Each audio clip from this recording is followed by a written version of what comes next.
Hey guys, welcome to Green Bean Fiction. So in today's video we are gonna see what if Deku was Ghost Rider and had Harem, part 3. Before starting, make sure to hit that like button and subscribe if you are interested in MHA fanfictions. This story is My Hero Academia, The Ghost Rider by Yaboy 1998. Now without wasting any more time, let's dive in. The rampage in Hosu from Shigaraki's Nomus continued. The heroes that were at the scene battled them. Meanwhile, Manuel and Iida were in the city during their patrol. What? A villain appeared. Got it, I'll head there now, Manuel said to another through his communicator. Tenya, let's head to the scene, the normal hero told his intern. Both he and Iida ran towards the flame area. Could it be? No, he doesn't do anything flashy, Iida thought. Then he stopped running and turned to an alleyway. Inside was the very person Iida was hunting for and ran inside. Stain had his current target pinned to a wall. The hero killer's victim was the pro-hero, Native. Native is an adult male with medium-long, dark brown hair, fair skin, and gray eyes. His costume was based on the Native Americans. It consisted of headgear with a feathered cape, a jumpsuit with the letter N, and open-toed sandals. How raucous. Are those fools out and about? I'll deal with them later. For now, I will do what I must, the hero killer said. My body won't move, you bastard, Native replied. If you call yourself a hero, choose your last words wisely, Stain said as he raised his sword. However, Iida arrived and charged in for an attack. But the hero killer noticed him and swung his sword. Iida narrowly dodged, but the attack knocked his helmet off. A child with a hero suit. Who is he? Stain questioned. Iida glared at the hero killer. Leave this place. A child shouldn't be here, Stain said as Iida got up to his feet. A blood-like red scarf and carrying blades all over the body. You're the hero killer. Stain. I came searching for you. I didn't think I'd find you so quickly, Iida said. But reared back slightly as Stain pointed his sword at him. The young man swallowed. Choose your next words carefully, Stain warned, voice grating. Iida felt himself grow tense. Stain's gaze made him feel like there was sandpaper raking against his skin. Iida clenches his teeth, eyes glowering and heart racing. You're saying I'm not even a target? Iida exclaimed as he clenched his fist. The engines in his legs would spark and billow out steam as his legs flexed. Listen well, criminal. I'm the younger brother of the hero you attacked. I came to stop you in my brother's place. Don't forget the name of the hero who'll defeat you. The engine hero. Recipro, Iida declared. Is that so? Stain asked. Then die, he added, swerving behind him and, within a moment, swinging his blade close to Iida's neck. With Gran Torino, he kicked the four-eyed Nomu into a crumbled building. But the monster erupted from the debris. It's a villain, a civilian male exclaimed as he and his girlfriend ran away. But his girlfriend tripped. Where are the heroes? The male asked as he helped his girlfriend to her feet. The four-eyed Nomu went for an attack, but Gran Torino kicked it. It's been a while since I was in a serious battle, the pro-hero stated. I got caught in something crazy, and you're causing trouble, he added. The Nomu went for another attack, but the pro-hero leapt over it. It's fast, but still in my control, Gran Torino mentally said. However, the four-eyed Nomu crawled toward the couple. It's indiscriminate with its targets. No, you don't, Gran Torino exclaimed. He launched himself toward the monster. But flames came out of nowhere, making the pro-hero stop in his tracks. Gran Torino saw that Endeavor was responsible for burning the Nomu. I was aiming for the hero killer, but these things came at a bad time, Endeavor said, then turned to Gran Torino. I don't know who you are, old man, but leave this to me, the number 2 hero added. Huh? The veteran pro-hero commented. Really? The male civilian said. Why is he here? The civilian's girlfriend asked. The answer's obvious, because I'm a hero, Endeavor answered. Meanwhile, Midoriya rode to the source of the disturbance in Hosu.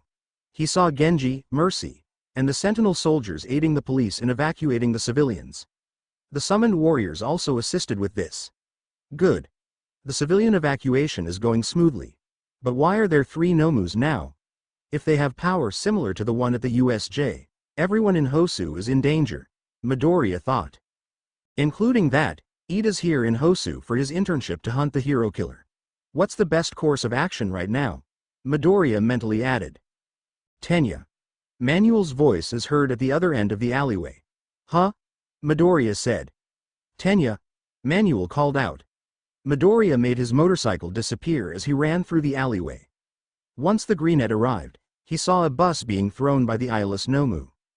The vehicle landed on top of a car, causing an explosion. Luckily, Midoriya absorbed the blast.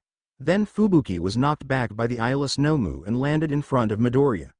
The same Nomu knocked back two more heroes, soldiers, and DVA while Tatsumaki battled the winged Nomu. A hero with horns removed a fire hydrant. Manuel put out the fire. The horned hero told him. Right, the normal hero replied. Where'd you disappear off to at a time like this, Tenya? Manuel questioned as he used his quirk to put out the fires. He disappeared in this situation. Akuma and I were right to be concerned. Midoriya thought. Izuku, what are you doing here? Fubuki questioned. I'm here to save my friend from the hero killer, and I got permission to use my quirk. Midoriya answered as he helped Fubuki to her feet. Ash, Cassidy, Bob, and Midoriya's other summons arrived at the scene. Ash and the female kunoichi and cowboys aided Tatsumaki against the winged Nomu. While Cassidy, Bob, and the male samurai and cowboys dealt with the eyeless Nomu. DVA joined the fray as she used her mech's guns on the same Nomu. I have a lot of questions, but those can wait. We'll deal with the Nomus with your summons while you find your friend. Fubuki said as she flew into the air to help her sister. The sentinel soldiers helped with either evacuating the civilians or battling the Nomus. Got it. Midoriya responded as he ran and used his quirk to find Iida. Where are you, Tenya? Manuel questioned as he continued putting out the fires. Back with Shigaraki and Kurogiri at the water tank as the two watched the carnage. Nomus are awesome, after all. Shigaraki said. Are you not going to take part? Kurogiri asked. Are you crazy or stupid? I'm injured. That's why I'm using them instead. Shigaraki answered. He then thought back to when he requested the Nomus from his master. Master, how many Nomus do you have right now? Shigaraki asked.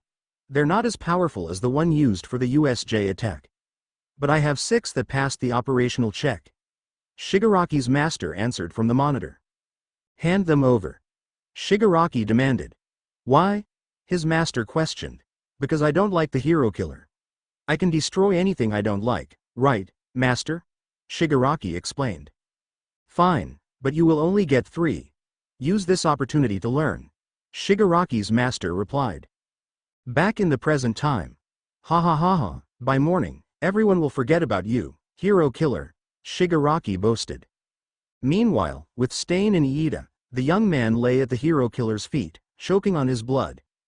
Iida clutched his throat to halt the bleeding as his vision grew hazy. Natives' yells towards him sounded light and muffled. Stain's words, however, still cut through him like his blade done to his throat. You're Ingenium's brother, huh? I allowed him to live so society could talk about me. Along with the speech of another true hero. Stain said. He used the spikes on his boot to stab Iida's right shoulder. Then he picks him up by the scruff of his neck and slams Iida into the wall.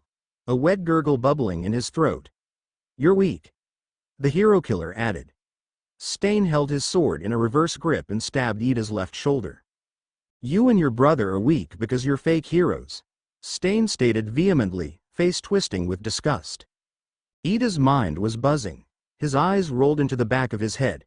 A memory from his childhood played. A dinner with his family. This is his life flashing before his eyes. Iida knows it is. Tensai, you make our family so proud. You've become independent at a young age and trained many sidekicks. That's not an easy feat anyone can accomplish. Their father would say, beaming with pride. I wouldn't say I'm training, it's the opposite. I can't do everything independently, so they're supporting me. Therefore, I have to work harder to return the favor. I don't have any unique talents, but I can carry the title of a hero. Knowing my work helps others makes me happy. Tensai happily stated. The flashback ends and is back in the present time. Stain rumbles, seeing the young man twitch and convulse on the floor. Blood spurting out of Iida's neck. Stain raised his sword to end this foolish upstart if he was willing to go this far to get him. Iida was doomed from the start. Oh, how Stain hated wasted potential. Unfortunately, the brat would have churned and ended up bad, a fake. Better to put Iida out of his misery. The sword dove toward Iida's head, but Native suddenly tackled Stain to the floor. The villain crashed into garbage cans. The two men shot off the ground. The pro-hero's teeth were clenched, fury sweltering in those thallow orbs. The hero killer hissed before speaking. Shouldn't you be running, fake? Stain questioned. Native digs into his pocket and pulls out a small object. The hero squeezed it, pulling his hands back before snatching the bow staff out of the air. Native got into a fighting stance. I cannot let you walk away after what you did to that boy. Native stated. Stain realized the hero didn't have his fur covering nor his top. Instead, a black tank top and pants were all Native wore. The villain noticed the missing clothing was on the young fake and his bleeding stopped entirely. Stain pointed his sword at Native. So your files were off. You can heal people. The villain's pupils would contract, almost invisible within the whites of his eyes. A foul aura seems to ooze out of the hero killer. Will you fight for revenge or fight for a boy on his last breath? Stain questioned as he crouched low to the ground. His muscles bunched up, soon propelling off the ground. Show me, Stain yelled. The dumpster would be sliced into bits as the blades, white from the sheer heat that Stain's aura produced. He slid one leg forward as the other dug behind him. And with a twist, the hero killer would swing upwards. Native twirled his staff in his hands, spinning it before he raised the metal staff upwards. Before slamming it down upon the heated blade, a bright spark illuminated the alleyway. The loud clang and shouts would ring true. Then a loud crackle and pop of a motorcycle's exhaust was heard.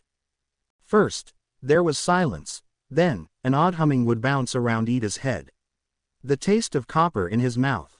Iida remembers this taste as he'd sometimes chew and bite on yen when he was a child. He saw a bartender on TV do it, gauging if they were being scammed with fake gold. Iida thought it was cool back then, being all rugged and sharp-tongued. Tired and jaded, Tensai would always laugh when he tried to act the part. His older brother would comfort him whenever he hurt his teeth from biting so hard. Iida felt so sleepy. He heard something, but he was so tired, so tired. He felt so light yet so cold. Why was he so cold? But then Iida felt some warmth. He felt warm now. Bubbles in his chest eased into his limbs. Iida's neck hurts as it burns a lot.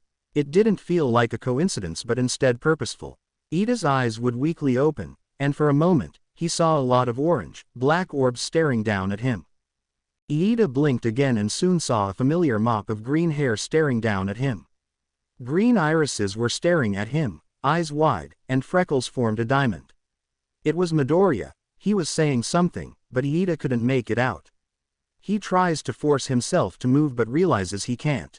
What happened? My body won't move, Iida said in his head. His eyes grew heavy once more. Iida tried to keep them open, but the lightness flooded his body again. Iida shivered due to that cold feeling rolling in once more.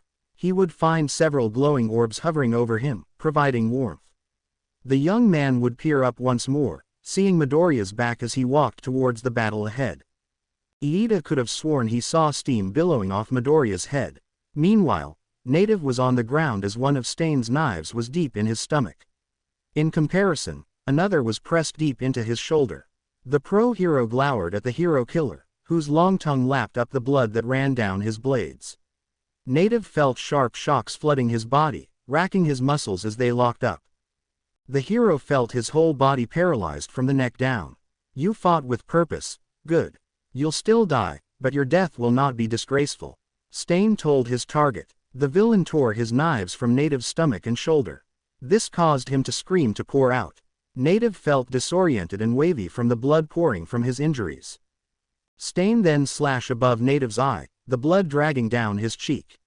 The pro-hero's body twitched as veins pressed out of his arms.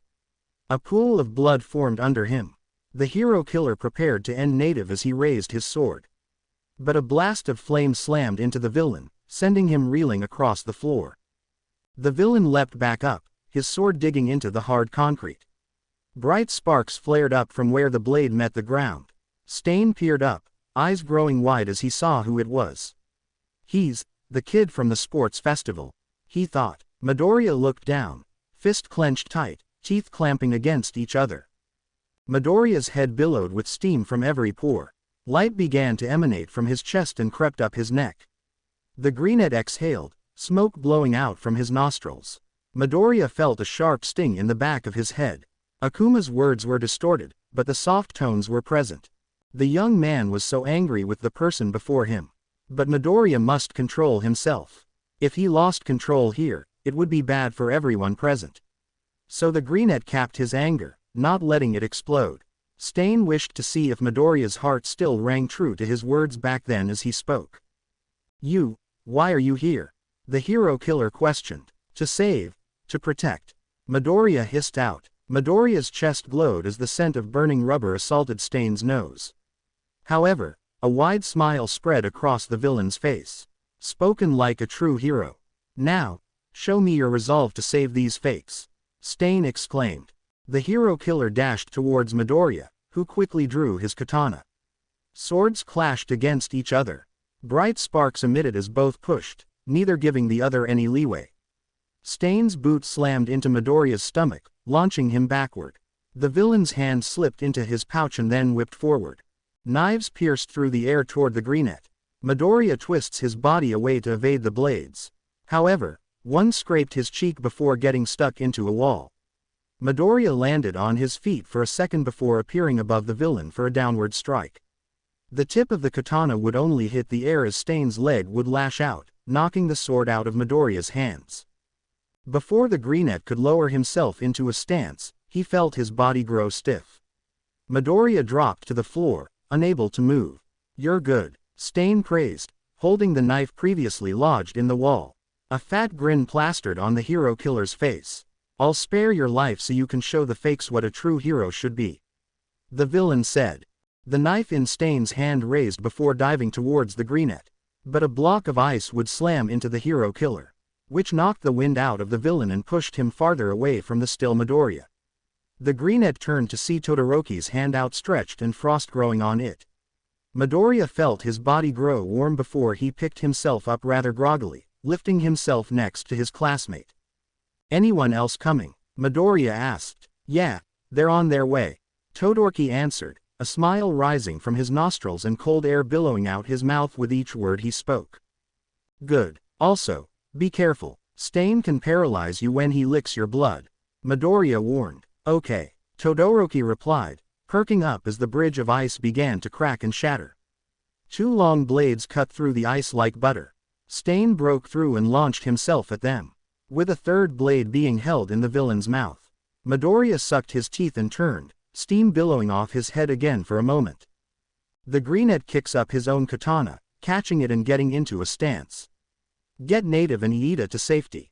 I'll keep Stain busy. Be gentle with Iida," Midoriya instructed. "All right," Todoroki replied as he turned to help the injured. Native hissed as he was lifted, and Iida spoke somewhat incoherently. Midoriya's body would twitch as soon as the trio was out of sight. The greenette lunged at the hero killer. The villain would spin his sword before cocking back and springing into action. Stain's sword swung upwards, but Midoriya ducked. He attempted to knock the villain down by swinging at his feet, only for the villain to leap, throwing his sword downwards to pin his opponent, hopefully. But the greenette countered by placing his hands firmly on the ground and doing an upward kick, knocking the now spinning swords into the air, legs flexing as Midoriya leapt up. The young man grabbed the villain by the legs and, with a strong swing, threw him to the ground. Midoriya landed before Stain in attempts to land a strike. But Stain suddenly landed on his feet and blocked it with a careful hand and strong blade. Both continued to either block or evaded their opponent's strikes. Both men locked blades and then pushed each other away. Midoriya and Stain charged toward each other. The hero killer then went for a stab.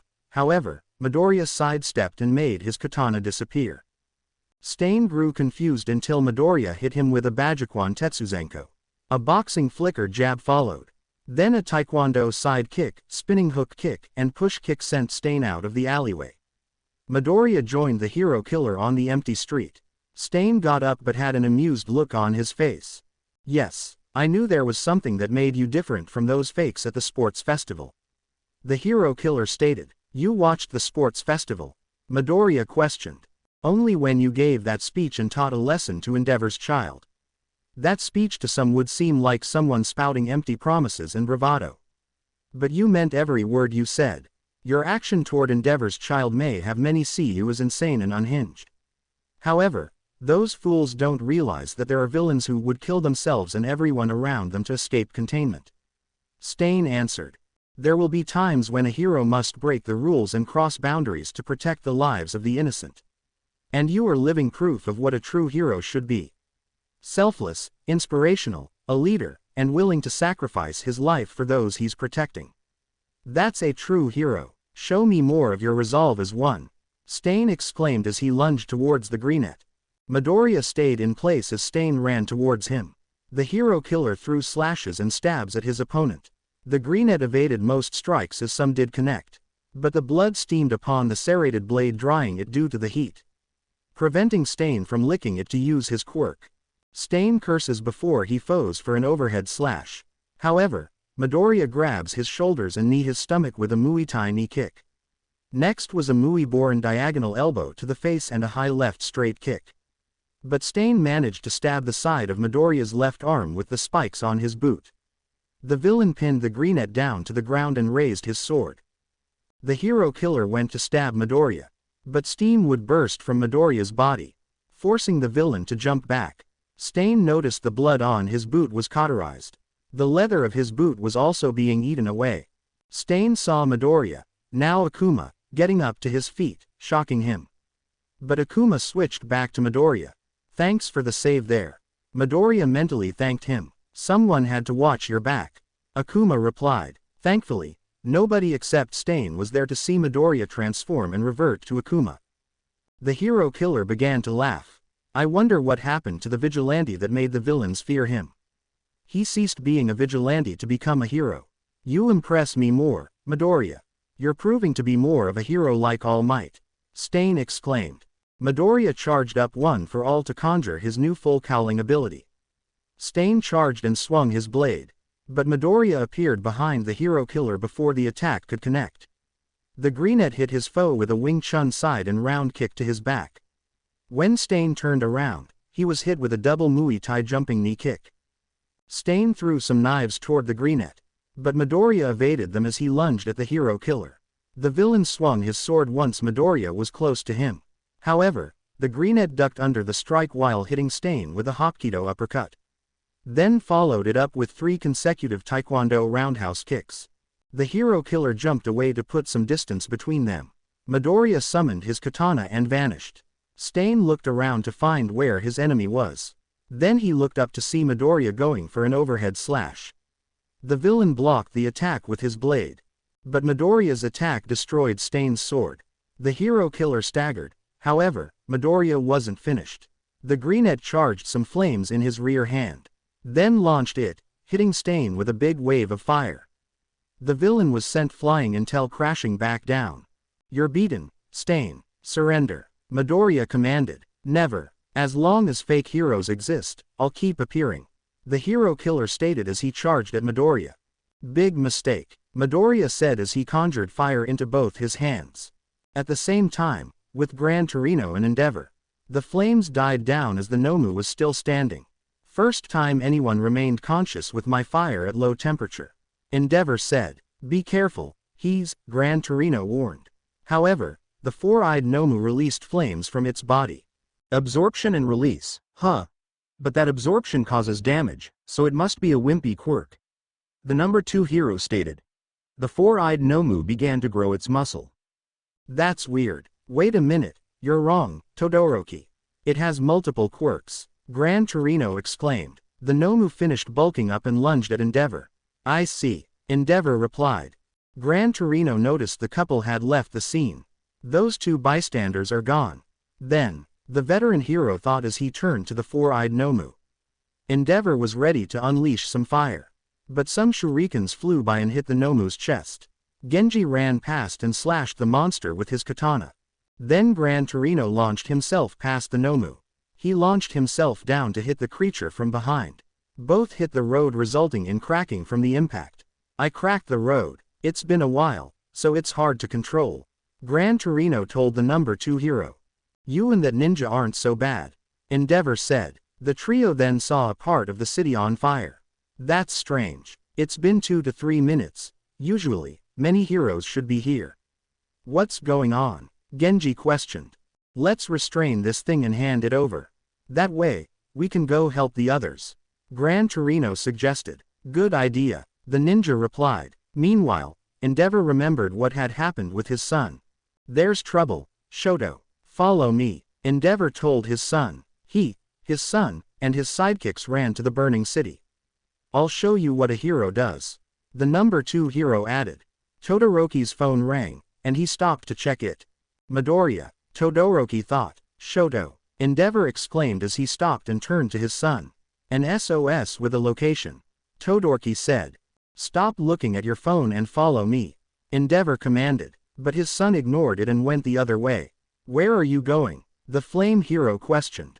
The alley at Echo Street, the 2nd of April 10. If you or any other pro heroes are available, head there. I'll leave you to take care of this incident. You can resolve it quickly, right? My friend may be in trouble. Todoroki answered. Shoto, Endeavor said. The flashback ended as Endeavor was back in the present time. Leave that villain to my sidekick, Endeavor said. Genji and Gran Torino replied. Will you two head to the address I'm about to tell you? For I, Endeavor, will be sufficient support over there. The flame hero told the 2 heroes. Back with Midoriya facing Stain as he charged at him. The greenette slammed his hands down onto the ground. The hero killer was launched into the air by Midoriya's Vulcan geyser. Stain fell back to the ground, but Midoriya appeared beneath him. Then he grabbed the villain's collar and brought him close. Misatyaru, Shikunetsu no Kobushi wo, Midoriya exclaimed. He unleashed an explosion while holding the hero killer. Stain staggered back a bit, but Midoriya appeared in front of him. Next, the young man landed a barrage of explosive punches. Then he launched into the air with his arms out, shrouded in fire. Misatyaru, Shikunetsu no Kobushi wo, in English means, I'll show you the fist of scorching heat. Stain was also brought into the air by Midoriya's attack. The greenette spun in the air while hitting the villain. Midoriya landed back down and charged one for all, full cowling. Once the hero killer was near the ground, Midoriya punched the villain's chest. Stain was blown into a wall and slumped down to the ground, unconscious. Midoriya summoned his katana and cut Stain's tendons on his arms. He called 5 male indigenous warriors to the area. Tie him up quickly. Once you're done, remove all his weapons, including any hidden ones. The greenette told his warriors. The 5 indigenous warriors nodded and moved to fulfill the order. Meanwhile, the pro heroes and sentinel soldiers dealt with the other Nomus. Cassidy, DVA, BOB, and some soldiers dodge an attack from the eyeless Nomu. God damn it, this bastard's tough, Cassidy exclaimed. He, DVA, the robot, Midoriya's summons, and the soldiers fire their guns and projectiles at the creature. However, the bullets did nothing to the Nomu. Attack him at the same time, the horn hero exclaimed as he and other heroes charged at the eyeless Nomu. But the monster countered by slamming its fist into the ground, causing a shockwave. The pressure knocked the heroes and Midoriya's summons back. A giant smokescreen covered the area, with everyone trying to find the Nomu. Once the dust cleared, the eyeless Nomu was behind Ash. Run, Manuel exclaimed. However, the creature reeled back its arm for a punch. But 2 massive azure energy orbs crashed into its arm. The attack sent the Nomu flying. Everyone turned to see Hikaru, along with Ken, Rika, Yugo, and Maki. Thanks for the save, boss, Ash said to Hikaru. I always have the backs of my friends and allies. Hikaru replied. Rika aimed her State Route 25 sniper rifle at the winged Nomu. Her eyes glowed to help her avoid shooting Tatsumaki and Fubuki. She fired her gun, hitting the beast's wings, but the injuries automatically healed. Son of a bitch. Izuku wasn't kidding about these monsters, regeneration. Rika commented. The winged Nomu headed toward Hikaru and her family. But Ken slammed his fist into the ground. Then a pillar of stone hit the winged Nomu's stomach, sending it back. It doesn't matter, Outrider. What matters is either detaining or eliminating these monsters, Ken stated. Neo's right. We gotta stop these damn things before they can harm any civilians. Yugo agreed. The eyeless charged toward them, but Yugo summoned the sword for his golden lion armor. Maki used her quirk to make her brother's blade glow. Then Yugo unleashed an energy slash that sent the eyeless beast flying back. Makai, Celestia, you help the others with the eyeless freak. The rest of us will deal with the flying rodent, Hikaru told her nephews and nieces. Maki used her quirk to strengthen her family as a blue glow surrounded them. Yugo charged in with his sword and stabbed the winged Nomu in the stomach. Makai landed a storm of slashes on the creature's body before stepping back.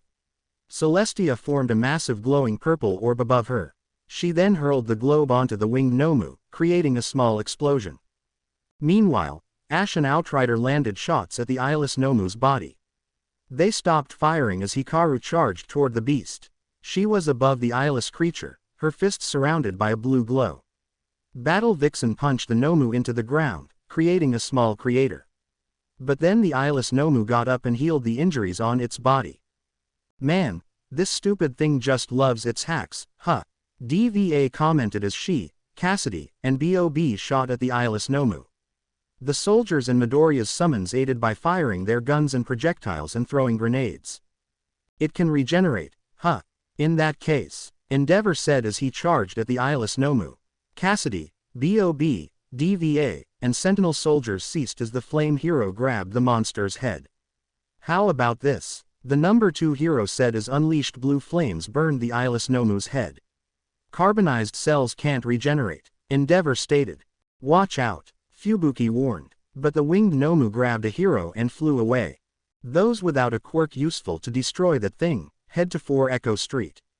Endeavor announced. There are villains there, too.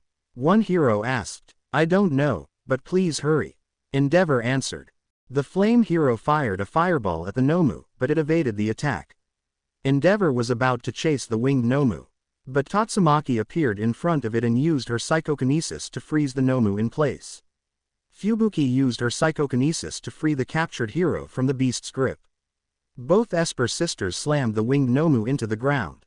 The monster tried to get up, but Yugo used his sword while Rika used her knife to slash its legs. Next, Cassidy, Ash, Bob, and DVA riddled its body with bullets. Ken then created water spikes to impale the winged Nomu's body. Finally, Hikaru and Maki formed a massive azure and violet orb between them. Both women fired the sphere, which exploded once it hit the creature. But the winged Nomu healed the injuries on its body as it flew away. However, Endeavor hurled a flame spear at the Nomu's eyes. You're not getting away, the flame hero exclaimed as he chased the winged Nomu. Back with Izuku, his Native American warriors finished searching Stain for any weapons. The summons disappeared after tying up the hero killer. Todoroki, Iida, and Native walked up to the Greenette. Native, can you move? Midoriya asked. Yes, I'm okay now. The pro hero answered. Good. You, Iida, the Greenette replied. Iida responded by nodding while looking down. Good. Todoroki, can you help me pull Stain along? Midoriya said. Right. Todoroki obliged. Both men pulled the villain as all 4 head to the street. I'm sorry, I'm a pro, yet I became a burden for all of you. Native apologized. Now, let's hand this villain over to the police. Native suggested. Midoriya, a voice called out. Midoriya turned to see Gran Torino and Genji arriving. Gran Torino. Genji. Midoriya said. You all right? Genji asked. I'm fine, but my friend's injured. The Greenette pointing to Iida. Who are they? Todoroki asked. The elderly man is Gran Torino, the pro hero I'm interning with. The cybernetic ninja is one of my many teachers who trained me, Genji. Midoriya introduced the two. Endeavor told us to arrive here all of a sudden. Genji told his student. Then Tatsumaki, Fubuki, DVA, Cassidy, Ash, and Bob arrived. This is the address Endeavor told us to head to. Cassidy told the group. Izuku, it seems like one of your friends was hurt. I'll contact an ambulance right away. Fubuki said. Hey, isn't that? DVA said, noticing Stain. The hero killer. Stain. Ash finished. Why are we standing around for? Let's call the police, Tatsumaki stated. MRGN, Mom. Iida began to say as Midoriya and Todoroki turned to him. The Greenette placed his hand on his head. Save your strength, Iida. The ambulance is almost here. Make sure you don't do it again. You're lucky I noticed something was off about you, Midoriya told him. But then the winged Nomu came flying towards the group. Take cover, Gran Torino exclaimed. However, the winged Nomu grabbed Midoriya when it came close. Izuku, Tatsumaki, Fubuki, DVA, Ash, Cassidy, and Genji exclaimed. A strong gust of wind erupted as the winged Nomu flew away with the Greenette. But blood from the wound Endeavor caused fell on Fubuki's face. It's bleeding. It must have come here after Endeavor injured it, Fubuki told the group. Unknown to everyone, Stain pulled out a knife from his waistband. He cut the ropes to free himself, then licked the blood off Fubuki's face. This paralyzed the winged Nomu as it began to lose altitude. Midoriya said as he realized what had happened. This society is filled with fake heroes, Stain said as he jumped behind the winged beast. And criminals who commit reckless crimes, the hero killer added as he stabbed the winged Nomu's brain. Stain held onto Midoriya as all three crashed to the ground. Those are the targets for my purge, the villain finished as he pinned down Midoriya. Native remembered what Stain said.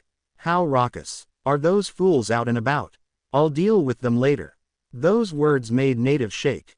Everything, Stain said as he removed the knife from the winged Nomu's corpse. As for a righteous society, he finished. Hey, you're joking, right? Shigaraki exclaimed as he watched the scene from his binoculars. Why did he kill that Nomu? And why is that vigilante there? Shigaraki added as he spotted Midoriya. This is a complete mess. Why isn't anything going my way? He said as Shigaraki scratched his neck. Back at the scene, he saved Izuku, Fubuki questioned. No, Stain took Izuku captive, Tatsumaki assumed. He killed that thing without a second thought, Genji commented. Get ready for a fight, everyone, Cassidy stated. Why are you all standing around for? I believe the villain came this way, Endeavor said as he arrived, with everyone turning to him. How are things back there? Genji asked the flame hero. It got pretty violent, Endeavor answered, then noticed Stain. And that man is who I think it is. Get off me, you bastard, Midoriya said to the villain. Stain turned to see the number 2 hero. Endeavor, Stain growled as his mask fell off. Hero killer, Endeavor said as he was about to attack. However, Tatsumaki stopped him by kicking him in the face. You big oaf, are you stupid? You were about to attack Izuku along with Stain, Tatsumaki exclaimed. The Esper's statement caused Endeavor to halt in his tracks. But flames were still rising from the number 2 hero's fist, but he did not move. Fuck a hostage situation, Endeavor was never good with those. Stain released Midoriya as he faced the heroes. Everyone saw the hero killer's face, along with him not having a nose on his flat face. The fake heroes, the villain said as the air began to feel heavy. Then the sky turned red as Stain slowly approached the heroes. Must be purged. An example must be made, the hero killer added. The pro heroes slowly stepped back as Stain approached them. The heroes had either their weapons or quirks ready for battle. The true heroes must be brought back. Come at me, you fakes. Come at me, the hero killer continued. The air began to feel heavier. There are only 2 people who are allowed to kill me, Stain stated. This man, Izuku Midoriya, who defeated me, the villain said, pointing to the Greenette. Midoriya felt sweat pour down his face. And All Might, Stain exclaimed. The hero killer continued to march toward the heroes before stopping. They're true heroes. They're worthy, Stain roared. The weight of the villain's words could be felt through all. The air felt thin, and the heroes' bodies grew heavy. An ugly feeling would twist in their stomach. Tatsumaki's hands shook, and her power seemed to sputter out. Endeavor's flames extinguished almost immediately. DVA's hands were clammy, and her breaths grew labored. Stain suddenly dropped his knife, and the air and sky, which were red before, returned to normal. Blood leaked from the hero killer's wounds. Todoroki, Iida, and Fubuki fell to their knees, shaken from what had just occurred. Midoriya stayed where he was for a moment before he got up on shaky legs. The Greenette walked to Stain to see that his eyes had rolled back. Midoriya placed 2 fingers on the villain's neck. He's out cold, The greenette said. Genji used the bio-scan in his helmet to see what made Stain stop. What rendered him unconscious was a broken rib puncturing his lung. It's over, the ninja announced. The battle in Hosu was officially over, however, things will never be the same after this day. During the attack on Hosu, a helicopter was flying over the city. Yu Shimamura and her cameraman were recording from the air. Okay, from the helicopter to the studio. We're broadcasting live from the skies of Hosu City. I was busy with another story when the attack on Hosu happened out of nowhere. Fire and smoke are rising from various areas of the city's streets. Was all of this caused by an accident or villains? Shimamura reported. We currently don't have any information regarding all of this. But we will report if we learn anything. Shimamura added. And cut, her cameraman said as he stopped recording and lowered the camera. But Shimamura looked at the city and caught something that seized her attention. No, keep recording, Shimamura told her cameraman. He immediately turned on the camera to record what the reporter saw. What is that? Can you see it? Shimamura asked. Where? What am I supposed to find? The reporter's cameraman asked. There, right above the water tank on the tallest building. Can you film it? Shimamura answered. Her cameraman found what the reporter described and saw what she saw. I see it. Are there two people there? Shimamura's cameraman asked. It appears so. What are they doing in a place like this? Shimamura questioned. On top of the water tank were Shigaraki and Kurogiri. Shigaraki was observing everything with binoculars. He saw his three Nomus defeated, Stain standing despite being unconscious, and the heroes achieving victory. Shigaraki saw all this and angrily scratched his neck, binoculars disintegrating as he turned to Kurogiri. Let's go, Kurogiri, Shigaraki snapped, a sharp hiss slipping through clenched teeth. Are you satisfied with the results, Shigaraki? Kurogiri asked his master as he opened a portal. Depends on tomorrow's headlines, Shigaraki answered as he and Kurogiri entered the portal to leave the area. Later that day, the headlines discussed the attacks on Hosu, mainly on Stain's arrest. The citizens began talking about the news on Hosu. The hero killer got arrested. Holy crap, a random civilian said. For real, who took him down? A second civilian asked. I'm relieved but also a little disappointed. A third civilian said. I get what you mean. A fourth civilian agreed. All three villains lack both address and family registry information. Based on the appearance of these two men, footage of whom NHA television fortuitously captured, some suggest they may be connected to the League of Villains that attacked Ua University last month. A male reporter with a broken right horn and intact left horn reported. Along with pictures of the two Nomus that attacked Hosu and an image of the Nomu at the USJ behind him. It was the biggest killing spree by a solo criminal since All Might's debut. The name hero killer, Stain, has left its mark on history. We'll investigate and report with any details for his motive. A female reporter added. In the city, a man listened to the news from a giant screen. He appeared in his late 20s to early 30s and stood 5 feet 10 and a quarter. His complexion was pale with a slim, lanky build. The man's hair was black hair that spiked upward around his head and hung low over his thin turquoise eyes that were heavily lidded. His most striking features were patches of gnarled, wrinkled, purple skin on him. They appeared on his face and neck, down past his collarbone, below his eyes, and on his arms. There were several silver cartilage piercings on his ears and triple nostril piercings on the right side of his nose. The man's attire consisted of a dark blue jacket with a high, ripped collar, matching pants cut above his ankles, and a pair of dark dress shoes. Completing his attire was a plain pale gray scoop neck shirt, a gray belt with a circular pattern, and a leather satchel attached to his back. Meanwhile, in a forest, another individual listened to the news on the radio. This individual was enormous, for he stood 25 meters tall with a muscle-bound build. His hair was brown and spiky, with parts of his body jagged like a rock. His teeth were prominently pointed as his lower canines protruded from his mouth on either side. And in a city's alleyway, a girl around 19, standing 5 feet 4 inches, stood over a corpse. The girl was relatively petite with a fair complexion, slightly inward-tilted bright yellow eyes with thin slits, and pale, dirty ash blonde hair styled into two messy buns. Numerous strands were sticking out at different angles, and a straight fringe with 2 chin-length side bangs framing her face. Her wide mouth appeared feline, for her upper and lower canines were more pointed and longer. The girl's attire was a plain seifuku with a kansai collar. The shirt and skirt were dark blue with a double white trim and a red scarf tied loosely below. She also has an oversized beige cardigan with a long hem, cuffs, and pockets on either side. She wore knee-length black socks and dark brown dress shoes with thick heels, completing her attire. Back at the League of Villains hideout, Shigaraki was reading the newspaper.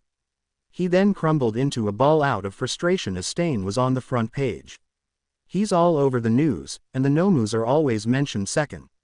Shigaraki exclaimed. He then remembered his claim that the world would forget Stain when he unleashed his Nomus upon Hosu. Like they'd forget him now. In fact, we're being treated like common thugs, Shigaraki said. Meanwhile, at Best Jeanist's agency, the incident in Hosu last night must be on your mind. Honestly, it's also on my mind. People tend to turn their attention toward significant flare-ups. But during times like these, heroes must be calm and collected. On occasion, chaos comes from mislead individuals to try to coax out the cruelty and tyranny that slumbers in the root of them. Best Jeanist said as he styled Bakugo's hair. So, we'll be running things as snugly as usual today. Let's tighten our minds and bodies using tight jeans. The pro hero told the rest of his interns. Yes, Best Jeanist, the other interns exclaimed. I seriously came to the wrong place. Bakugo mentally screamed as his hair exploded back to normal. At the same time, Kirishima and Tetsu were in the locker rooms of Fourth Kind's agency. Hey, I got a reply from Midobro, Kirishima said as he looked at his phone. An SOS at Hosu wondered what happened there. He added, Yo, Fourth Kind's going to knock us on our asses if we don't hurry up. Tetsu told Kirishima. Hold on, let me reply. Kirishima responded, but then Tetsu had a scared expression. What did I tell you about punctuation? Fourth Kind exclaimed as he punched Kirishima and Tetsu's heads. Sorry, Fourth Kind, sir. His interns apologized. No matter how damaged your hair is, our new formula will penetrate each strand deeply. Such shine, such volume, such luxury. Easy curls with just one spritz. Unairy hair spray. Come on ladies, ride the waves. Uwabami explained her new hairspray product. Both Kendo and Tokage have their hair styled into curls like Uwabami's. However, unlike the pro hero, the two girls had strained smiles while filming the end of the commercial. Later all three ladies were in the studio's break room going over the commercial. Well, that was fast. But it's still a demo, so it'll be up in about a month. Though there has to be some CGI place in certain areas. Uwabami told her interns. I'm a little surprised we're gonna be on TV soon. Kendo said. Yet I feel we were just models instead of heroes, though. But it's worth it if it gets that Midoriya hunk's attention. Tokage commented.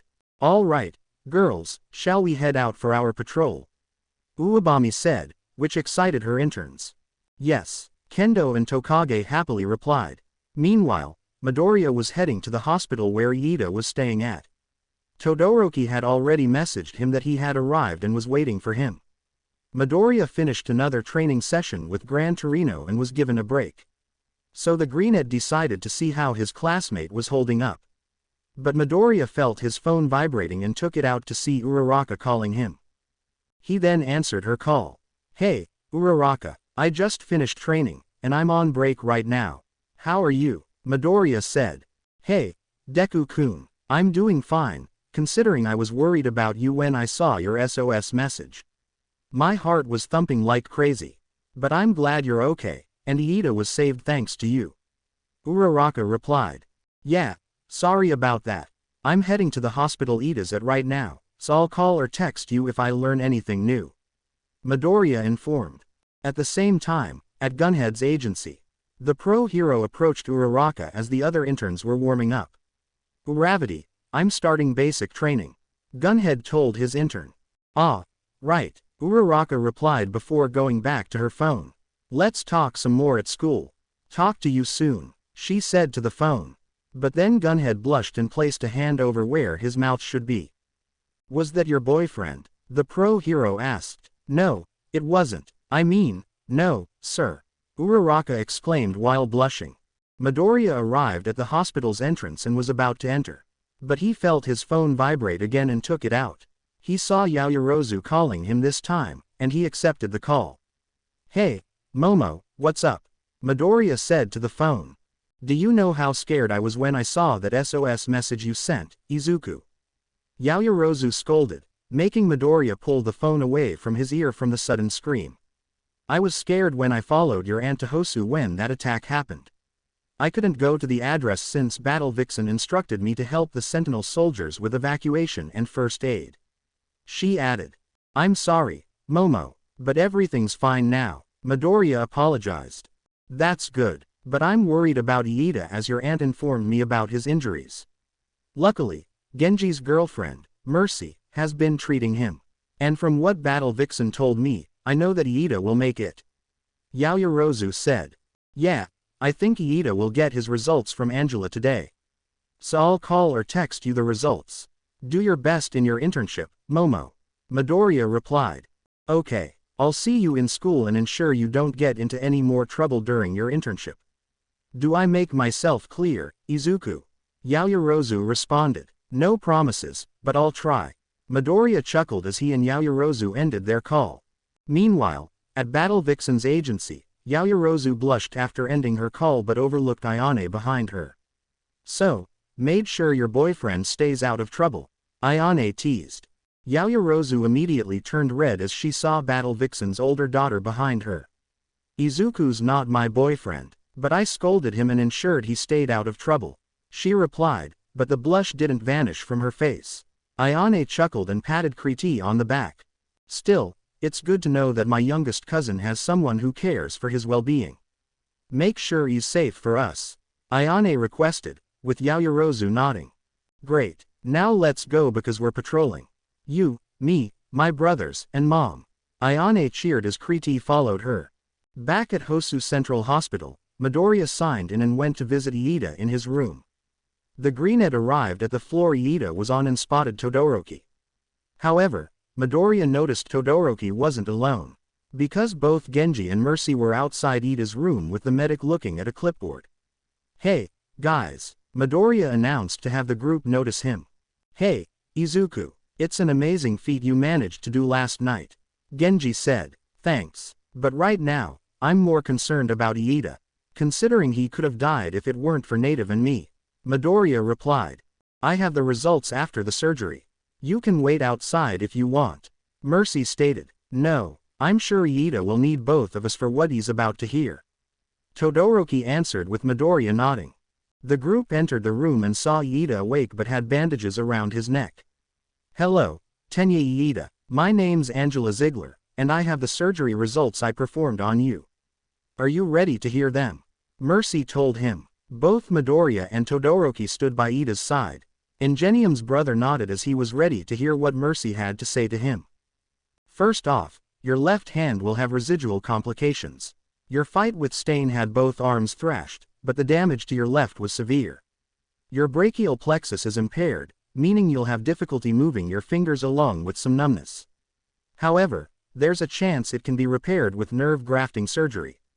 Mercy informed. But it's much worse for your throat. When Stain cut your throat, he managed to injure your larynx. You were lucky when Native managed to heal what he could before fighting Stain. Along with Midoriya sealing the injury with his quirk. But there was damage to the laryngeal nerve. Luckily, I already know the treatment to heal your throat, but you won't be able to talk for several months. Mercy added. The news shocked Iida as all these injuries were due to his rage toward Stain. Midoriya and Todoroki placed a hand on his shoulders as Iida was crestfallen. However, Angela managed to find a way to have Iida communicate while his throat is healing.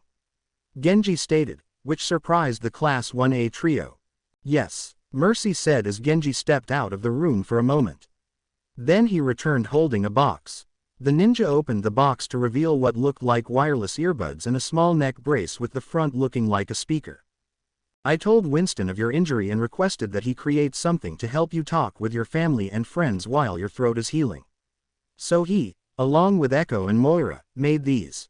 The earbuds will be placed into your ears, and they can know what you want to say through your brainwaves.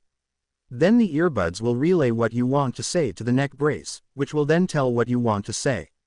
Mercy explained the items. They also know any thoughts you want to keep to yourself and won't relay them to the neck brace. Winston, Echo, and Moira tested them. They work like a charm. Genji added. But don't think about rejecting them because Stain states you're a fake hero. Anger can cloud us and make us do regrettable actions and mistakes. Everyone makes them, Iida, therefore learn from it and be better. And also because Midoriya paid for them since he overheard my call with Winston. Mercy said. Both Iida and Todoroki looked at Midoriya. Iida, you're my friend, and there's no way in hell I'm going to see you miserable and suffering, knowing I can do something about it. Midoriya said with a warm smile, which made tears appear in Iida's eyes. He then wiped the tears from his eyes and hugged his friend with the greenette returning the hug. The door opened again, and the ones entering were Gran Torino and Manuel. Gran Torino, Midoriya said in surprise, but Iida looked down since he betrayed Manuel's trust. Kid, you and I have a lot to talk about. But right now, there's someone important that's visiting. Gran Torino stated. Midoriya was going to ask, but then someone entered the room. The one who entered was a very tall, sturdily built man with the head of a beagle. The area around his eyes and ears was dark brown, separated by a tan line that ran down his forehead, widening at his muzzle, which was flecked with pale brown. He has a large, black nose and dark eyes, while the rest of his body is human, with his tan complexion. The man's attire consisted of a suit, a dress shirt, and a waistcoat. An unbuttoned black blazer with matching dress pants. He possesses a belt with a large buckle and a black and white tie resembling a Dalmatian's coat. This is the boss of Hosu police force, Kenji Suragame. Gran Torino introduced. Iida was about to get up from his bed to greet him, but the boss of Hosu's police stopped him. You don't need to get up. You can sit there, bark asterisk. Suragame told him. Did he just bark? Midoriya mentally questioned. Suragame then looked at Midoriya. You must be the UA student who fought Stain while you had your classmate take native and your injured classmate to safety. Suragame asked. Yes, I am, sir. Midoriya answered. Why is the boss of the police here? Todoroki thought. We arrested the hero killer, and found that he had several injuries, mainly broken bones. He's in a hospital receiving treatment under strict guard, bark asterisk. Before you say anything, I know you didn't cause all this. Hosu's police chief said, making Midoriya, Todoroki, and Iida serious and tense. I heard from both Native and Gran Torino that you fought Stain to save not just natives but also your classmate's life, who received a severe injury. Anyways, as the three of you are UA Hero Course students, I believe you should remember that quirks were once rare. The police prioritized leadership and standards to stop quirks from being used as weapons. That's why it's necessary for the profession of heroes to be created, bark asterisk. The use of force of a power that can kill was authorized. Before, this was seen as reprehensible action, but now it's officially accepted. Suragame explained. The use of this power became necessary to maintain balance. Even against the hero killer, when someone used their quirk without a license or specific instructions from their supervisors, it's a clear violation of the rules, bark asterisk. Hosu's police chief added. The police chief's words made Todoroki irritated. That's why, Todoroki and Iida, along with Endeavor and Manuel, will receive strict punishment. The exception is Midoriya, for he was permitted to use his quirk from Gran Torino to use his power. Suragame announced. Midoriya knew he made the right call to ask Gran Torino permission to use his quirk and explain his reason for why. Wait a minute, Iida nearly died while saving Native from death. No one knew the hero killer was in Hosu, and you're telling us we should just stand by and let people die.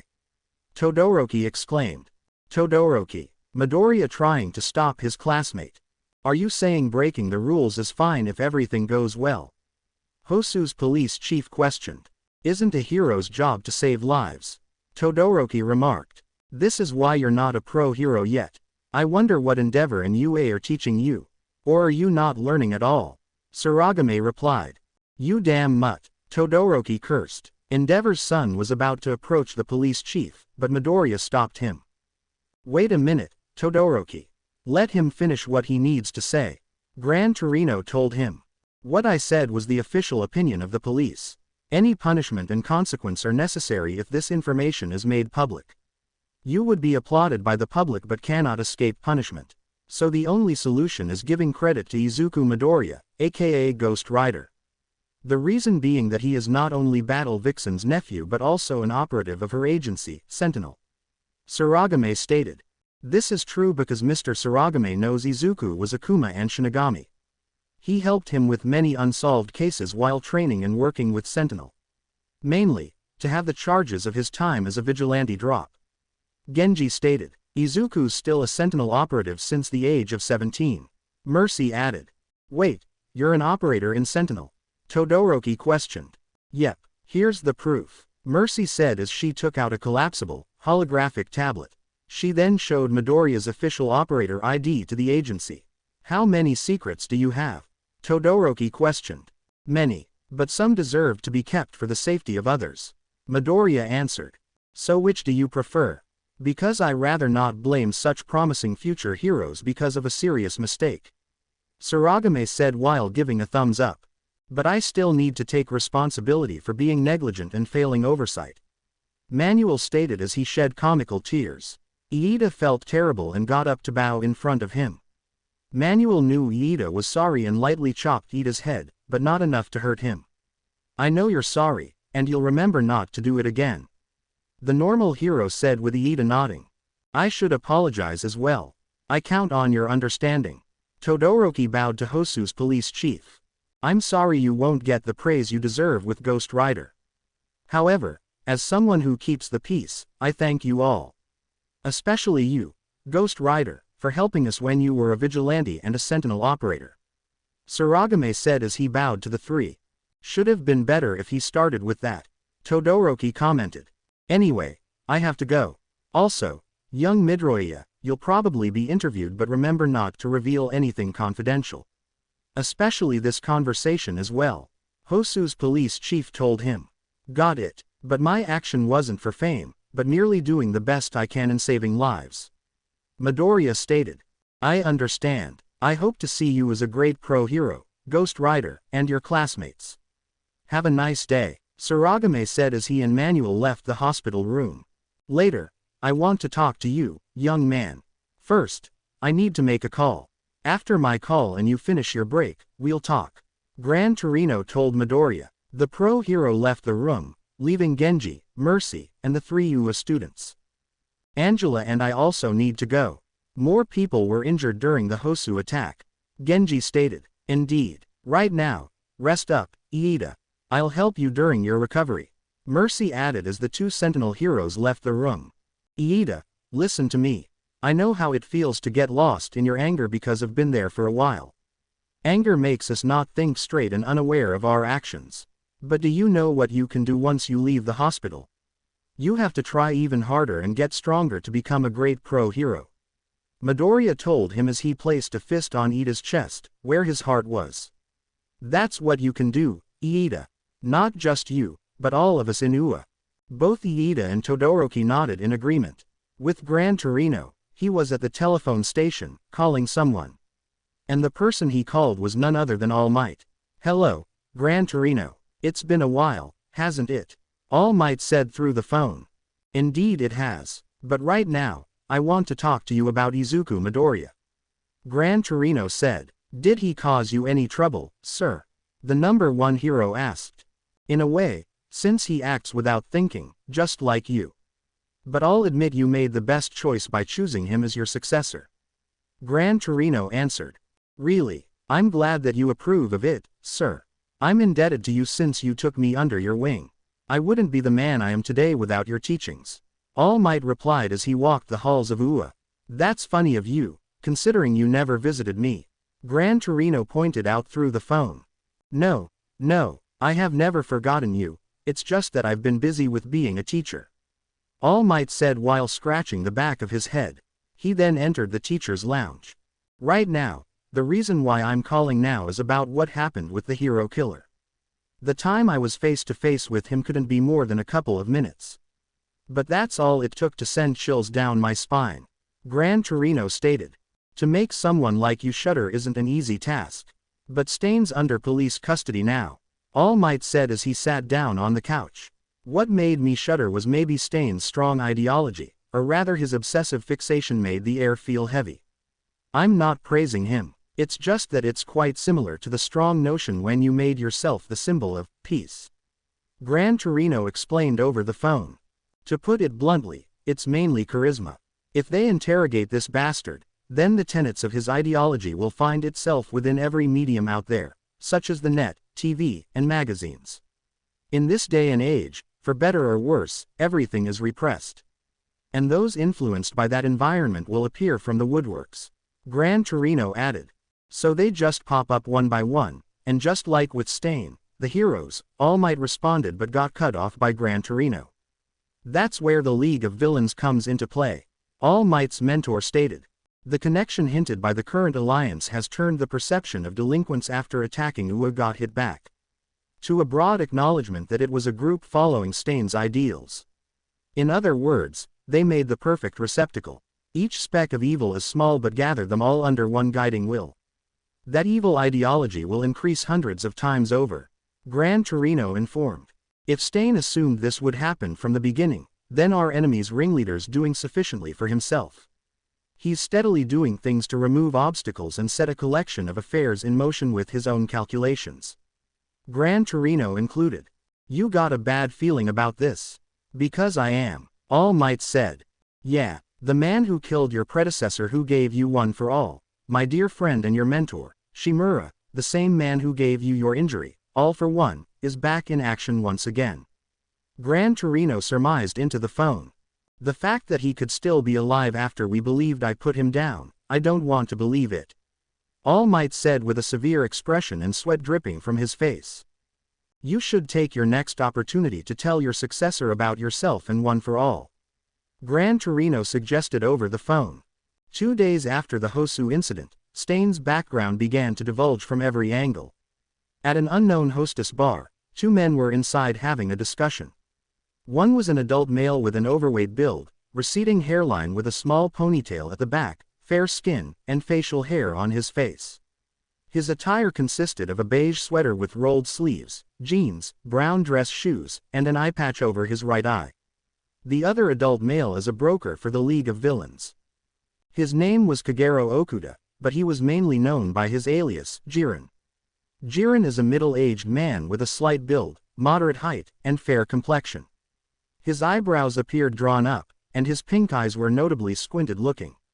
The broker's gray hair is short, parted to his right, with side bangs that hung above his eyes. A small mustache and goatee were on his face, with one of Jiren's front teeth missing. The broker's attire consisted of dress pants with a matching blazer, plain black shoes, and an unbuttoned shirt at the top. Jiren wore a thick, golden tube-like necklace made up of multiple segments. Jiren held a revolver, but it turned out to be a lighter that he used to light the cigarette in his mouth. Nowadays, guys who used to say, "I'll go so far as break the law," have decreased. They just keep crying that they can't sell out their buddies. It's a real pain in the ass. The eye patch man stated. They all know how steep a crime it is to get caught developing or training support items or costumes without a license. You can add that the rumors recently, even legit companies have done black market deals with those without any hero qualifications. Jiren said. I miss the days when All Might didn't exist. I was so young back then, and the country overflowed with narrowly restrained impulses and ID. I wonder if it's time to retire. The eye patch man said as he took a sip of his drink.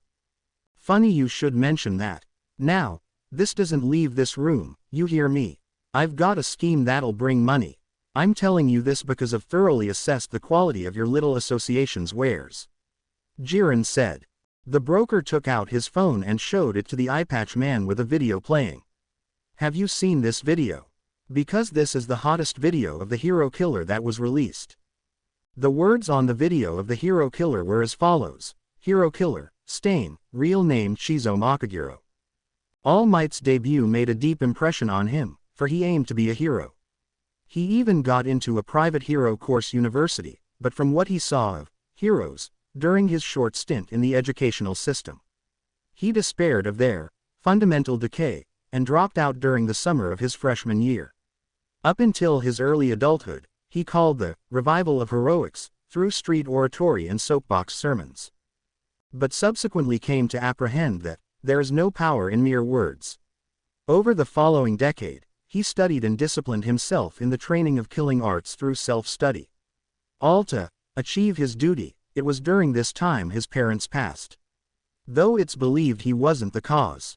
He endorsed the revival of heroics. He believes heroes mustn't expect rewards or compensation. It's a title that must be earned by those who make the ultimate deeds of self-sacrifice. The heroes of the modern era are merely frauds who pretend to be heroes. He would continue his purge to force the world to acknowledge that. The video then ends. Right now, the video keeps getting uploaded and deleted. But either way, both sides have taken notice. Particularly on the last bit, the last moment, this guy's whole mindset, his manner of being, is spreading like a virus. Jiren stated. From truly heinous scoundrels with unending rap sheets to criminals on the lam, most anybody who's named. Including yours truly, of course. The broker added. The agents of malice that used to be scattered and disconnected are drawn together by this man. They're beginning to move toward the organization he said to be part of, the League of Villains. Jiren stated. The scene then changed to the dirty ash-blonde girl walking away from a bloody corpse with a smile and blush. The patched-skinned male was walking to an unknown destination. The gigantic figure in the forest had a sinister smile on his face. Meanwhile, two new figures were seen being inspired by the video of Stain. The first was a skinny young man wearing a black Gakuren school uniform. He also wore a green gas mask that covered his face, attached to two oxygen tanks on his back. The next was another young man who had a reptile-like appearance. He stood 5 feet 10 and a half, had bright green scales for skin, his face was shaped like a lizard, and his pinkish-purple hair was long and swept backward. His attire appeared very similar to Stain's attire. His clothes included a sleeveless shirt, dark, baggy pants with pale, metallic knee guards, and black boots.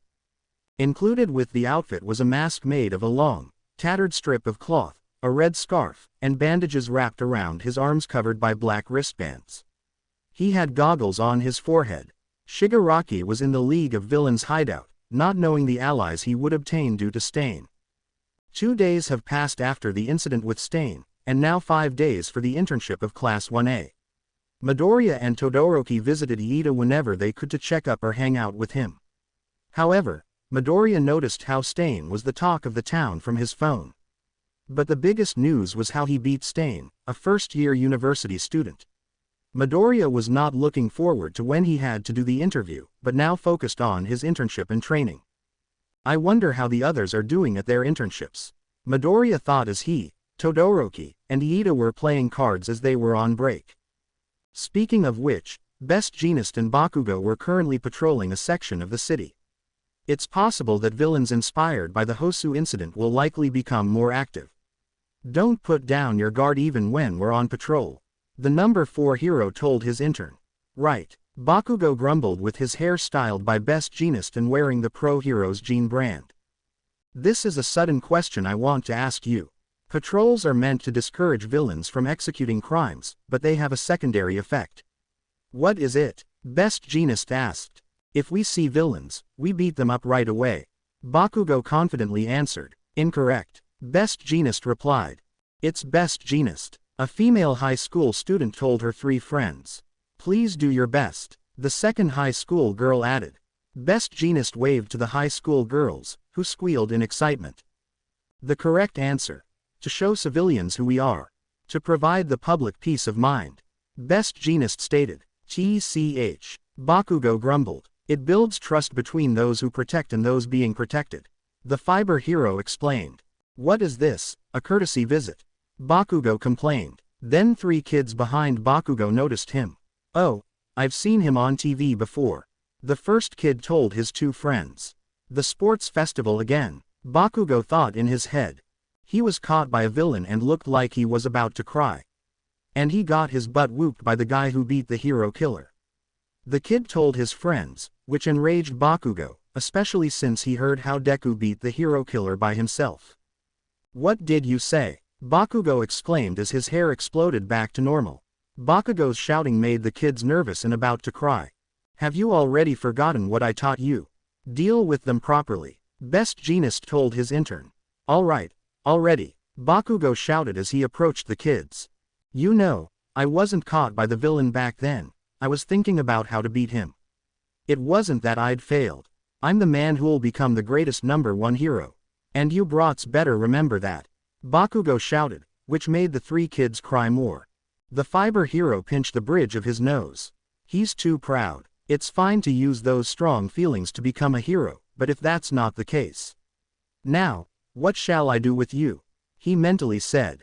Meanwhile, Uravity was training with Gunhead. How would you fight against an opponent with a knife? Gunhead asked his intern as she held the training knife. Uravity, can you try striking me? The battle hero requested. You sure? Uraraka asked. You don't have to hold back. Gunhead confirmed. Then, here I come. Uraraka responded. Uravity ran toward Gunhead and threw various strikes, but Gunhead evaded them all. When someone's waving a knife at you, deal with it by keeping your distance. The battle hero explained as he stepped away from his intern. Uravity went for a stab next. If they attack directly, use one leg as an axis to turn and evade, then catch their wrist and neck simultaneously, then hold them down as you pull their wrist. Gunhead said as he performed the moves he explained. Uravity found herself down on the ground. If you can bend their wrist to make them drop their weapon. Gunhead said as he twisted Uravity's wrist to make her drop the training knife. He then booted the fake weapon away. Kick the knife far away, it'll be even more perfect. Uraraka got up and rubbed her wrist, which was in slight pain. He moved so smoothly, without uncertainty. Gunhead martial arts, so incredible. Uraraka said mentally. She looked at Gunhead, who cutely ran and picked up the fake knife. Even though he acts cute, she mentally added. This time, you try to perform what I showed you while I hold the knife, K. We'll keep going until you can do it. All right, Gunhead said. Yes, sir, Uraraka answered with determination. At another part of the nation, Kendo and Tokage patrolled with Uabami. However, it was more of Uabami greeting her fans that requested autographs or her picture. Kendo trying to say something. When you work diligently like this, you can ultimately grow an incredible fanbase. They always enjoy meeting a famous pro. The snake hero added. This is working diligently, Tokage questioned. I think she's a little out of touch. Kendo commented as both girls sweat drop. With Kriti with Battle Vixen and her 3 children, Hikaru watched Ayane and Yaoyorozu sparring. Battle Vixen's 2 sons, Shin and Takeo, were patrolling the city. Midoriya's aunt was impressed with the progress her intern had gained. Alright, that's enough, you two. Battle Vixen told the 2 girls as they ceased. You're making significant progress, Kriti. You can keep up with all 3 of my children in just 5 days. Hikaru praised. Thanks to you for allowing me to intern with you, Yaoyorozu said as she bowed to Midoriya's aunt. Don't sell yourself short, Kriti. You're performing well, like Izuku when he started his training. Soon you'll be on the level with your boyfriend, Ayane said, which made Yaoyorozu blush. But she smiled, knowing that thanks to Battle Vixen and her children, Yaoyorozu could become a great hero, especially a reliable ally to the man she admires and loves. Well, let's join Shin and Takeo on their patrol. After all, it's our responsibility to keep the civilians safe. Battle Vixen announced. Yes, ma'am, Kriti and Ayane replied. 4th kind, Kirishima, and Tetsu were cleaning a messy playground at a park. Contributing to the community is essential to being a hero. Don't drag your feet doing it. Do you understand? 4th kind told his interns. Yes, Mr. 4th kind, sir. Kirishima and Tetsu groaned. I can't hear you. 4th kind exclaimed. Yes, Mr. 4th kind, sir. The 2 men exclaimed with more enthusiasm. Death Arms, along with his sidekick and Jiro, inside a building, were dealing with a hostage situation. All 3 of them were outside the room where the hostages were. Earphone Jack used her quirk to listen to what was happening in the room. How many hostages, Earphone Jack? Death Arms asked. 2 from what I can hear. She answered. All right, we're breaking in, Death Arms said as Jiro removed her jack from the door. I trust you to tell the escaping hostages what to do. The pro hero told his intern. All right, Death Arms. Jiro answered. Let's go. Death Arms told his sidekick as he barged open the doors. He, along with his sidekick, quickly entered the room. We're pro heroes. Do as I say, Death Arms commanded as the sounds of struggles can be heard. I'll escort you to safety. Please follow me, Jiro told the hostages. The two men quickly left the room, with Jiro following behind them. We're saved, one of the hostages stated. Thank you, hero, the second one praised, making Jiro feel happy hearing it. At a pier in one of Japan's docks, Asui, aka Froppy, was moping the deck of a ship named Oki Mariner. Froppy, a female voice called out to her. Asui turned to the woman who called her hero. Asui said as the woman approached her. This young woman was Sirius. Sirius stood 5 feet 7 inches with smart blue eyes sloping inwards and short, shoulder-length light blue hair swept to the right. Her costume included a sleeveless white sailor uniform with a dark blue, double-trimmed collar. A short 3-piece skirt buttoned together on either side. Sirius wore a loosely tied red scarf, blue gloves with white striped wrist guards, and thigh-high boots with wavy lines running from thigh to toe. She sports a flat hat with a ribbon around the base and 2 large communicators shaped like large blue fins. How are things on your end? Sirius asked Froppy. I finished cleaning the deck, Sirius. Froppy answered. Sirius smiled as she held 2 drinks in her hands. The 2 girls sat down while enjoying their drinks and talking. It's boring just training and cleaning the deck daily, right? Sirius said. Yes, a little bit, Froppy admitted. It was the same during my internship. I got confused by the difference between the image I had of what a hero was when I was a kid and the reality of it. I imagined it a lot showier, but it's a daily grind of training, patrols, and cleaning. Sirius stated. On top of that, I even had to wash the captain's underwear. What part of this is being a hero? I thought, Sirius added as she rested her chin on her hands. Did you get tired of it? Froppy asked. At first, I did. But after I became the captain's sidekick, I realized what was truly important for heroes. Sirius answered. What's really important? What is it? Froppy wondered. You have to find that answer yourself. Sirius said with a smile. Hero. Asui replied with a nod. Hey, Froppy, a male voice called out, making Asui and Sirius turn to the voice's owner. It turns out to be the captain of the ship and Sirius' boss, the sea rescue hero, Selkie. Selkie is a male with his quirk, making him look like a humanoid spotted seal. He sports a gray beard and black eyes with a muscular physique. Selkie's hero costume consisted of a full-body wetsuit with yellow goggles, retractable flippers, and a stylized S on the left shoulder. What are you playing around for? Just because frogs have large mouths doesn't mean you can spend the whole day gabbing. And Sirius, I ordered you to supervise her. Make sure you're doing the job properly, Selkie said as he was in front of the 2. I've finished cleaning the ship, Captain. Froppy answered. And I'm properly supervising her, Sirius said as she gave Asui a side hug and a wink. Hero. Froppy confirmed. Oh, is that right? Guessed. I jumped to conclusions, Selkie said as he rubbed his head and stood up straight. I see. My bad, he added, then made himself look cute. I'm sorry, Selkie said in a cute tone. Froppy placed a finger on her chin as she was confused while Sirius was annoyed. Selkie then laughed. Was I too adorable for words, Froppy? The sea rescue hero asked with a wink. She's dumbfounded, Sirius commented. I always say this, but you can't make your face cute. Below the neck, you're too macho. Your face is too rugged, too, Sirius stated. What did you say? Selkie exclaimed. When I do it for the kids, they love it, he remarked. Then Sirius put a finger on her captain's nose to push him back. Yeah, because they love making fun of it. You're not cute at all, Sirius refuted, with Selkie leaning to the side in shock. How cute, Froppy mentally said. Besides, the only person I know is the sports festival's winner, Izuku Midoriya, who can pull that off.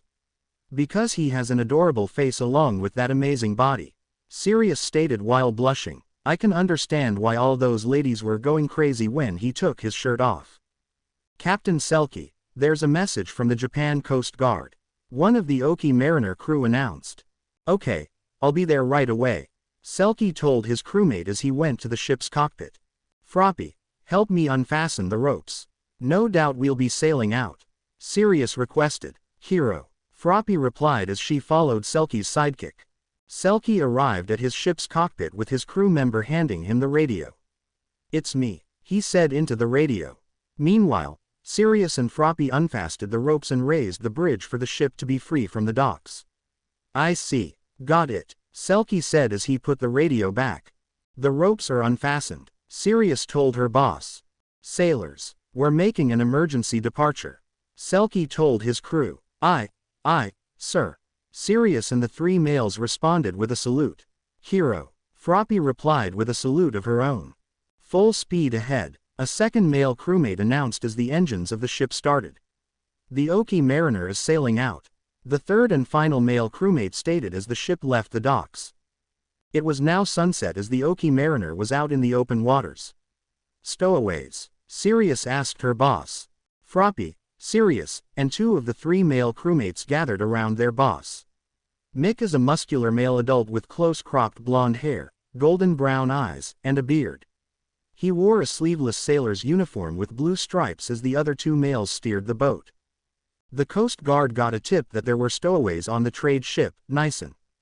The Coast Guard inspected the vessel, but the stowaways were nowhere to be found. However, after further investigation, they discovered cargo missing from the ship's freight list. Selkie told his crew, then he turned his attention to his intern. You know what this means, Froppy? The sea rescue hero asked her. Hero, she replied, then she took a moment to find the answer. I think it means that before the Coast Guard arrived, the stowaways hauled the cargo to another ship and ran away. She answered. The stowaways may be smuggling brokers, Hosu added. Selkie had a shocked expression from his intern answering correctly, then made a cute expression. That's correct, he said in a cute, high-pitched tone. That's not cute, Sirius, Mick, and the other two male crewmates exclaimed mentally.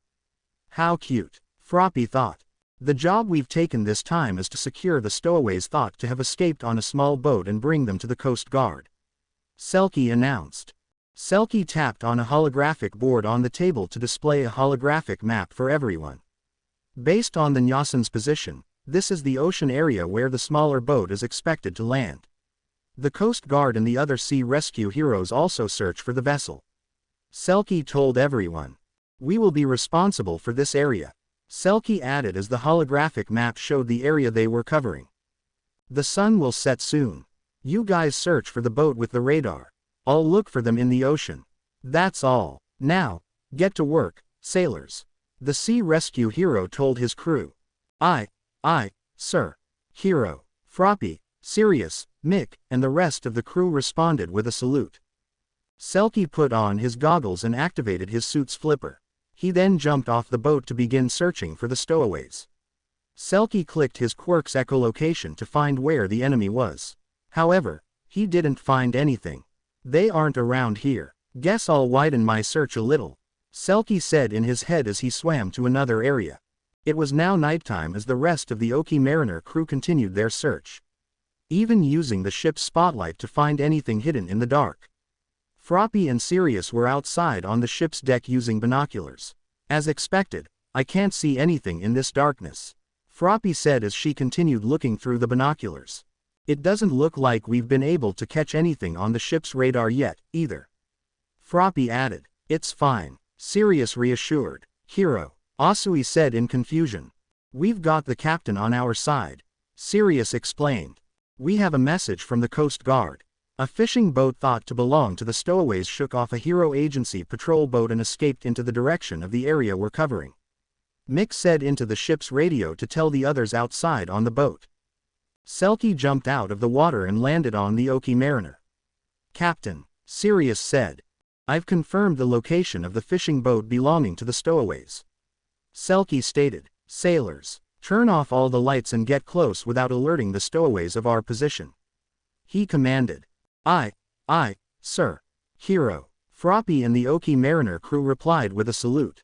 Soon the Oki Mariner and its crew found the fishing boat floating in the water.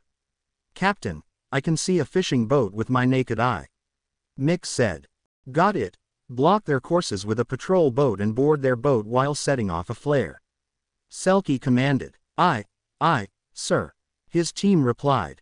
What should I do? Froppy asked the pro hero.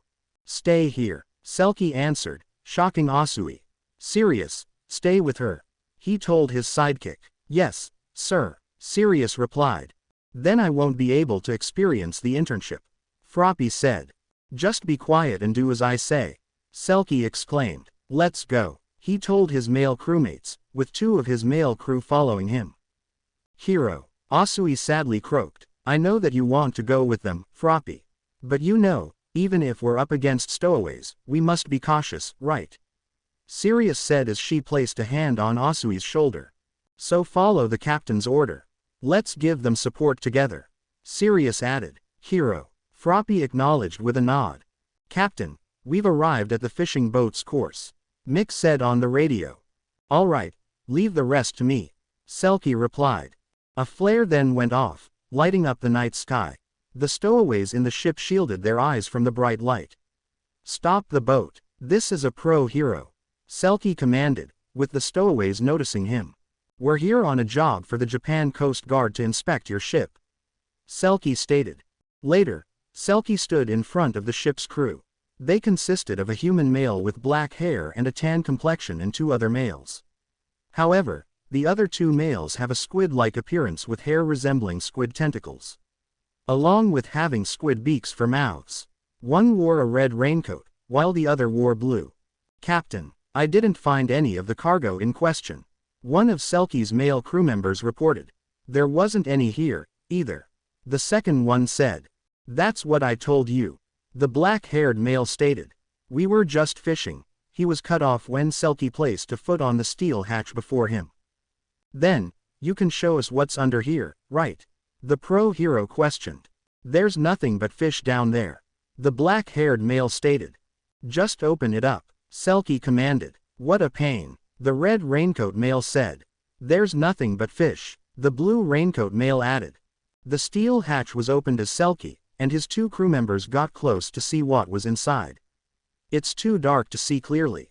One of them said. Can't you turn on any lights? Selkie said, but the black-haired male and 2 squid males pushed him and his 2 sidekicks into the hatch. I did as you said.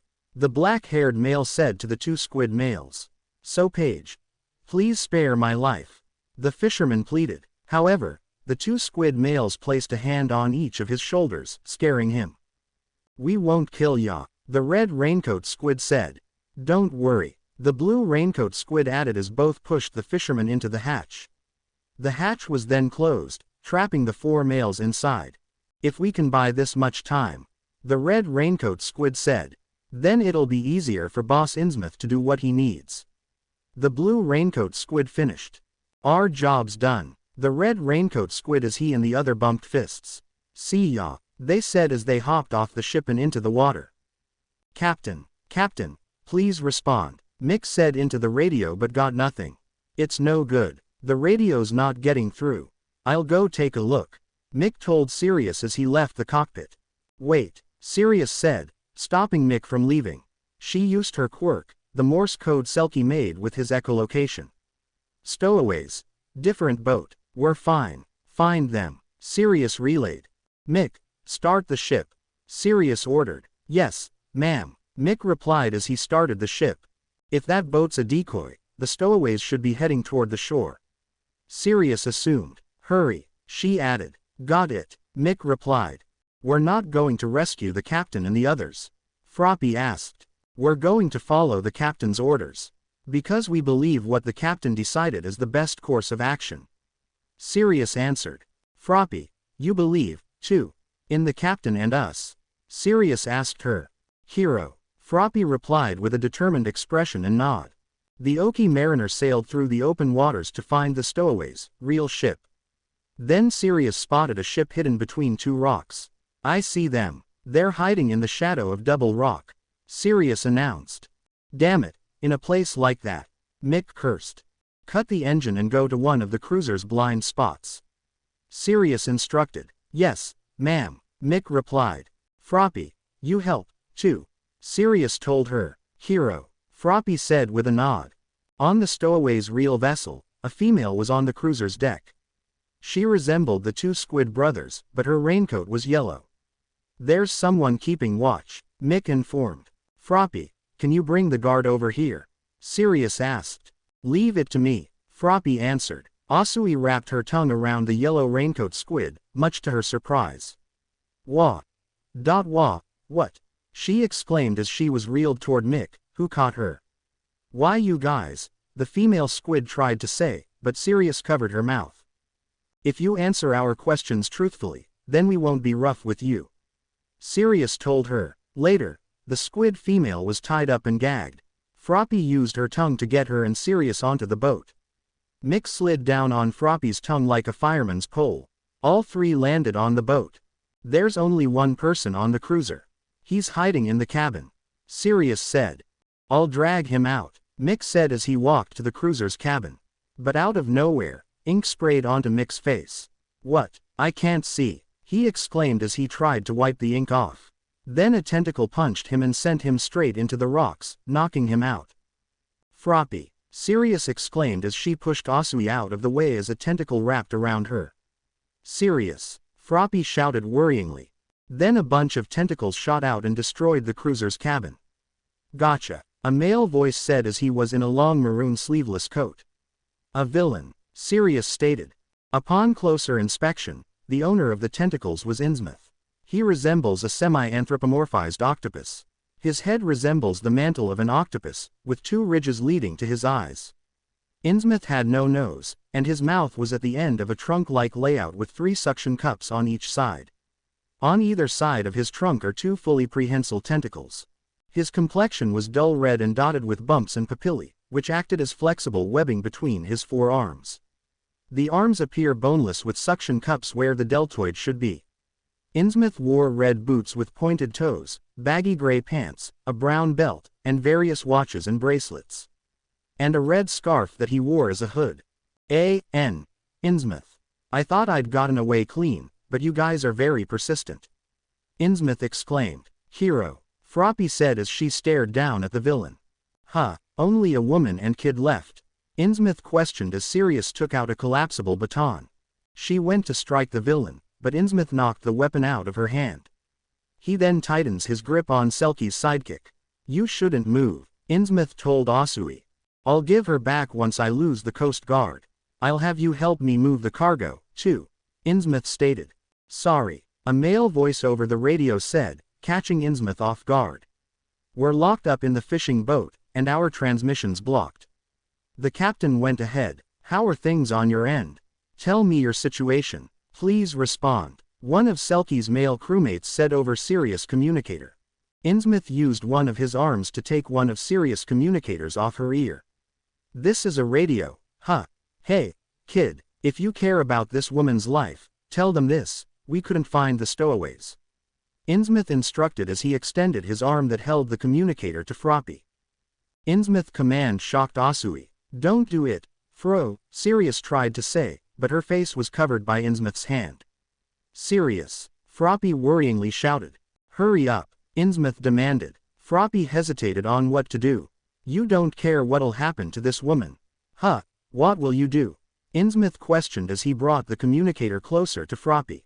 Well, he asked. Froppy then remembered Sirius' words earlier. What was truly important for heroes? We're going to follow the captain's orders. Because we believe what the captain decided is the best course of action. Froppy, you believe, too, in the captain and us. Froppy recalled those words and had her head down. I know, she said, with Innsmouth believing she'll do what he demanded. Froppy then pressed the button on Sirius' communicator. The stowaways are at Double Rock, she exclaimed into the communicator. Sue, Sirius said before Innsmouth slammed her onto the ground. You little brat, Innsmouth exclaimed as he attacked Froppy, but she evaded his incoming attack by jumping onto the nearby rocks. I'll kill you, the villain exclaimed as he kept attacking Hosu with his arms. But Froppy hopped around the rocks to dodge. Stop moving, it's so annoying, Innsmouth shouted. Froppy then fired her tongue at Sirius, which wrapped around her so she could get Selkie's sidekick to safety. But Innsmouth grabbed her tongue. Oops, I got you, the villain stated. He then gripped Froppy's tongue to drag her across the rocks. Innsmouth then stood over Froppy on the rocks while holding onto her tongue. The end. Innsmouth told Froppy. Sirius struggled to get up to help Hosu. You're just a brat. Since you came uninvited, you need to die, Innsmouth stated as his hand came close to Froppy's face. But then something came out of the water to tackle Innsmouth off Froppy. Innsmouth stopped himself as he held onto the top of the giant stalactite. He then saw what crashed into him was the red and blue raincoat squid males. Boss, the two said as they fell back into the water. My brothers, Innsmouth cried out. Something again jumped out of the water, gaining Innsmouth's attention. Froppy was happy as it was Selkie.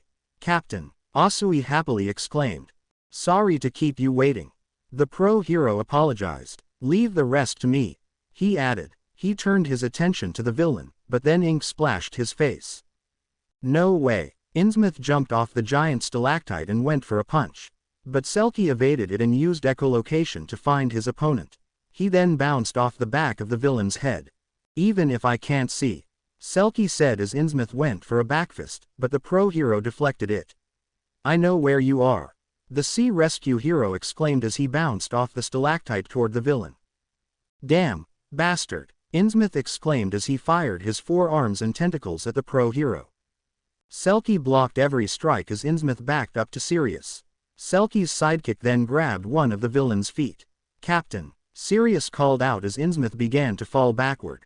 All right, Selkie exclaimed as he struck Innsmouth with a hard dropkick to the face. Both Selkie and Innsmouth crash into the water, causing a huge splash. The captain's amazing, Froppy said, amazed by the pro hero. Froppy, Sirius said, grabbing Hosu's attention. Froppy jumped down to Sirius. Are you okay? Are you hurt? Selkie's sidekick asked in a concerned tone. I'm fine. What about you, Sirius? Froppy replied in the same tone. My body's the only thing strong about me, Sirius answered. Selkie then joined the two as he floated in the water. Good job, you two. Thanks to you, we got the stowaways, the pro hero praised. Innsmouth and his two brothers were floating in the water, unconscious. At the same time, the female sibling remained where she was as Mick regained consciousness. Captain, Sirius said in a happy tone. Thanks, Selkie said, doing his cutesy voice and expression. You're doing that now, Sirius said as she slumped down in embarrassment. Sirius, I'm glad I came to this internship, Froppy said, confusing Selkie's sidekick. What's very important for a hero? I think I understand it a little better now, Froppy stated, making Sirius smile. I see, she said. Soon the Oki Mariner returned to the pier it was initially docked at with the stowaways at sunrise.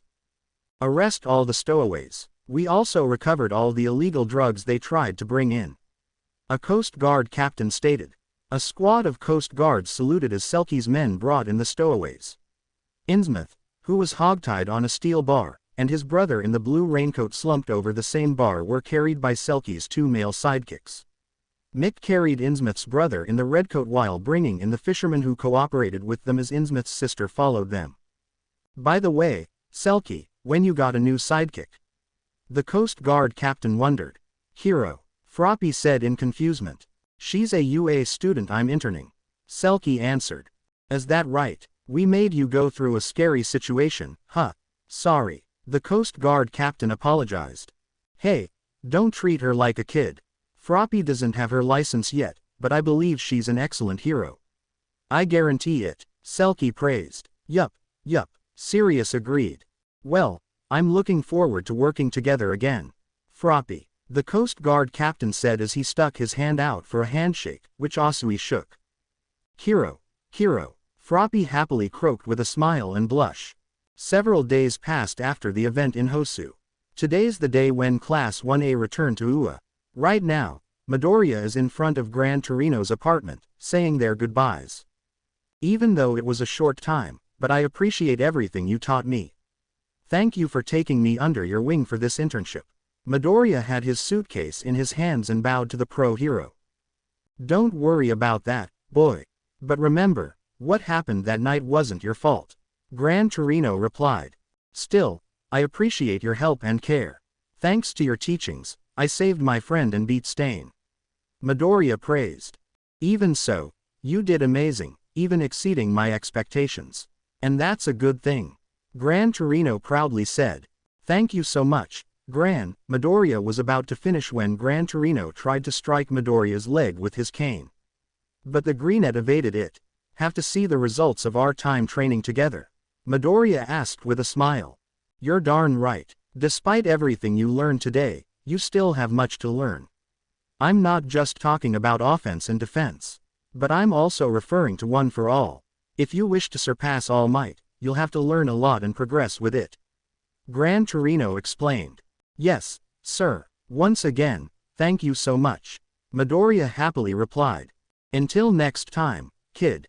Take care of yourself, Gran Torino said and was about to enter his home. But he stopped when Midoriya spoke. Wait, I have a quick question. The Greenette requested. As long the question isn't stupid or takes too long, then it's fine. Hurry because I want to eat my sweets. Gran Torino allowed. Even though you're strong and trained All Might, you are almost unknown. Is there a reason? Midoriya wondered. Yes, I was never interested in working as a pro hero. Gran Torino answered. Say what? A bewildered Midoriya replied. There was a point in my past when I needed to utilize my quirk to its fullest, without limits. That's the only reason I got my license. Gran Torino said as he looked to the sky before looking at Midoriya. You can ask Toshi or All Might. He can explain it better than I do. Tell that big lug I said hello when you see him. Of course, I'll visit you when I get the chance. Midoriya said as he bowed. He then got on his motorcycle. Upon turning it on, he gently tugged on his leather jacket and mumbled softly as he felt the humidity rise. His helmet laying on his lap was currently being dusted off. A future hero, huh? You don't look or act like him, but you're like Toshinori. The man that was chosen by my friend and the one to inherit one for all. And now, this man has chosen a successor who shatters expectations. Gran Torino stated in his head. Hey, kid, he called out. Midoriya was about to put on the helmet when he heard Gran Torino. He turned to the pro hero to listen to what he had to say. Who are you? Gran Torino asked, making Midoriya nearly fall anime style. Did he forget my name? Midoriya asked in his head. The Greenette was about to say his name but realized something. It wasn't his actual name he wanted to know, but he knew which Gran Torino referred to. Midoriya looked at Gran Torino with a proud and determined expression. I'm the spirit of vengeance, Ghost Rider. Midoriya answered. Gran Torino was pleased with the answer as he gave Midoriya a nod of approval. I wish to see the day when the name Ghost Rider will be celebrated as a symbol of peace. The pro hero said. I'll make sure to keep that promise. Midoriya replied as he started his motorcycle. Gran Torino watched as the Greenette put on the helmet. Making sure everything was secured, Midoriya then drove off. The pro hero stood before his apartment, watching the motorcycle drive away until it disappeared. Gran Torino looked up to the sky and thought of something. Please, Toshinori, Ua, and Sentinel, help this boy become the future symbol that surpasses All Might. Gran Torino mentally prayed as he walked into his home. The next day when Midoriya arrived home, his mother was very worried about him. Especially when she heard her youngest son took on the hero killer. But Midoriya calmed down his crying mother, telling her he was fine. Inko was relieved to know that her baby boy was fine. Midoriya drove his 1969 Dodge Charger to Ua and, after parking it, made his way to his classroom. Inside Class 1A, the sound of laughter from Kirishima and Shiro can be heard. Ha ha ha ha ha ha ha. What is that? Both Kirishima and Shiro laughed. The reason is Bakugo's hair was done by Best Jeanist. What are you laughing at? Bakugo questioned as he was already annoyed. Man, that new hairstyle of yours looks great on you, Kirishima said as he and Shiro continued to laugh, fueling Bakugo's anger. Stop laughing. My hair is used to being this way and won't return to how it originally was. Bakugo stated as Kirishima and Shiro continued to laugh. I told you to stop laughing already. I'll kill you, he exclaimed. I like to see you try, side part boy. Shiro commented while laughing. What did you say? Bakugo roared as his hair exploded back to normal, but Kirishima and Shiro continued laughing. His hair's back. Kirishima and Shiro laughed as they pointed at Bakugo. Are you for real? You fought against villains. Wow, I'm so jealous. That must have been amazing. Ashido excitedly said as she, Jiro, Uraraka, Yaoyorozu, and Hagakure stood at Asui's desk. I didn't face them. I only helped with hostage rescue and evacuation along with providing support. Jiro answered as she curled one of her earphone jacks around her finger. But still, that's amazing. Ashido replied. All I did was train, clean the deck, and patrol. There was this one time we caught smugglers. Asui stated. Whoa, that was cool. Ashido and Jiro said with shocked expressions. My internship was enlightening. I learned the skills for being a proper hero. Despite the training being draining, it was worthwhile. Yaoyorozu expressed. Considering you were with Midori's aunt, you had it the best. With more training, you'll be a badass like Midori, Yaomomo. Hagakure pointed out. What about you, Ochako? How was your internship? Asui asked her friend. Uraraka was covered in a purple aura as she punched the air. It was beneficial, she answered. Looks like she found her fighting spirit. Asui commented. Makes sense. She did go to Gunhead's agency. Jiro added. Quite the big change for just 1 week. Kaminari said while looking at Uraraka. Change. That's not true, my friend. All women are demons. They hide their true selves behind beautiful faces. Mineta said as he had a scared expression while biting his fingernail. Dude, what happened at MT? Ladies, Kaminari asked as he grabbed Mineta's arm to snap him out of his panic. My internship was fine. Everyone there loved me. But the ones who changed the most were definitely Midoriya, Todoroki, and Iida. He stated as he looked at the mentioned trio. Yeah, I heard the news. Shiro said as he and Kirishima were in a headlock by Bakugo. Glad you guys are okay. Kirishima added. Still, Yaoyorozu said as she approached Midoriya and then pulled his cheek. Even though you fought the hero killer to save Iida, that was a precarious course of action. Did you want to scare us like at the USJ, Izuku? She questioned as she released Midoriya's cheek. Yeah, that SOS message you sent everyone in class made us think you were in severe condition. But I'm happy it wasn't since you know how to handle yourself, Deku-kun. Uraraka said. Yeah, Midoriya has proven to be the best fighter out of us all. He got first at the entrance exam, beat the villains at the USJ, won the sports festival, and now beat the hero killer. Jiro pointed out.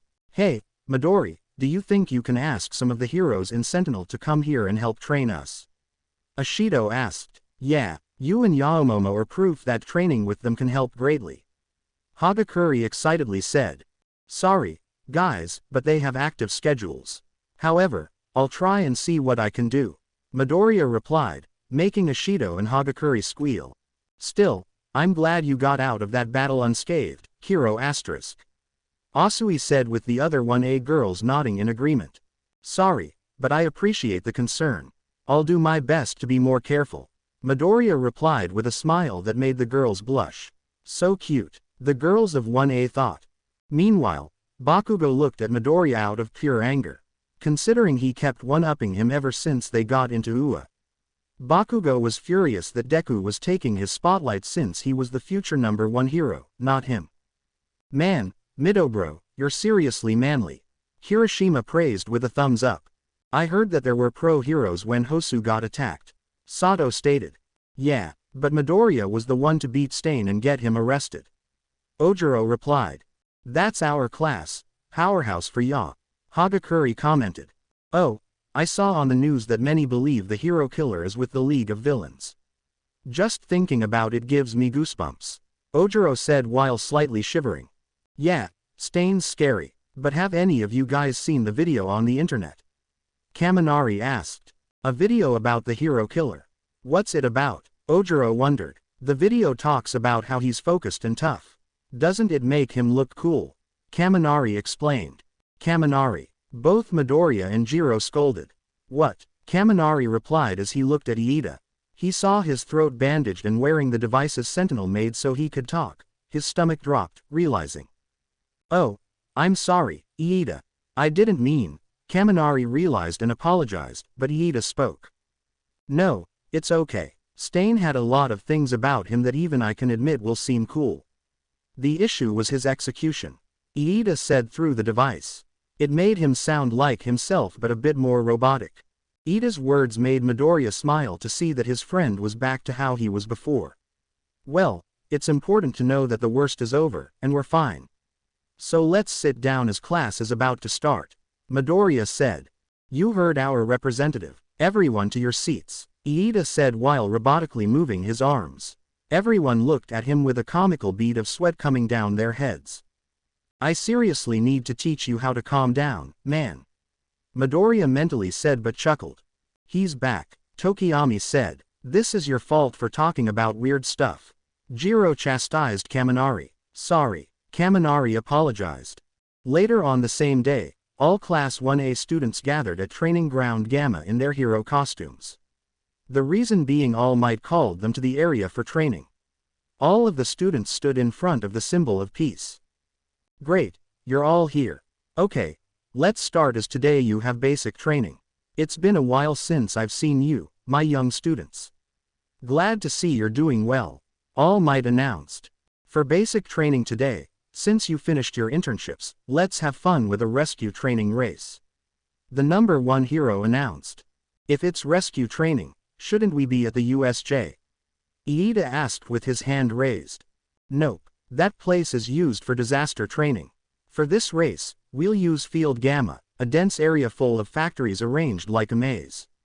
You'll be divided into groups, and each group will train in turn. As soon I fired the distress signal from somewhere inside, the race through the area begins. All Might explained. This race is to see who'll come and rescue me first. Of course, keep damage to the building to a minimum. The symbol of peace added as he slowly pointed to Bakugo. Stop pointing at me, Bakugo commented. Alright, let's start with the first group. It will be Izuku Midoriya, Tenya Iida, Hontasiro, Masharao Ojiro, and Mina Ashido. Please step into the area and wait for the signal. All Might announce. Inside the field, the first group were in position in their proper areas. They all stretched and waited for the signal. Meanwhile, the rest of Class 1A watched the race on a big screen. So, who do you guys think will win? Kaminari asked. That's tough to say since we all had different experiences with the heroes we've interned with. Sato answered. I'm going with Zero on this one. Kirishima stated. I'll think I'll go with Ojiro. Kaminari replied. My bet's Ashido because she got an athletic body. Mineta being, Mineta. Deku will definitely get last. Bakugo stated. I don't think so since I believe Izuku will be the victor. Considering he received training from multiple proficient pro heroes. Yaoyorozu remarked. Yeah, Midoriya's completely on a whole different level than us. He could win this by either teleporting or outrunning the rest. Jiro agreed. That's right. Deku-kun knows many fighting styles, fights like a pro, and knows how to think and act like one. He got this in the bag, Uraraka happily stated. Focusing on Midoriya, he finished stretching and closed his eyes to take deep breaths and slowly exhale. Time to show the results of Gran Torino's training, Izuku. Remember what you've learned and show what you can do, he thought with a determined expression. Now, let's start, All Might exclaimed as he gave the signal on the loudspeaker. The students wasted no time and started running. Zero used his tape to swing across the pipes. Ashido slid on the pipes using her acid. Ojiro hopped around the arena using his tail. And Iida rushed through the field using his speed. Zero was currently in the lead as he continued swinging. Man, it's kind of unfair for the others since I'm in my element here. Zero stated. But then, out of nowhere, Midoriya flew past Zero, much to his shock. Midoriya conjured one for all, full Cal mode, and in his Ghost Rider form, green lightning surrounded him. Including his feet being ignited as they were used as jets. He then bounced around using his enhanced speed from both of his quirks. Midoriya jumped around the area like Gran Torino as he bounced off walls, slid, swung, or ran along the pipes and wall run. Whoa, what the, how is he so fast? Zero yelled. Back with the other students, they were shocked by what they saw. Midoriya already reached them, Mineta exclaimed. Everyone saw how Midoriya continued to breeze through the area, running like a ninja. This is awesome. Go, Deku-kun, Uraraka cheered, with the other girls also cheering for him. Bakugo watched the screen and got angry, seeing Midoriya had progressed more. While I wasted time in that stupid internship, Deku improved again. He progressed again, Bakugo thought, seething in anger. Back on the run, Iida, Shiro, Ojiro, and Ishido did their best to catch up with Midoriya. However, the Greenette continued to blitz through the area and get further ahead of them.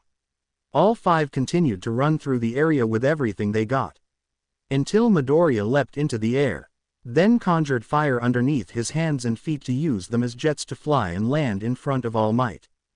It's over. Congratulations, young Midoriya, you did it, you managed to save me. All Might as he put the winner's banner on Midoriya. The Greenette caught his breath and rubbed the back of his head. Thanks, All Might, it was all thanks to Gran Torino's training. Midoriya replied. The others then arrived as they were also catching their breath. I forgot. You got monstrous stamina, Midori. Ishido said through pants. I thought I had this in the bag, but congrats, man. Shiro congratulated. Impressive speed and movement you got, Midoriya. Ojiro added. Congratulations, my friend. It appears you utilize everything you learned in your internship. Iida said as he patted his friend on the back. You all progressed after your internship. You're all excellent. I wish to see you all progress further. All Might complimented the first group. Yes, All Might Sensei. Midoriya, Iida, Shiro, Ojiro, and Ishido replied with a bow. The group began to leave the area to let the next group be on the field. But Midoriya was stopped by All Might. Midoriya turned to his mentor to see what he needed. Young Midoriya, you did amazing today. After class, come see me. The symbol of peace told him. Sure, what's the reason? Midoriya asked his mentor. I want to talk to you. I believe it's time for me to tell you about myself and one for all. All Might answered. Midoriya nodded as he then joined his classmates. After that, the rest of the class did the exercise, and soon it was over. Later, the class was in their respective changing rooms. Man, today's training was hard. Sato said. Today's class made me shine because of my sweat. Aoyama said, drying himself with a towel. Dude, I have to work to increase my speed and mobility. Kaminari stated. The more we improve, the more skills we obtain. Tokiyami replied. Yeah, but one thing's more sure, I'll go way back. Man, I'm jealous of Midoriya and Shiro, you guys were in your element with your mobility. I want to be awesome like that. Kaminari groaned. Well, I can help you guys if I get the chance. Midoriya offered. Really, could you show us how it's done? Shiro asked with hope in his eyes. Kaminari, Hiroshima, and Ojiro also had the same expression. One day, who knows? Midoriya answered while smiling. You're awesome, Midobro, Hiroshima exclaimed with a thumbs up, with the others doing the same. Midoriya put on his shirt, but then Mineta grabbed everyone's attention.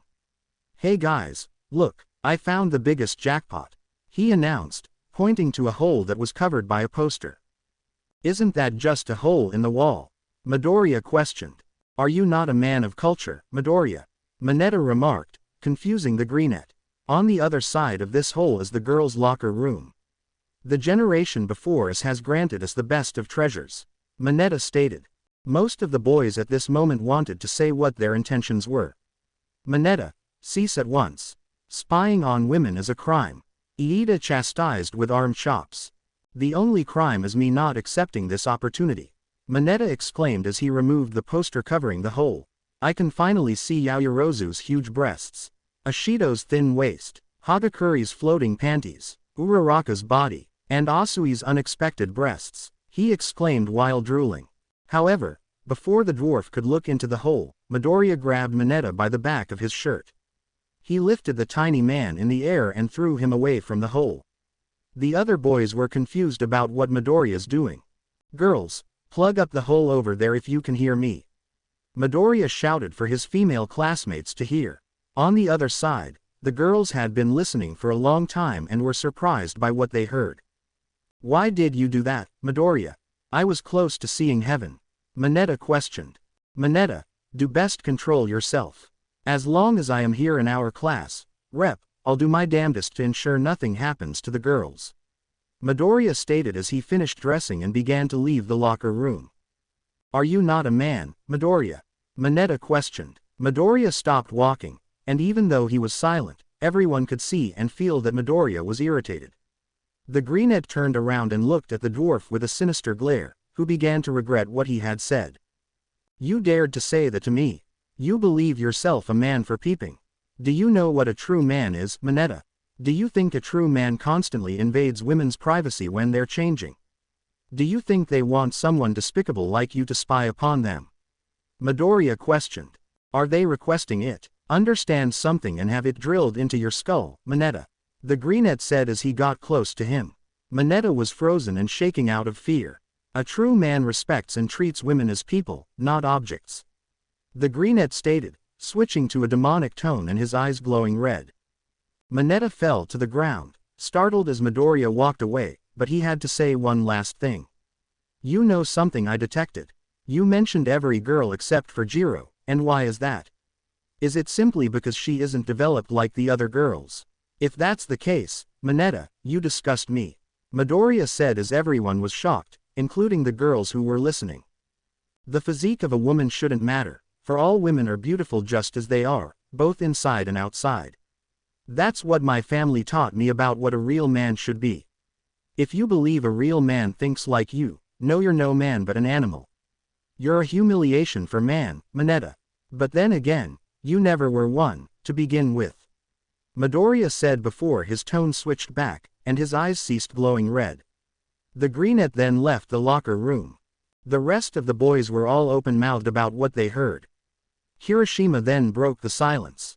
That was so. Kirishima trying to finish. Manly. Zero finished, for he and Kirishima cried manly tears. Exactly, Kirishima replied. Midoriya always shines with his words of wisdom. How envious, Aoyama stated. Having someone like Midoriya as our representative makes me happy. Iida heralded. Remind me never to piss off Midoriya. Kaminari commented. Bakugo didn't say anything as he was both surprised and scared. Back in the girls' locker room, they were surprised and happy by Midoriya's words. So much that they were all blushing. Deku-kun, a blushing Uraraka said. Midori's so cute and awesome saying all that. Hagakure told Ashido, he's so amazing defending us. Ashido replied. He acted like a real man. Asui commended. It's great to know someone like Izuku as our friend and classmate. Yaoyorozu stated with her hand on her chest.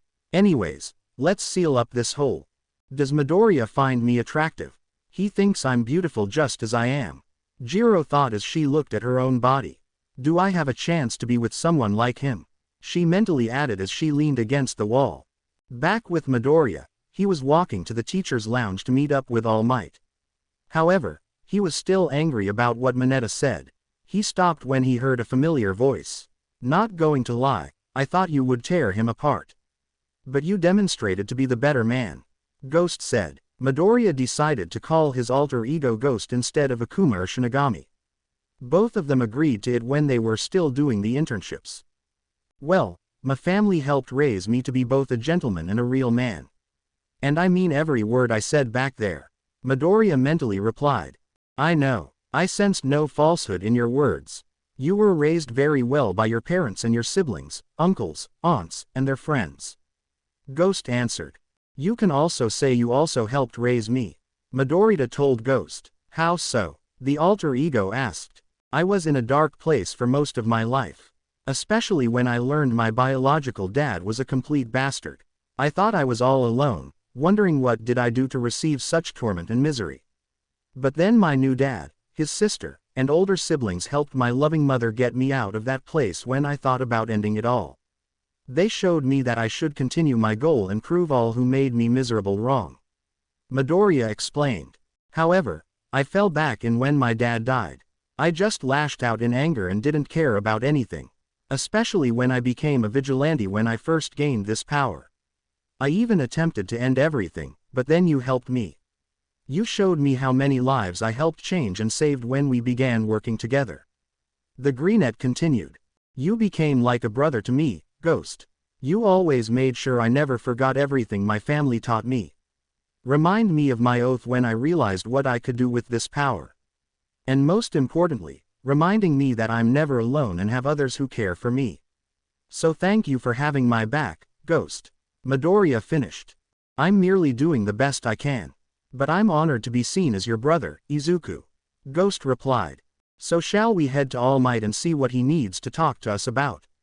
Midoriya mentally suggested. Let's. We shouldn't keep your mentor waiting. Ghost agreed. Midoriya arrived at the teacher's lounge with All Might currently Toshinori Yagi with him in the room. The Greenette sat in front of his mentor to begin their conversation. So you saw the news, right? Midoriya asked his mentor. Yes, I'm sorry you had to go through that. All Might answered. It's fine. You don't need to apologize for what happened. So what do you want to talk about, one for all? Midoriya replied. I heard that the hero killer's quirk involves licking blood, including that he paralyzes the person he drew blood from when he ingests blood. Is that true? All Might asked, with his successor nodding his head, confirming his question. And he licked your blood, young Midoriya? Yagi asked. He managed to from a knife he threw to cut me. Why? Midoriya answered. Do you remember what I said when I gave you my power? Yagi asked. I had to eat your hair. Midoriya answered. No, not that part. Yagi said, slapping his hand on his face. I mean that I had to pass my DNA to you to get one for all. The number one hero stated. You mean Stain managed to get one for all from my blood? Midoriya questioned worryingly. No, he didn't. One for all can only be transferred if the wielder decides to give it.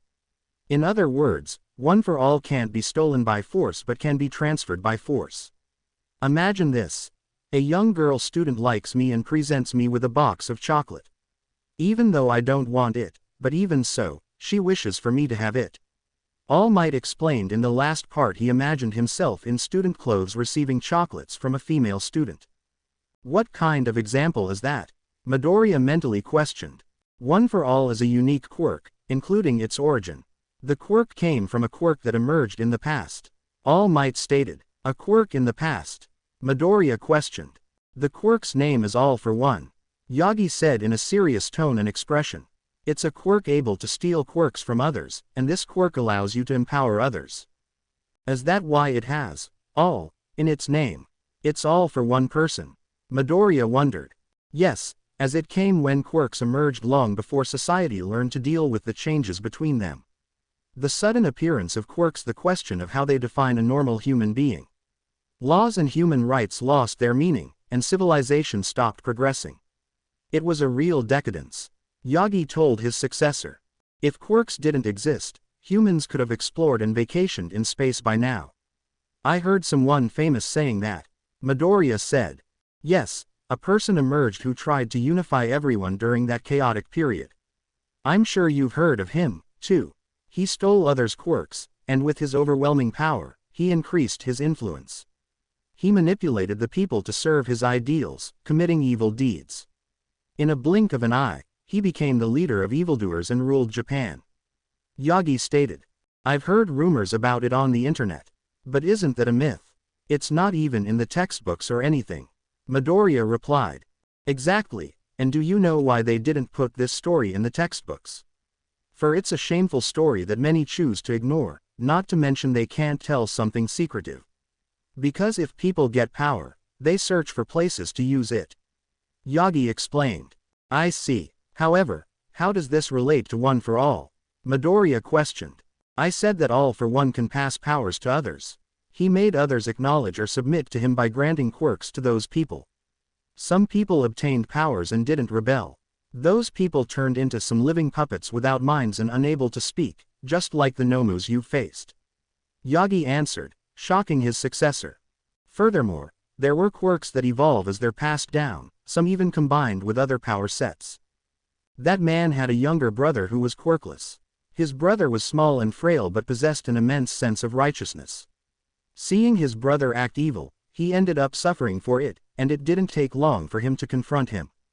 But that man forced a quirk that could hold power in his younger brother, and it was unattainable to know if he did it out of empathy or to have his brother submit. Yagi added. Don't tell me that, Midoriya said in disbelief. They thought the younger brother didn't have a quirk. However, it turns out there was something within him. Something that not even those closest to him noticed. He had an impractical power that only transferred quirks. And so the ability to store power combined with the power to transfer quirks, that's how One for All was born. Yagi stated with his arms open.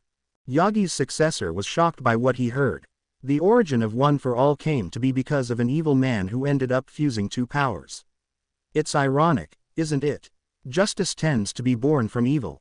Yagi said. Wait a minute, I understand how One for All originated, but why are you speaking about an old villain who could be dead? Midoriya asked. Whoever steals quirks doesn't have a limit as he can steal any quirk. He likely acquired a quirk that doesn't let him age. The symbol of evil is immortal. The difference between the combat state and the state of society at that time caused the defeat of the younger brother. So he decided to pass on his quirk to future generations. Yagi explained. He believed if One for All continued to grow, one day it would be strong enough to defeat All for One.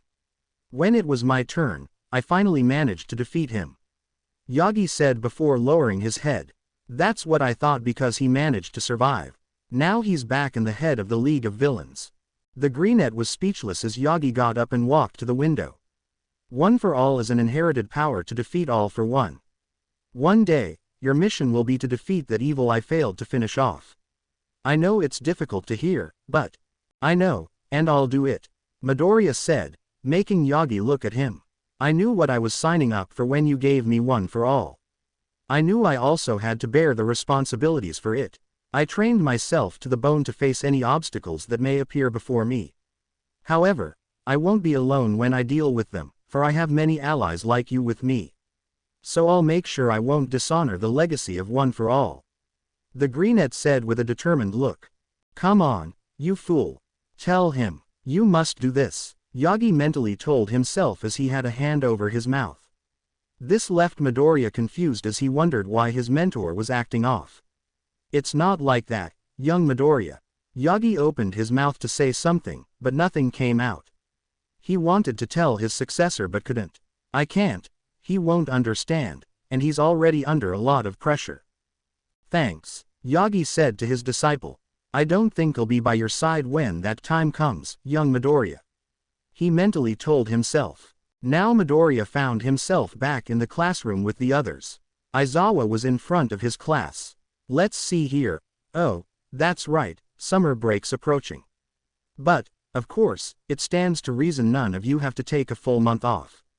Aizawa said, putting his students on edge. Could it be? Kaminari said worryingly. During summer vacation, you'll have training in a forest lodge. Aizawa announced. Summer camp. Almost all of Class 1A happily exclaimed. No doubt, there'll be a test of courage. Ashido cheered. The baths. Mineta shouted. Fireworks and bonfires. Asui said. Hot springs. Mineta once again shouted. Summer break means beef stew and curry. Iida proclaimed. Open lakes. Mineta exclaimed. If we're in nature, we'll work in different conditions, right? Yaoyorozu questioned with a hand on her chin. It doesn't matter the situation. We'll have to choose carefully and be wise. Tokiyami stated. Eating and sleeping with everyone around a campfire. I'm excited, Hagakure happily said. However, Aizawa said, cutting his class off as they stopped to hear what he had to say. If any of you fall short in the midterms, you'll be heading straight to remedial hell. Aizawa informed. Let's do our best, everyone. Hiroshima exclaimed to the class. This is stupid. Bakugo silently commented. Girls, do your best. Mineta shouted as he grabbed Midoriya's shoulder.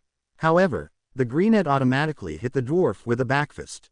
Ouch, my nose, Mineta exclaimed. All Might told me some surreal things, but my main goal hasn't changed. However, why didn't All Might say anything about himself?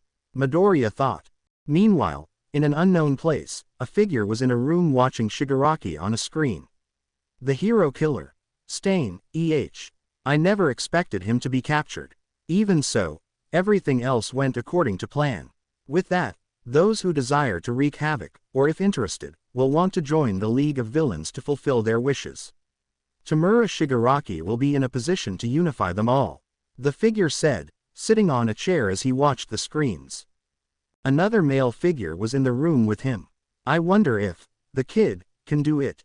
Personally, I believe things would proceed quickly if you stepped in earlier. The second male figure stated.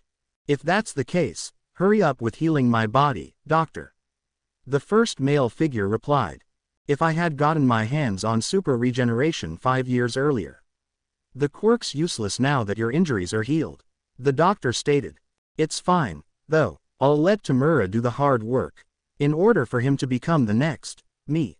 The first male figure said as the lights in the room shined to show the figure. For it was none other than, All for One. All for One appeared to stand at 7 feet 4, but his face was made entirely of scar tissue. The scars extended from above his upper lip and covered his entire head and the back of his neck.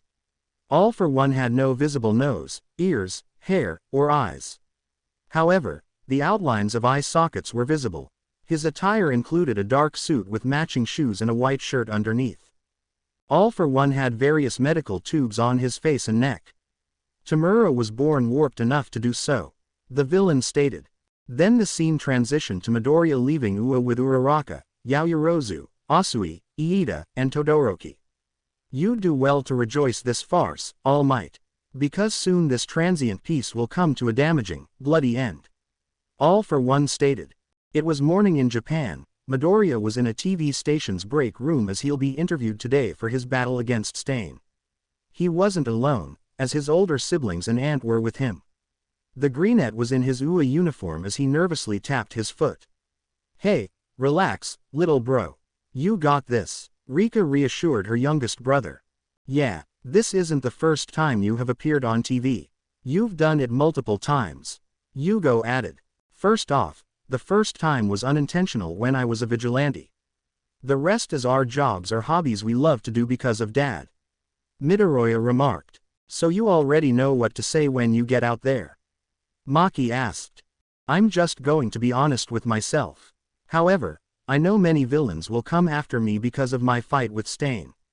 But I know I'm ready and prepared for that, along with having great people supporting me. Midoriya answered. You're damn right on that. Hikaru agreed with a smile. Everyone then heard a knock at the door. A female employee entered the room after opening the door. Izuku Midoriya, they're ready for you. The female employee announced. Ready to face the music? Ken asked his brother. No, but I have to, Midoriya admitted. Midoriya left the break room and entered the talk show set. He saw the male and female hosts that'll be interviewing him. The female noticed Midoriya as the crew was setting everything up. Oh, you're here. Please, have a seat. The female host said. Midoriya took his seat as the camera crew pointed the camera at them.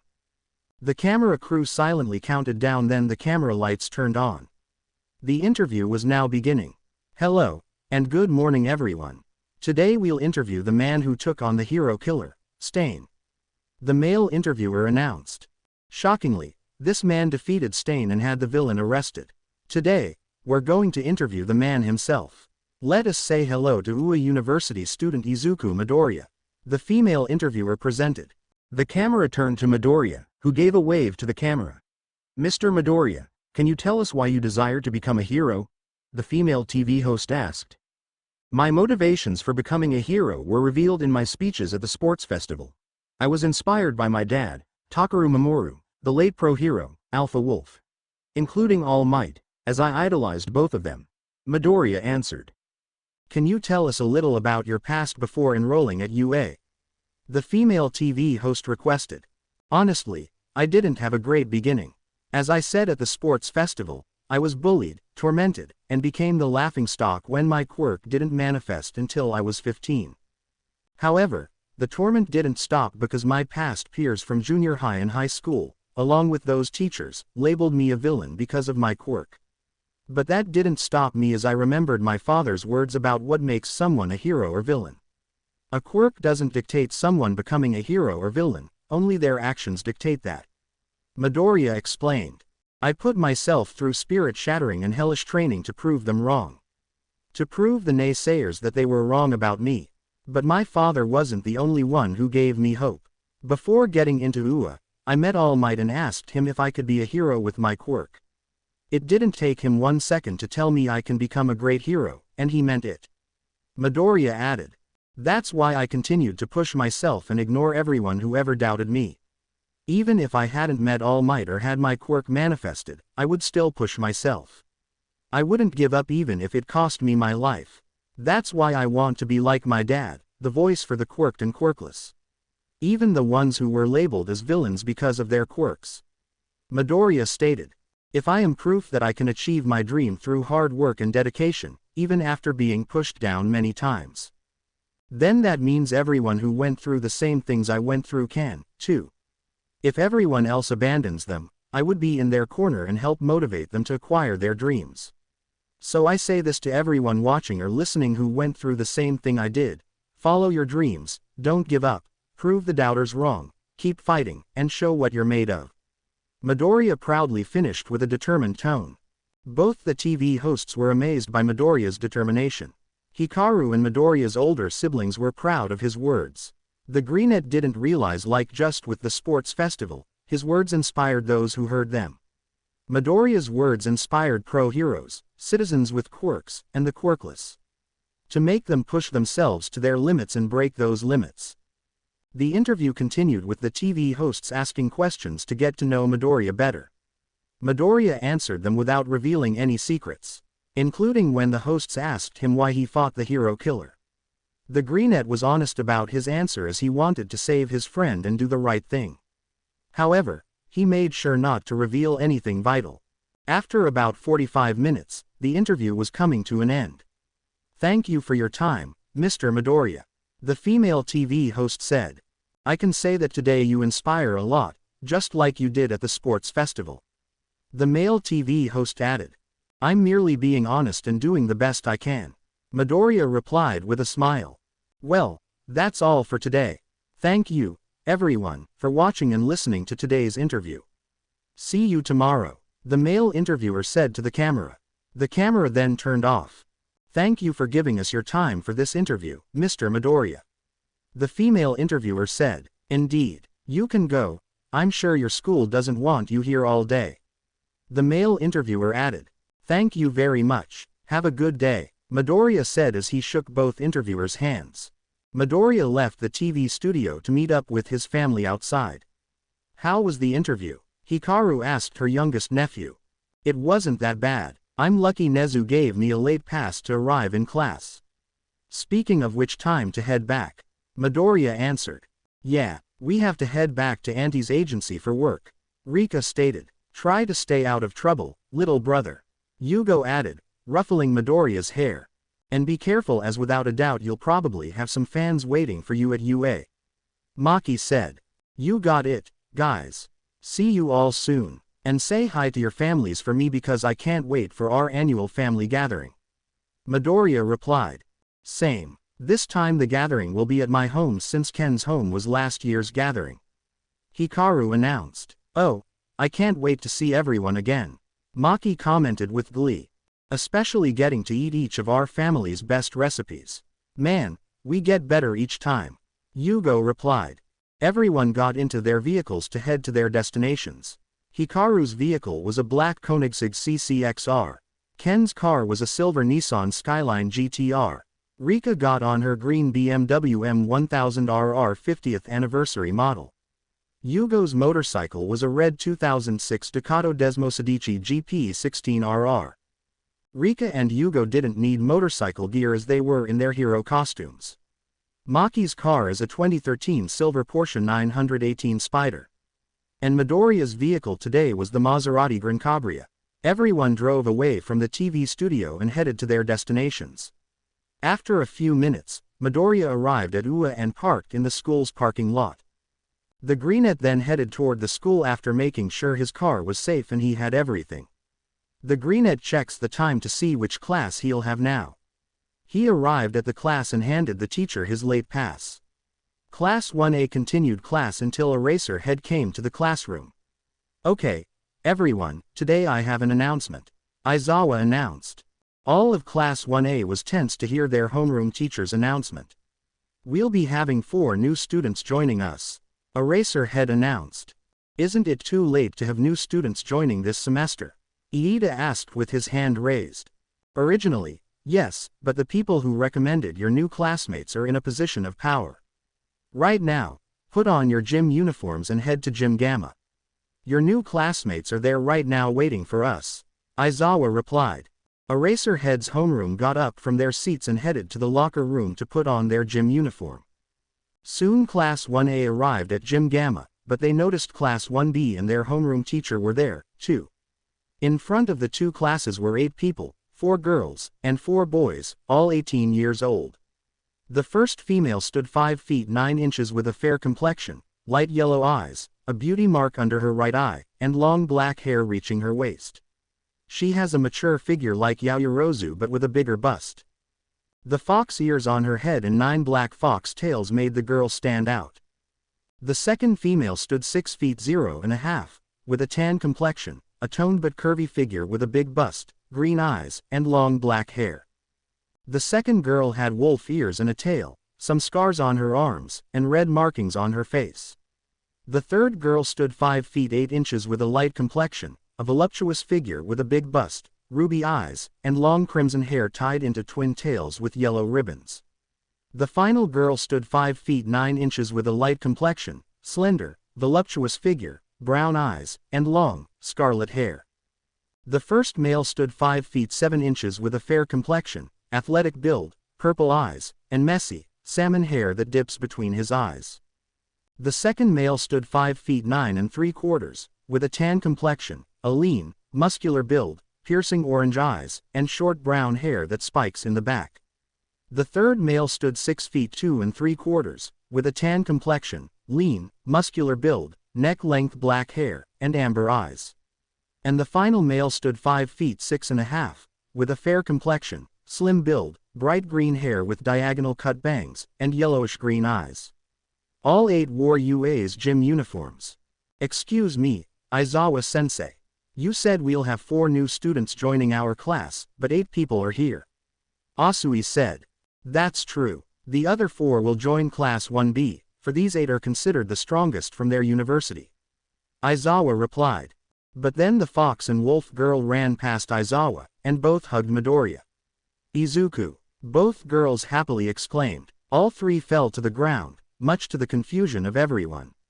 The wolf girl licked Midoriya's cheek while the fox girl rubbed her face on the other side. It took Midoriya a while to realize and remember who the 2 females were. Wait, Amy, Sum. Is it you? The Greenette asked. The 2 girls ceased their actions, and smiles appeared on their faces. You remember us, Izu-kun. The fox female happily exclaimed as she nuzzled him. It's been so long, Izuku.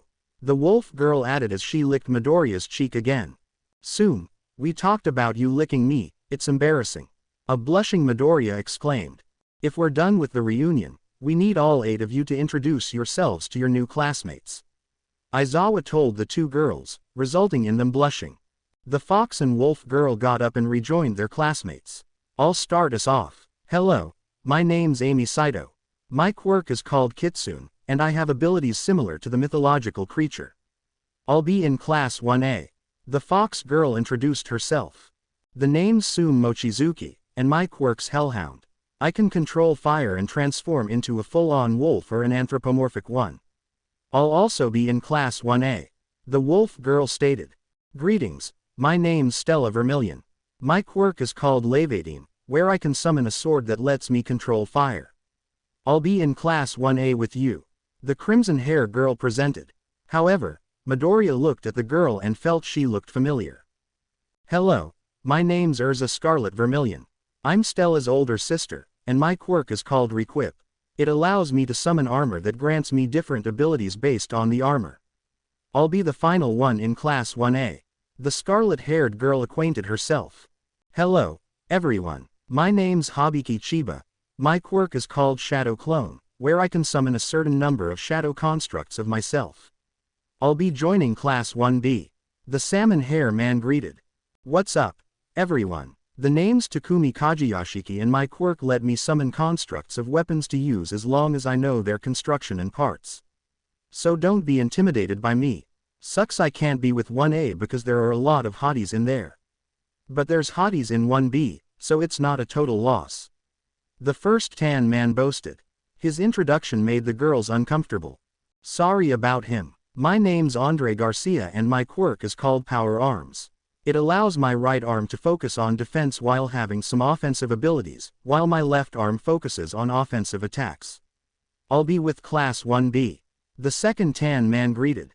Hello, I'm Yajuhara, and my quirk is Animal Construct. It allows me to summon energy constructs of animals I know about to help me.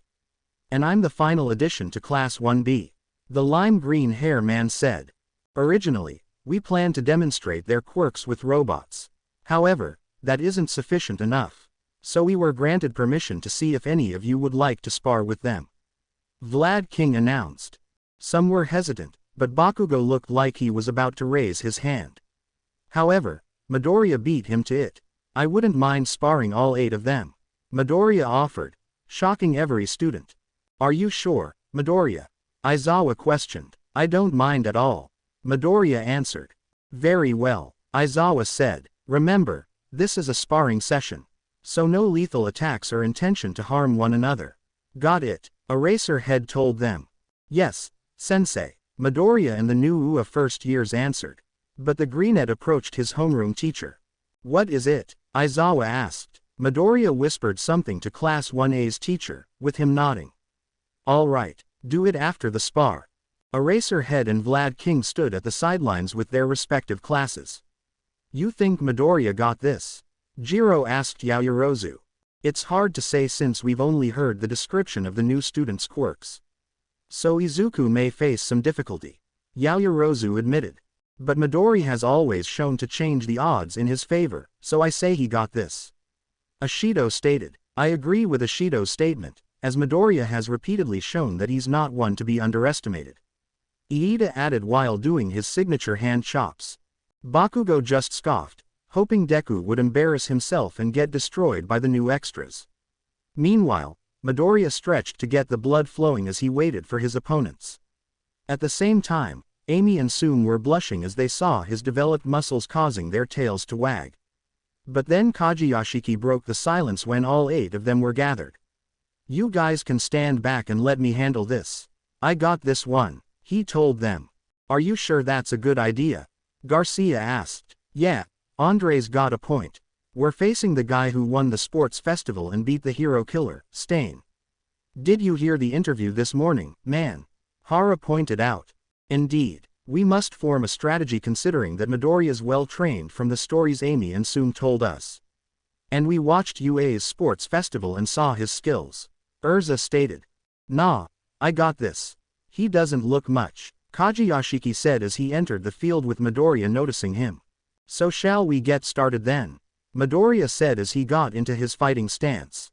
Kageyashiki smirked as he constructed gauntlets around his arms. Kageyashiki charged and threw a straight punch.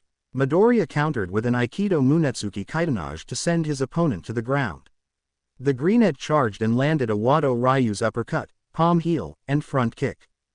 Kageyashiki shook off the attacks and went for a double axe handle slam. However, Midoriya blocked it with a Shido Ryu Age Uke block. Kageyashiki was pushed back by a Shido Ryu stepping kick to the chest. Midoriya hit his opponent with Uechi Ryu's hammer fist, one knuckle strike, and jumping kick. The greenette wasn't done, as Kageyashiki got hit with Isshin Ryu's reverse uppercut, side snap kick, and front snap kick. Kageyashiki growled as he made the gauntlets disappear. He constructed nunchucks to his hands. Midoriya gave him the "bring it on" gesture as his opponent lunged at him. Kageyashiki went for an overhead strike, but Midoriya quickly caught it. The greenette hit his opponent with a high roundhouse kick, making the black-haired man lose his grip on his weapon. Midoriya decided to show off a little as he spun the nunchucks around at tremendous speed. Everyone was impressed by how Midoriya wielded the weapon as they could hear the air being whipped. The greenette ceased as he tossed the energy construct away. Kageyashiki ran toward Midoriya as he created brass knuckles on his hands. Midoriya rolled forward and hit the redhead with an Ashihara forefist upper punch and backhand face strike. Next, the greenette followed it up with an Ashihara hook punch, rising elbow strike, and triangle kick. Midoriya tripped Kageyashiki with an Eiki Jujutsu sweep, making him fall on his back. Then, the greenette got one of his opponent's arms and used an Eiki Jujutsu Fuyujin. However, instead of snapping it, he instead applied force to it. The redhead had no choice but to tap, signaling his loss. Go to Virtua Fighter 5 Final Showdown for the moveset of Eiki Jujutsu. Alright, Kageyashiki is out, Vlad King announced. Will the rest of you continue with one-on-one, or are all of you going? Eraserhead asked the rest. All of us are going, Aizawa-sensei. We already formed strategies during the first match, Urza answered. Kageyashiki limped to the sidelines to let the rest onto the field. Should have formed a plan with us, Garcia told the other redhead. Yeah, I get it, Kageyashiki grumbled. Okay, Garcia, Shiba, and Mochizuki will attack from the front. Stella and I will flank as Hara and Saito will provide cover. Got it, Urza told her friends. Got it, they replied. Soon, Shiba and Garcia ran toward Midoriya. Hara summoned a flock of crows as Amy hurled fireballs. Both Vermilion sisters charged from both sides with their swords. Stella's sword was a golden broadsword with red markings on the hilt. And Urza's were a pair of one-handed silver swords with the guard being wings. Midoriya destroyed the constructs and fireballs by hurling fireballs of his own. He evaded the incoming slashes from both the Vermilion sisters. However, Sum and Garcia hit the Greenette with a push kick, sending him down. Midoriya quickly got up and stopped Chiba's attempt for a double-leg takedown. The Greenette got Chiba in a guillotine choke. Next, Midoriya slammed Chiba into the ground with a superplex. The Greenette got up again and summoned his katana to his hands. He saw another flock of bird constructs heading toward him. Before Midoriya could attack, Amy and Sum launched fireballs at their childhood friend. The fireballs pelted the Greenette, and the bird obscured his vision flying around him. Stella disarmed Midoriya by knocking his katana out of his hand with her sword. Chiba got up and summoned a shadow clone of himself as both hit the Greenette with a dropkick. And Garcia grabbed Midoriya and tossed him away with a German suplex. They're very well organized and trained, Vlad King stated. It seems that their school stating them to be the strongest wasn't all talk. Eraserhead said before turning to Kageyashiki. As long as you don't let bravado blind you, the underground hero added, making the redhead grumble. Midoriya got up and noticed Garcia running toward him. He threw an ignited cross punch, but the redhead activated his quirk. Garcia's right arm became a massive black shield with magenta linings. The shield extended from his hand and beyond his forearm with intricate patterns. Razor-like teeth lie at the center with a rose-like pattern or skeletal nose near the end. A hexagonal plate was on his shoulder and covered his wrist and shoulder. Midoriya was the only one who felt the pain when the attack connected. Garcia then activated his quirk for his left arm. His left arm becomes white with a red stripe running down the length of the center. Red diamond-shaped marks on the fingertips with a spike protruding from the shoulder. Two more, resembling claws, extend over his chest. Garcia pushed Midoriya back with a powerful left cross to the stomach. This allowed Chiba and his clone to strike. They struck the Greenette's face, chest, and back from different angles. Amy immobilized Midoriya by having lightning bolts strike him. The Vermilion sisters charged in and hit the Greenette with an uppercut. Next, Sum came in to deliver a headbutt to her childhood friend. Then, Hara conjured a bull to send Midoriya to the edge of the ring. Midoriya lay on the ground for a bit before chuckling, confusing everyone. The Greenette began laughing as he got up. Man, it's always great to see amazing quirks and teamwork, making me push my limits. So I guess it's time for me to get a little serious in this, Midoriya said as he took off his gym shirt. The girls either blushed or squealed, seeing Midoriya shirtless, making some guys jealous. Amy, Sum, and the Vermilion sisters also blushed seeing Midoriya's body. The Greenette then activated One for All, full cowling mode at 25%. Now, let's see if you can keep up, Midoriya told his opponents. The Greenette blitzed toward Garcia, hitting Chiba and his shadow clone with a clothesline. Garcia used his right arm shield for the incoming attack. Midoriya then hit the redhead with Bagwazong piercing, pushing, splitting, collapsing, and double striking palm strikes. The strikes struck Garcia's pressure points on his chest, back, shoulders and neck as Midoriya circled him. The Greenette hit Garcia's head with a side and roundhouse kick. Garcia noticed that his body began to shake, and he fell to his knees. The tall tanned male was then struck with a bagwazong hook kick to the face. Chiba got up and summoned a second shadow clone of himself. All three ran toward Midoriya from behind. Both Amy and Sum fired a volley of fireballs toward the greenette. However, Midoriya grabbed Garcia and used him to block his friend's attacks. Garcia's back got pelted by the projectiles. The tall Noirette was then thrown to the fox and wolf girl. The Vermilion sisters charged toward Midoriya with their swords in hand. Chiba and his two clones came in with all 5 throwing attacks. But Midoriya evaded and parried all of their strikes. The greenette grabbed the real Chiba and hurled him onto the Vermilion sisters. Next, he hit Chiba's two clones with Taijiquan's push palm, knife edge strike, slapping palm, heel palm, and uppercut. Then he made the two clones vanish with Taijiquan's low knee, slap kick, crescent kick, and whirlwind kick. Midoriya charged and hit Chiba with a Shingiquan punt kick.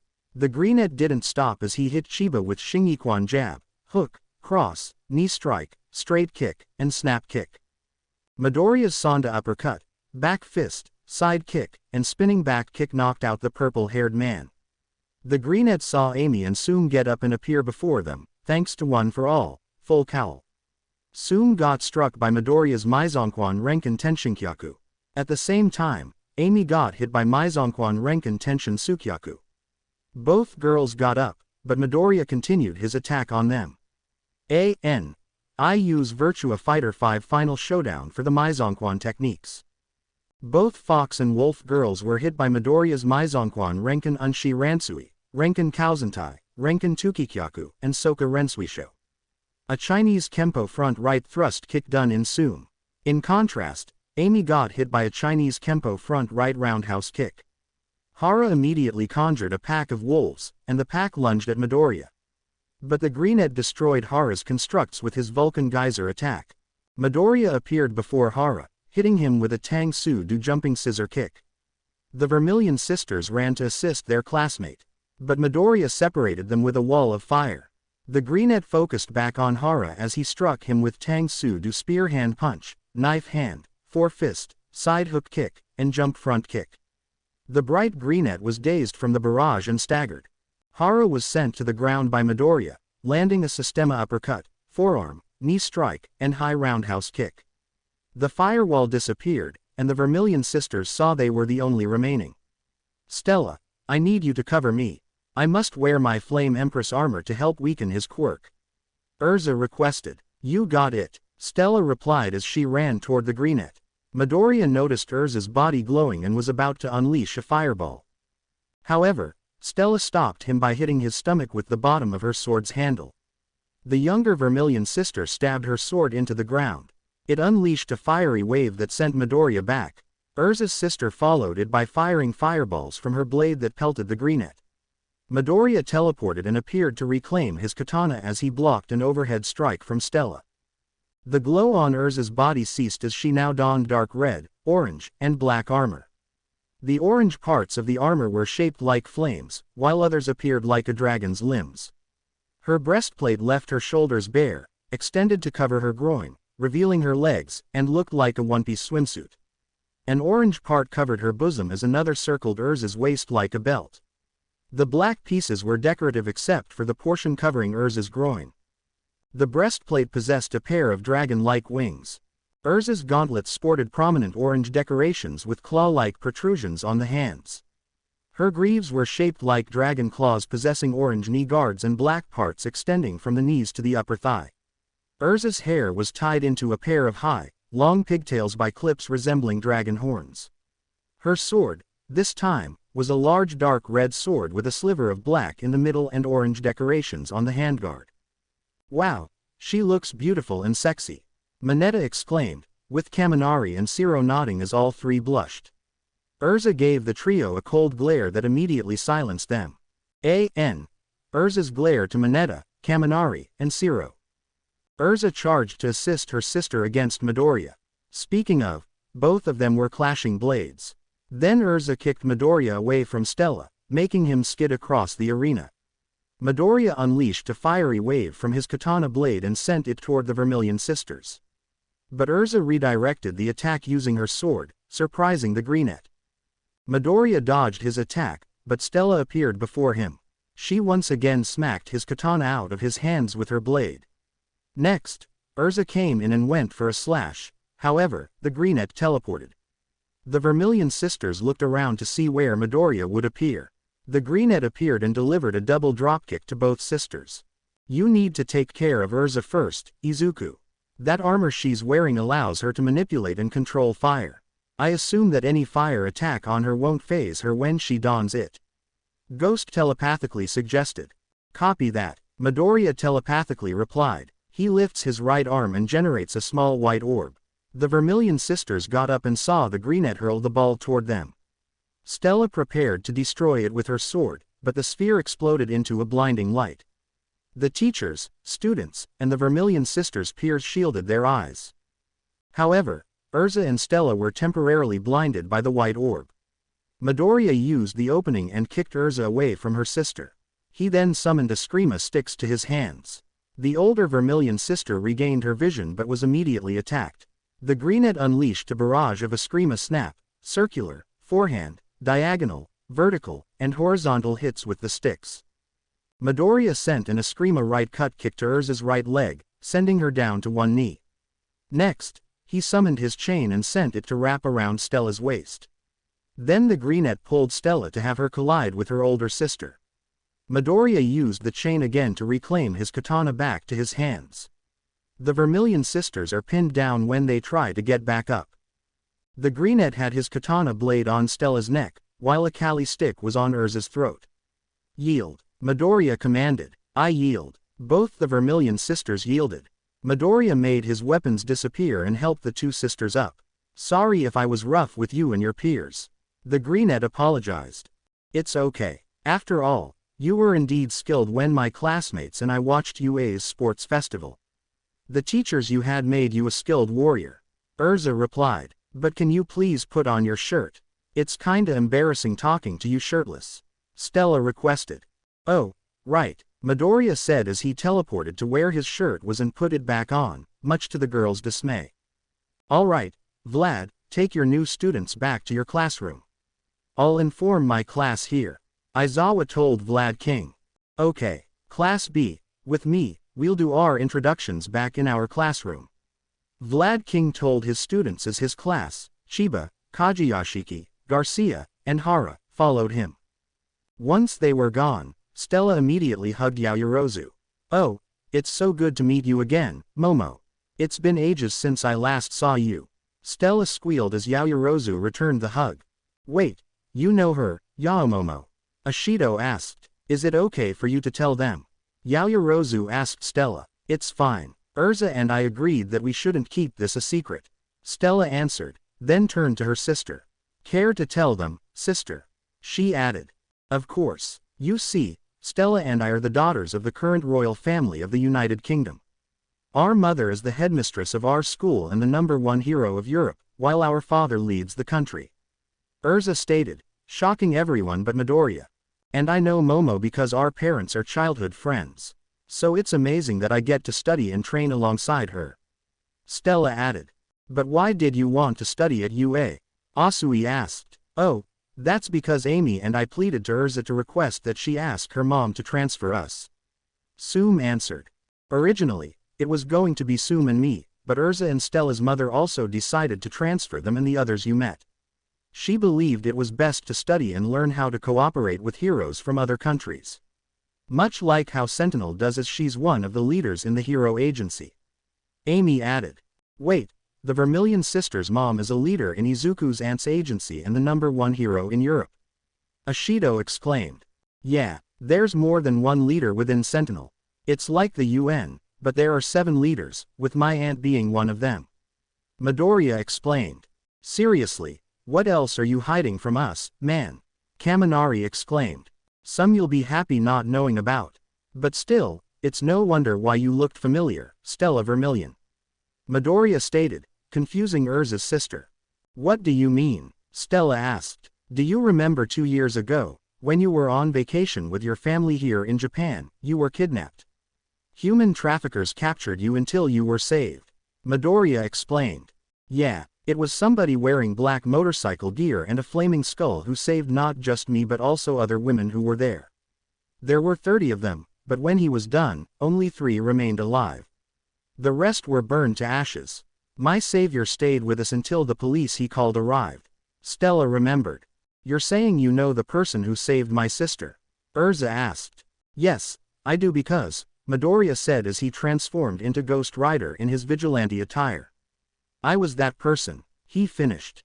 Wait, you mean to tell me that the man who destroyed All Might's record, the winner of the sports festival, and the one who beat Stain is the infamous vigilante? Urza questioned. Basically. But I'm now training to be a hero.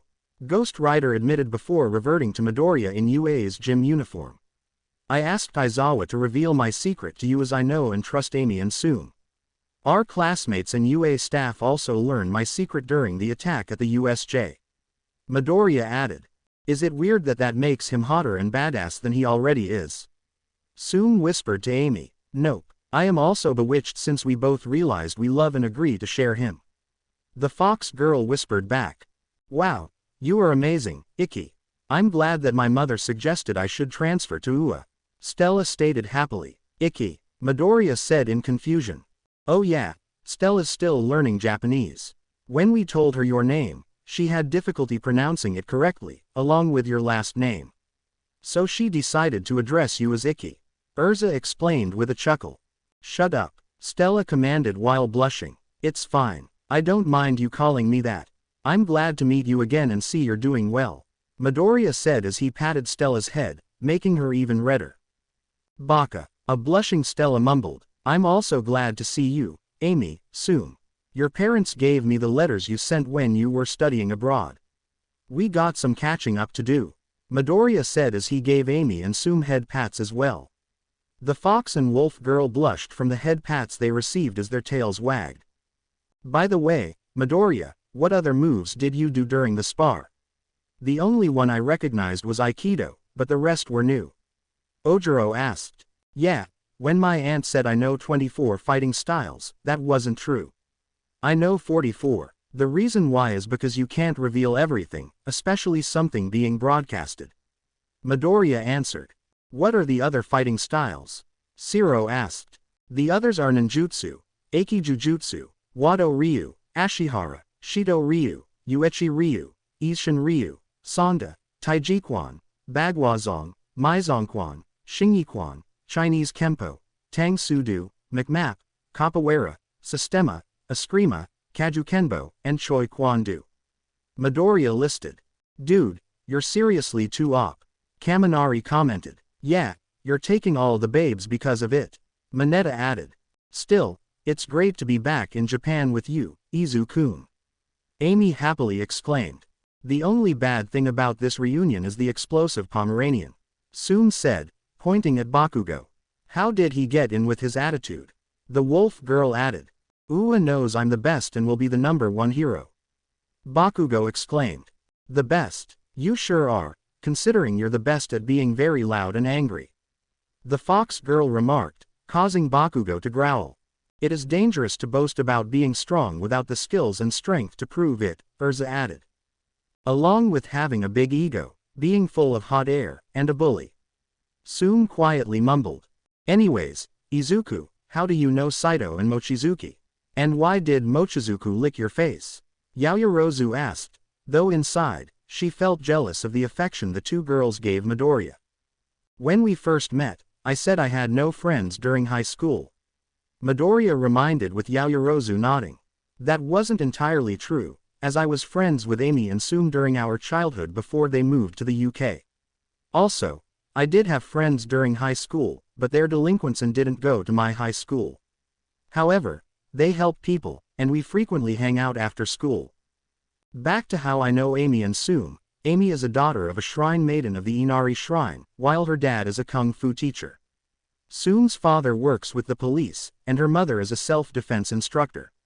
We met as our parents were friends with one another, and we eventually became friends, too. Sum keeps licking me because, according to her, I'm very special to her since she greets others normally. The Greenette added. Both Amy's father taught me the Chinese martial arts I know, while Sum's mother drilled me in the self-defense martial arts. Midoriya included. I guess I was correct about Midoriya being the strongest out of all of us. Todoroki commented. Indeed, considering he has been blessed with many powerful individuals and skilled instructors. The gap between him and us is vast. Tokiyami added. Seriously, how are you not a pro hero yet, Midori? Hagakura questioned. Yeah, you got a powerful quirk and a great fighter. Ashido added. Indeed, the only martial arts I know are Judo, Goju Ryu, and Shotokan Karate. Ojiro stated. If you guys want, I can teach you the fighting styles I know best suit you when I have free time. Midoriya offered. Really? Kirishima, Kaminari, and Siro asked. You wouldn't mind teaching us? Shoji wondered. Yeah, after all, back at the sports festival, I did say I want to make you all symbols with me when we all become pros. Midoriya answered. So whenever I get the chance, I'll teach you the fighting styles that best suit you. Including any Sentinel heroes that trained me if they're available. As if I need your help, Deku. I'll prove I'm better than you with my strength.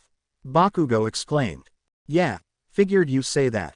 Do whatever you please, but my offer still stands for you if you change your mind.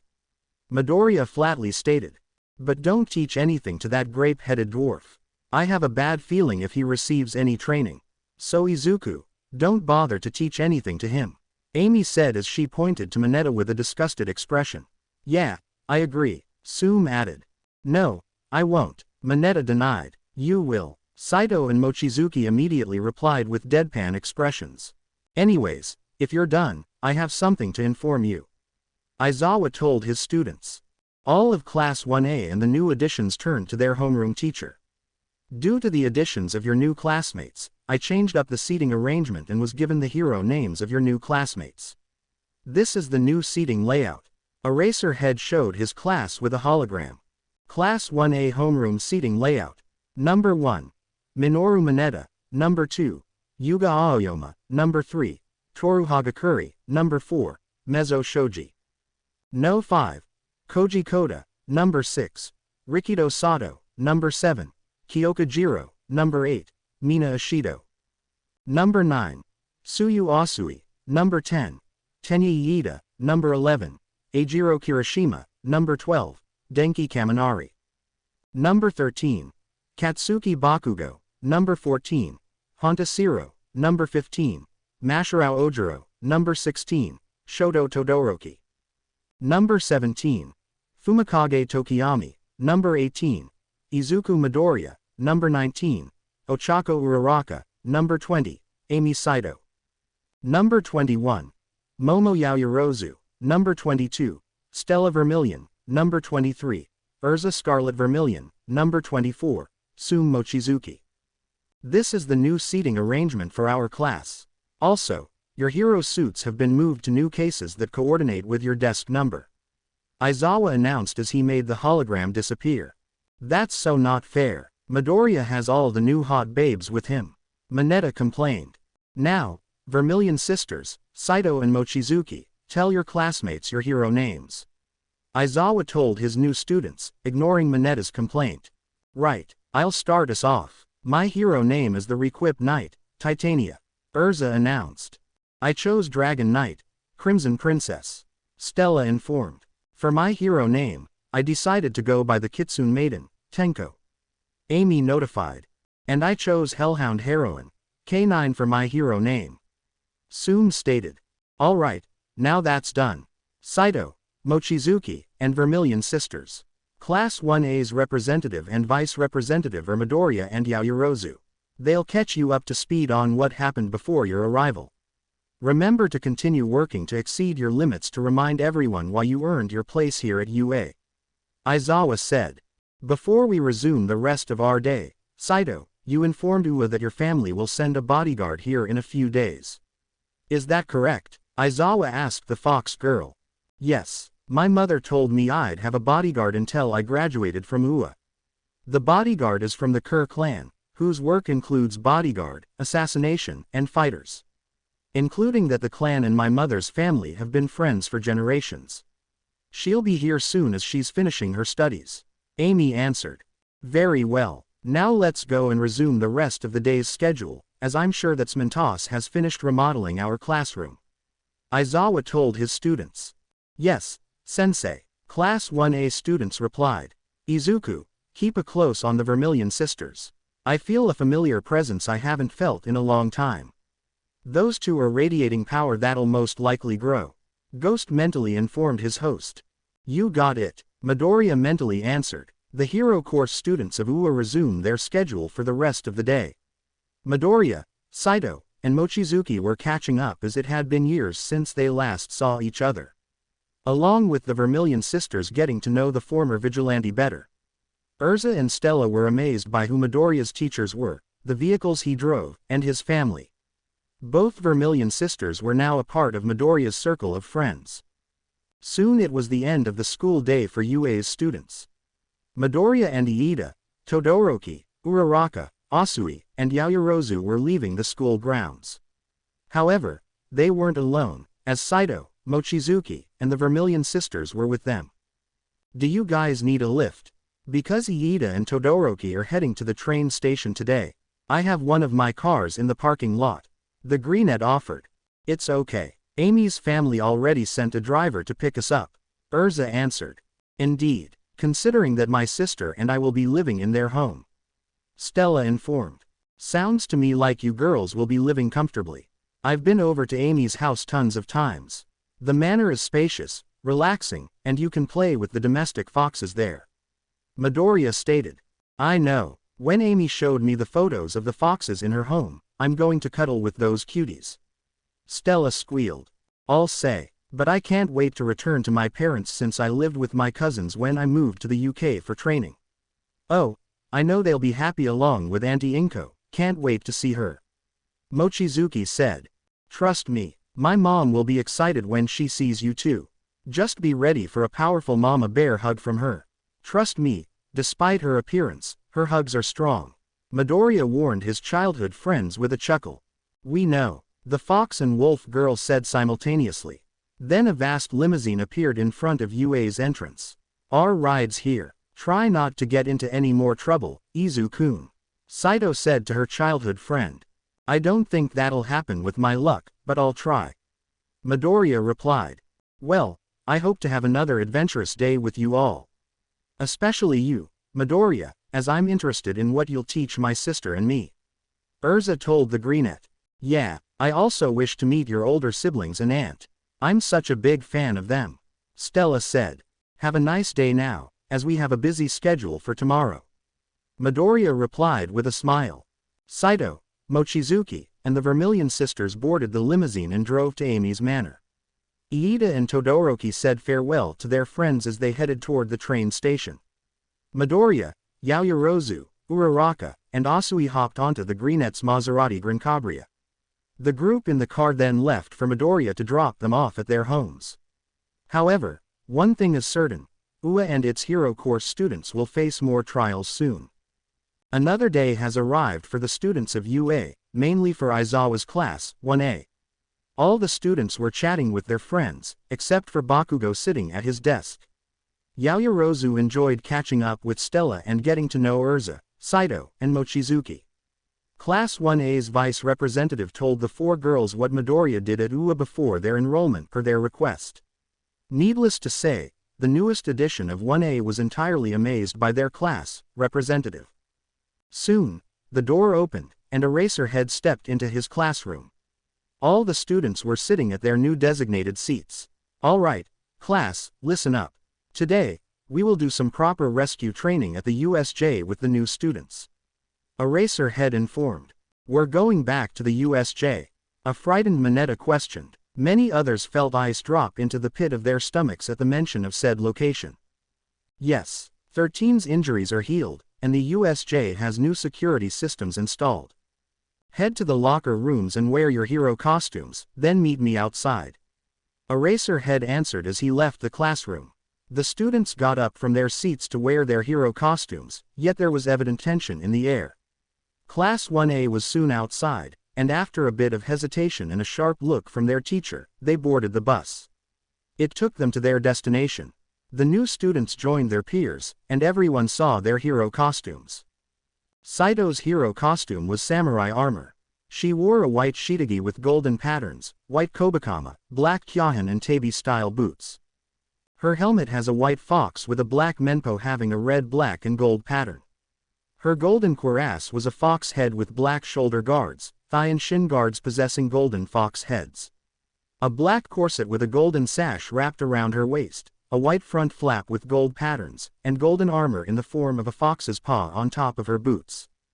Mochizuki's costume consisted of a mesh tube top with a black tube top above it, both sleeveless, and a spiked black dog collar around her neck.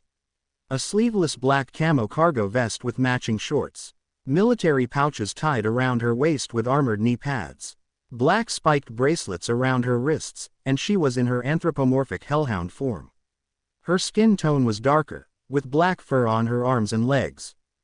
Urza's costume includes a metal breastplate with a high armored collar, plated shoulder guards, with a gold cross with the edge pointing downwards in the shape of a heart on the left side. The waist guard, 2 elaborated plates, hung over a belt. Plated gauntlets that extend to her elbows with metal ornaments reminiscent of feathers. A blue skirt that stops above her knees and black boots that stops below her knees. Stella's costume resembles Titania's from Fire Emblem but has the same emblem on the breastplate as her sister's. Wow, Stella, you and your sister's hero costumes are amazing. Yaoyorozu praised. Thank you. We both took inspiration from Dad. Stella replied with a smile. True, I have many to choose from. But this was made specifically by him. Urza added. You two look great, Midoriya said, nodding his head. Thank you, it means a lot. Saito happily answered, and I get to show these off. So all know I mean business. Mochizuki replied as she flexed, biceps bulging. They fit you both perfectly well. Midoriya told his childhood friends as he patted their heads, making them smile. Alright, everyone, the bus is here, so hop on and let's make our way to the USJ. Class 1A's representative announced. Class 1A entered the bus with their homeroom teacher to head to the USJ. Soon, the class arrived at the USJ with 13 waiting for them at the entrance. Glad to see that you're all doing well. Hopefully, we can do the rescue training properly this time without any interruptions with the new students. The space hero stated. 13 Sensei, can you really move? A concerned Uraraka asked. Despite my back hurting a bit, I'm well, but it's nothing compared to Aizawa Sensei's injuries during that time. 13 answered as she spun around a bit. We're ready to begin class. Let's start already, we're wasting time. Eraserhead announced. Excuse me, Aizawa Sensei. Stella called, stopping the underground hero. What is it? Aizawa asked. Wasn't All Might joining you and 13 for this class based on the syllabus? The younger Vermilion sister questioned. Who knows, he probably left since he got called for hero work or something. Aizawa answered. That could be the case. I got All Might sent and remembered it when he gave Amy, the Vermilion sisters, and me the tour of UA. Mochizuki stated. If there are no more questions, let's start the mountain rescue training. Eraserhead stated. The students followed their teachers to the mountain zone of the facility. There will be 4 students at the bottom of the chasm. One will be unconscious, the other with an injured leg, and the remaining 2 will be worried. 13 explaining the exercise. Kirishima and Kaminari looked over the cliff's edge and saw how deep the chasm was. How are we supposed to get down? Kaminari questioned. Kirishima, Kaminari, what are you saying? There are people down there. Iida exclaimed through his speaking aid. Hello, do not worry, we will rescue you for sure. The device projected Iida's voice to become louder as an echo could be heard in the chasm. He then listened for a response. You're too fast, Kirishima commented. We haven't even started yet. Kaminari pointed out. Let's save them, Uraraka exclaimed, getting pumped up. Then she got close to Midoriya and pumped her fists into the air. Let's do our best, Deku-kun, she added. Uraraka's adorable action made Midoriya chuckle. Yes, let's do our best, Midoriya said, patting Uraraka's head, making her smile.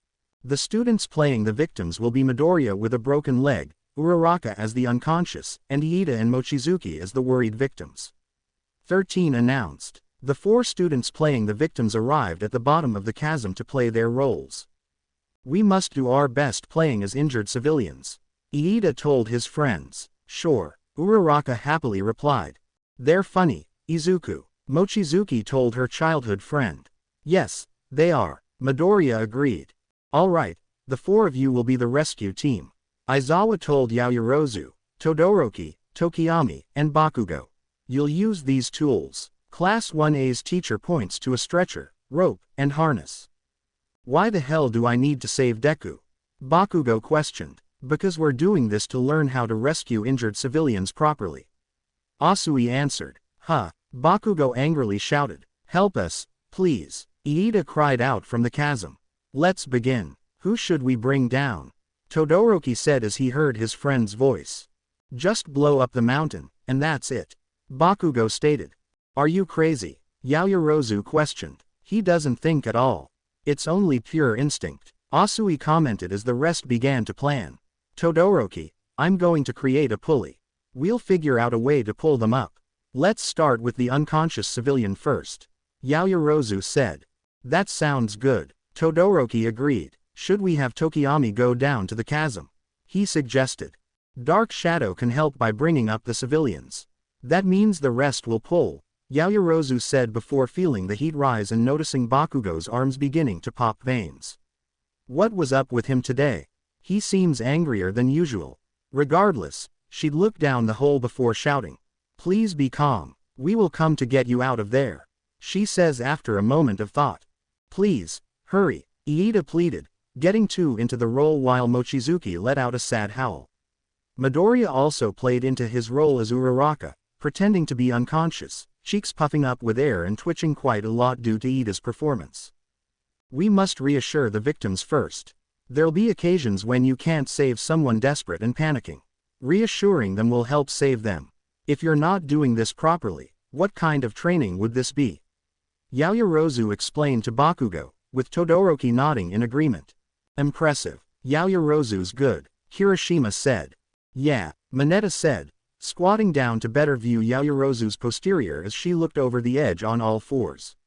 Yeah, amazing. Mineta wipes the drool off his mouth. But then he noticed Urza and Stella having their swords at his neck. I implore you to behave properly. Urza told him with a cold glare. Unless you desire to die early. Stella forewarned. Sorry, ma'am, I'll behave. A fear-stricken Mineta apologized. After ensuring the ropes for the harness were secured and steady, Tokiyami made his way down with a harness tied to the ropes. Tokiyami, descend slowly using the ropes. Yaoyorozu instructed. Todoroki and Bakugo slowly lowered the stretcher down to the chasm. Roger, Tokiyami replied as he descended next to Midoriya. Hey, Tokiyami, Midoriya greeted. Sorry for the wait, Tokiyami apologized. Uraraka, we're going to be fine. Help has arrived, we're being rescued. Iida told the unconscious Uraraka with tears in his eyes. Uraraka once again struggled not to laugh. The stretcher arrived at the bottom of the chasm, where everyone was. Alright, let's take Uraraka up since she's unconscious. Tokiyami told the group. I wish we could help, but the rest of us can't move because of our injuries. Midoriya informed Tokiyami, playing his part in the exercise. Isn't it dangerous for one person to carry an unconscious person? Mochizuki added. Fear not, I'm 2 in 1, Tokiyami said as he unleashed Dark Shadow. This amount of darkness is manageable. Tokiyami said in his head. Dark Shadow, take Uraraka up. He instructed his quirk. Shut up. An aggressive Dark Shadow replied with his arms crossed. Will you do nothing when an innocent person is in pain and in need of help? Tokiyami asked his quirk. Dark Shadow glared at Tokiyami before he replied. I just have to do this, right? He said as he placed Uraraka on the stretcher and slowly flew to the top of the chasm with her. Take her up slowly. Don't let her get harmed. Tokiyami instructed. Geez. Dark Shadow grumbled as he continued to bring Uraraka up. Dark Shadow's quite amazing, Midoriya said. He's useful whenever he's not rebellious. Tokiyami replied. Still, you and he make quite the team. No doubt you'll both save so many people. Midoriya told Tokiyami, who appreciated the compliment. He then noticed Dark Shadow reaching the end of the chasm's shadow. I've reached the limit, Tokiyami said in his head as Dark Shadow returned to him. He let his partners for the exercise pull up Uraraka the rest of the way up. "Thank you, heroes," Iida cried out with tears in his eyes. Yaoyorozu then noticed Uraraka giggling when she was pulled up. Laughing at Iida's acting again, Yaoyorozu asked her friend, "It's just that Iida is super serious. I can't help it," Uraraka said in between giggles. "I know, but please take this exercise seriously," Yaoyorozu told Uraraka. "I'm sorry, but it's too funny." Uraraka apologized as she rose from the stretcher to laugh. "Let's pull up the next one," Todoroki said, readying the stretcher. "Shut up. Just do it," Bakugo replied as he also preps the stretcher. "Rescuing people without your quirk can be taxing. That's how modern heroes must shine," 13 told the students. "He's the only one pulling," Shiro commented as he pointed to Bakugo. "Shut up, bastard," Bakugo exclaimed.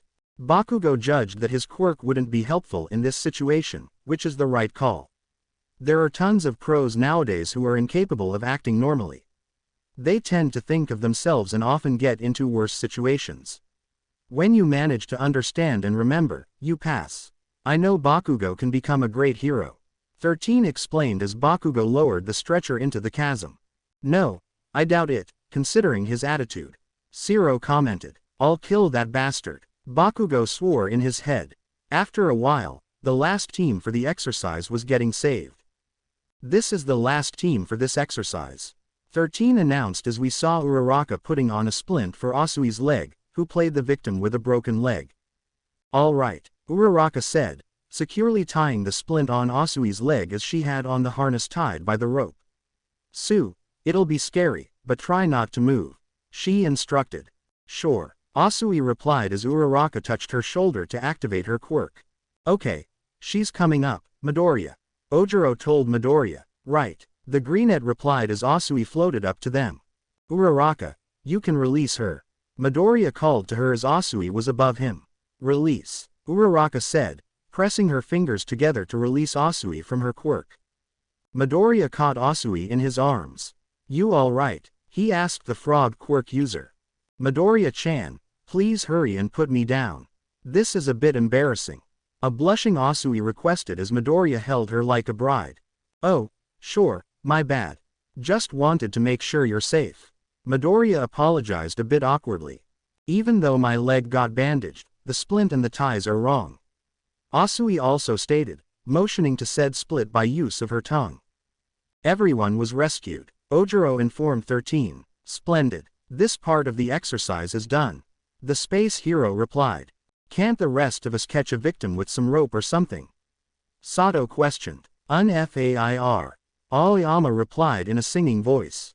Meanwhile, Uraraka got back up using her quirk to rejoin the class. "Well, it's not unfair," Sato commented. "All of you did a splendid job for your first rescue." 13 congratulated Class 1A. "There are more battle scenarios prepared. Meaning, there's lots to do," she informed.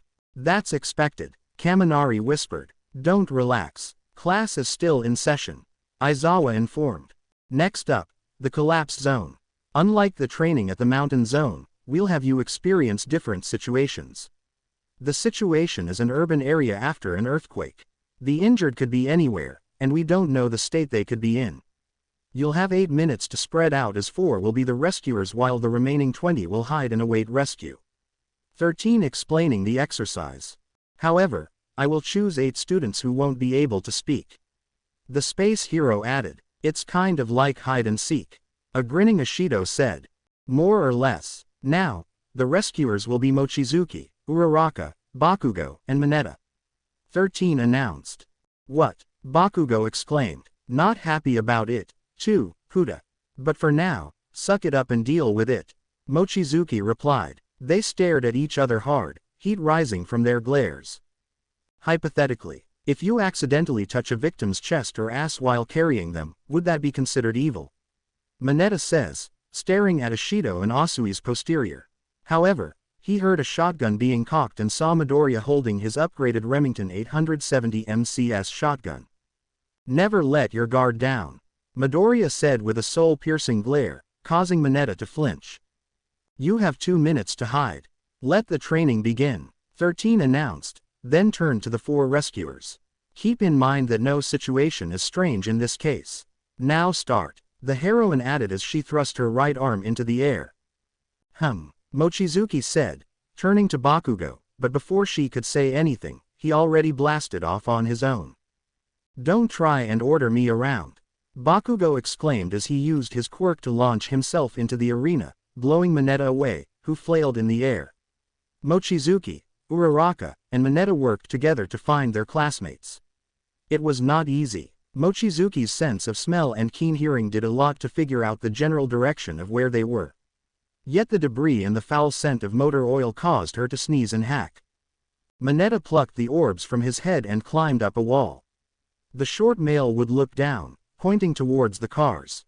Uraraka would gasp before using her quirk to float up the car one of her classmates was under. That was Asui saved. Mineta looked around from his high perch before pointing again and descending.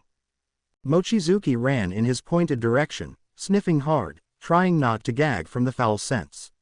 Sato and Ojiro were trapped under some debris. The 2 classmates would formulate a plan, using Mineta's grapes to stick certain parts of the debris together. The crevices would be filled, so pulling off the large chunks of stone and wood would be safer. Since they would be all attached and no random pieces would drop, they would all stick. Mineta chews his lip from the stinging on his head but does not let this show. Not in front of a pretty lady was his reasoning. However, that wasn't going to work. She could smell the blood, after all. The ones they found were Asui, Sato, and Ojiro. Jiro was hard to find, that is until an explosion occurred above. Jiro was haphazardly clutching onto Bakugo's shoulder and back as he snapped at her to stop gripping him so hard. He landed and placed his shaky-legged peer down in front of the rest. Uraraka gave a thumbs up, and Bakugo responded with a grumble. Everyone, get down, Iida warned. Before the others could react, Iida pushed them down as an earth-shaking shockwave went over them. Mochizuki dug her claws to brace herself for impact and clenched her teeth at the pulling of bone under her skin. Once it subsided, most were knocked on their feet. Jiro held her ears, hissing sharply at the ringing. Iida was flat on his face. Mineta had plucked grapes from his head and placed them on the ground, gripping hard as he didn't get sent flying. But now he too was on the floor. Ojiro kept himself upright, and Bakugo did so too. Sato was in an awkward position from a hard landing, groaning a tad. What in the world happened? Uraraka groaned after the shockwave passed. Iida said something, but it was muffled from his face pressed against the ground. What was that? Uraraka said, beginning to walk over, only for the speedster to raise his head from the floor and shout. A villain, Iida answered. At that moment, 4 figures appeared. The first was an Australian male in his mid-20s who stood 6 feet 6, but he hunched forward, fair skin tone with soot covering parts of his upper body, yellow spiky hair slicked back, brown eyes, and a lanky build. His right arm was prosthetic, and his right leg was a prosthetic peg leg. His attire consisted of green camo pants with various patches, a black belt with a silver buckle with an army pouch and silver canteen strapped to it, a black fingerless glove on his left hand, and a black military boot on his left foot. To complete the look was a bandolier with 4 grenades on each strap, a spiked tire chain to his back, and a flaming skull and crossbones tattoo on his right bicep, with the crossbones being sticks of dynamite. The second male, also Australian, appeared in his late 40s, stood 7 feet 3 inches, stout build, fair skin tone, and white hair tied into a high, small ponytail. His attire consisted of a black pig-shaped biohazard gas mask, shoulder strap pouches on each shoulder with a spiked half-wheel on his right shoulder, and machine parts on his right arm. He had a black fingerless glove with spikes on his right hand and a black wristband with silver bolts on his left. The man wore blue camo overalls but remained shirtless, with the right knee pad with a skull on it and the left appearing as a car grill. On his feet were black army boots with steel armor, looking like a pig's hoof. However, the left boot's tip possessed a horn. To complete his look was a stomach tattoo of a pink pig with engines and fire behind it with the text, "Wild," on top and "Hog Power," on the bottom.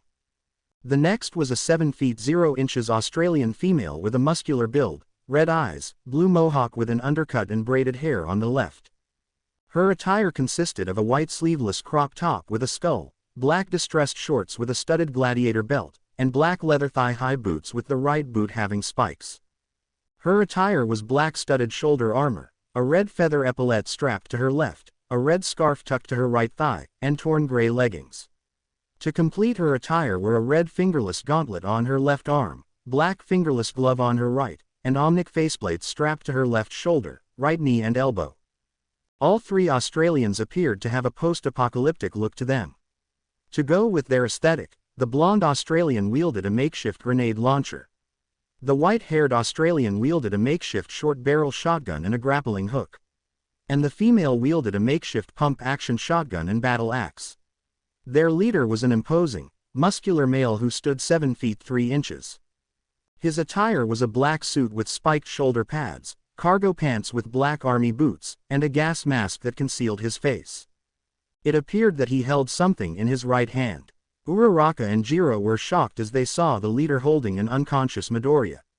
Soon, the rest of Class 1A arrived and were shocked that real villains were again in the USJ.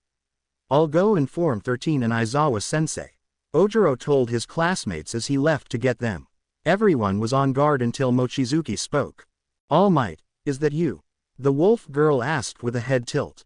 The students, including the villains, stared at her until the blonde Australian male replied. "And no, this isn't that big American wanker. This is our boss, Spiker," he stated in his broken Japanese. "That's right. Where is All Might? I'm looking forward to killing that bastard myself," Spiker stated. The tense atmosphere quickly disappeared as the brighter students realized what was happening. "You can drop the villain act, All Might sensei," Saito requested. Then everyone heard Midoriya snickering and laughing, confusing everyone. "I told you guys soon we'll realize it's All Might in this outfit. She has a great sense of smell," Midoriya told the villains. "Good on ya, mate. Seems like the three of us owe you a pineapple," the Australian female stated with a laugh. Pineapple is a slang term for the Australian $50 note. Spiker removed his mask to reveal that it was indeed All Might. "How did you find out, young Mochizuki?" "Even when I used a different cologne to hide my scent," the symbol of peace wondered. "I got an asombroso Linares," the smiling wolf girl stated, combining both Japanese and Spanish. All Might laughed as he explained. "Sorry for causing a fright, but I wanted to show you how heroes always live in constant danger from villain attacks. The chances of being attacked by villains again are always high." The students' initial anger disappeared as All Might's words had a point. Class 1A believed the attack on the USJ was a freak coincidence. However, villains have always been a constant threat to heroes. To put so much consideration into a surprise lesson, you truly are an amazing hero and great teacher, All Might sensei, Iida exclaimed. Uraraka crossed her arms and sucked her teeth. "I get that you want us to be ready for villains, but did you have to scare us like that, All Might?" she stated. "Yeah, what if one of us got hurt by you or those 3 people with you? Speaking of which, who are they?" Ashido added. The number 1 hero scratched the back of his head nervously. "I'd prepare to drop the villain act if one you got hurt or seriously injured. Besides, Midoriya found out the villain was me when I found him, so no harm done," All Might explained. "And the 3 people with him are former villains now turned heroes thanks to a lot of therapy. The blonde is Junkrat, the one wearing the hog mask is Roadhog, and the tall lady is Junker Queen." Midoriya introduced the trio. "G'day." Junkrat and Junker Queen greeted the students with a wave. "Sup." Roadhog would also greet, voice reverberating through his mask. "All Might called my aunt to ask if any Sentinel heroes could help our class with villain attacks. She sent Junkrat, Roadhog, and Junker Queen since they used to be bad guys," Midoriya explained. "So get ready, ya ankle biters. Because class is still in session," Junker Queen stated as she, Junkrat, and Roadhog ready their weapons. "After all, we got your mate as our hostage," she added. Class 1A assumed their fighting stances as All Might put on his gas mask. The symbol of peace stomped the ground with enough power to collapse nearby buildings. The students took cover until the dust settled and saw All Might create a circular, flat arena for battle. "Man, All Might's way too strong. And we don't know what those 3 Sentinel heroes can do," A frightened Kaminari stated. Suddenly, Saito, Mochizuki, and the Vermilion sisters rushed forward. Fist ablaze, Saito and Mochizuki moved in a pincer formation, readying a strike.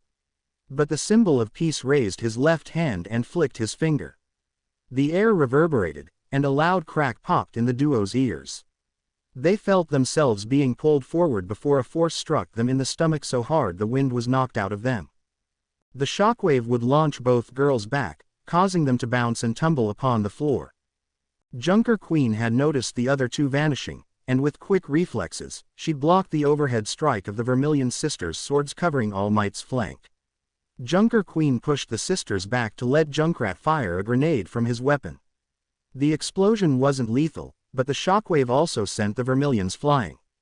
Bakugo blasted himself into the air, clenched fist steaming, palms facing towards the symbol, ready to unleash a focused blast.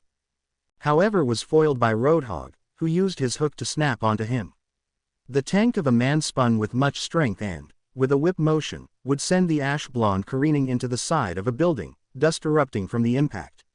"Take it easy, Hog," the queen would command, ducking under a sword slash. She bashed the butt of her machete into Urza's abdomen, knocking the wind out of her before swinging it behind her to block a slash from Stella. "Sorry," Roadhog would apologize. "Bombs away." Junkrat hysterically laughed as he fired a couple of grenades at where the rest of 1A was. Todoroki quickly intervened as he destroyed the grenades with his fire. Next, he froze the ground beneath All Might to immobilize him. However, the pro-hero would sidestep, swiping at the frozen floor and causing a chunk of the ground to be uprooted from the wind pressure. Oops, the mighty man would chuckle at the minor mistake, not taking into account how his students began to sweat in response. Asui swallows before speaking up. "Everyone, be careful. All Might's using Midoriya's finger flick from the sports festival." Momo felt her hands shake slightly as she watched All Might roll his shoulders. This was bad. "Think, girl, think." She closed her eyes for a second, mind throbbing and stinging as she tried to force anything to pop in before perking up as if having an epiphany. "Saito, Mochizuki, Vermilions, Todoroki. I need you to distract All Might and the Sentinel personnel. I got a plan," Yaoyorozu told them. "Got it," the group answered. All Might and the Sentinel heroes heard the Ravenette's declaration, and without a second wasted, they lunged forward to attack. However, the symbol of peace had to leap into the air to avoid Todoroki's ice. The Australian trio also evaded Todoroki's ice. Junker Queen would duck in the air, avoiding Mikizuki's dropkick before turning and grabbing the back of her suit. Junker Queen spun around and chucked Mochizuki into a wall. Junkrat and Roadhog got belted by fireballs from Saito and Stella, pushing them back only for the smaller Australian to belt out his bombs upwards, arching down perfectly and forcing both to move out of the way. He then launched himself forward, ready to toss a mine into them and cause it to explode, however was clotheslined by Bakugo as the two explosive blondes were sent careening out of view. "I'll deal with Junker Queen. Mochizuki, go and try to get Midoriya away from All Might. Saito, Stella, deal with Junkrat and Roadhog." Urza told the girls. "Right," the girls replied. All Might and the Sentinel operatives heard Class 1A's vice representative yell. However, they were all currently busy. Urza and Junker Queen clashed their blades as neither was backing down. Meanwhile, Stella used one of her quirk's abilities and created illusions of Stella. Junkrat and Roadhog tried to find the real one but only destroyed the illusions. This lets the younger Vermilion land a couple of fireball hits on the two men. Saito joined in by either summoning fireballs or lightning strikes. Meanwhile, All Might was doing his best to avoid Mochizuki's relentless attacks of punches and kicks. The symbol of peace then leaps to avoid Todoroki's ice. Bakugo charged at All Might while airborne to hit him with a powerful explosion. However, All Might backhanded Bakugo's attack and kicked the ash blonde away. While the number one hero's back was turned, Mochizuki jumped onto his right arm.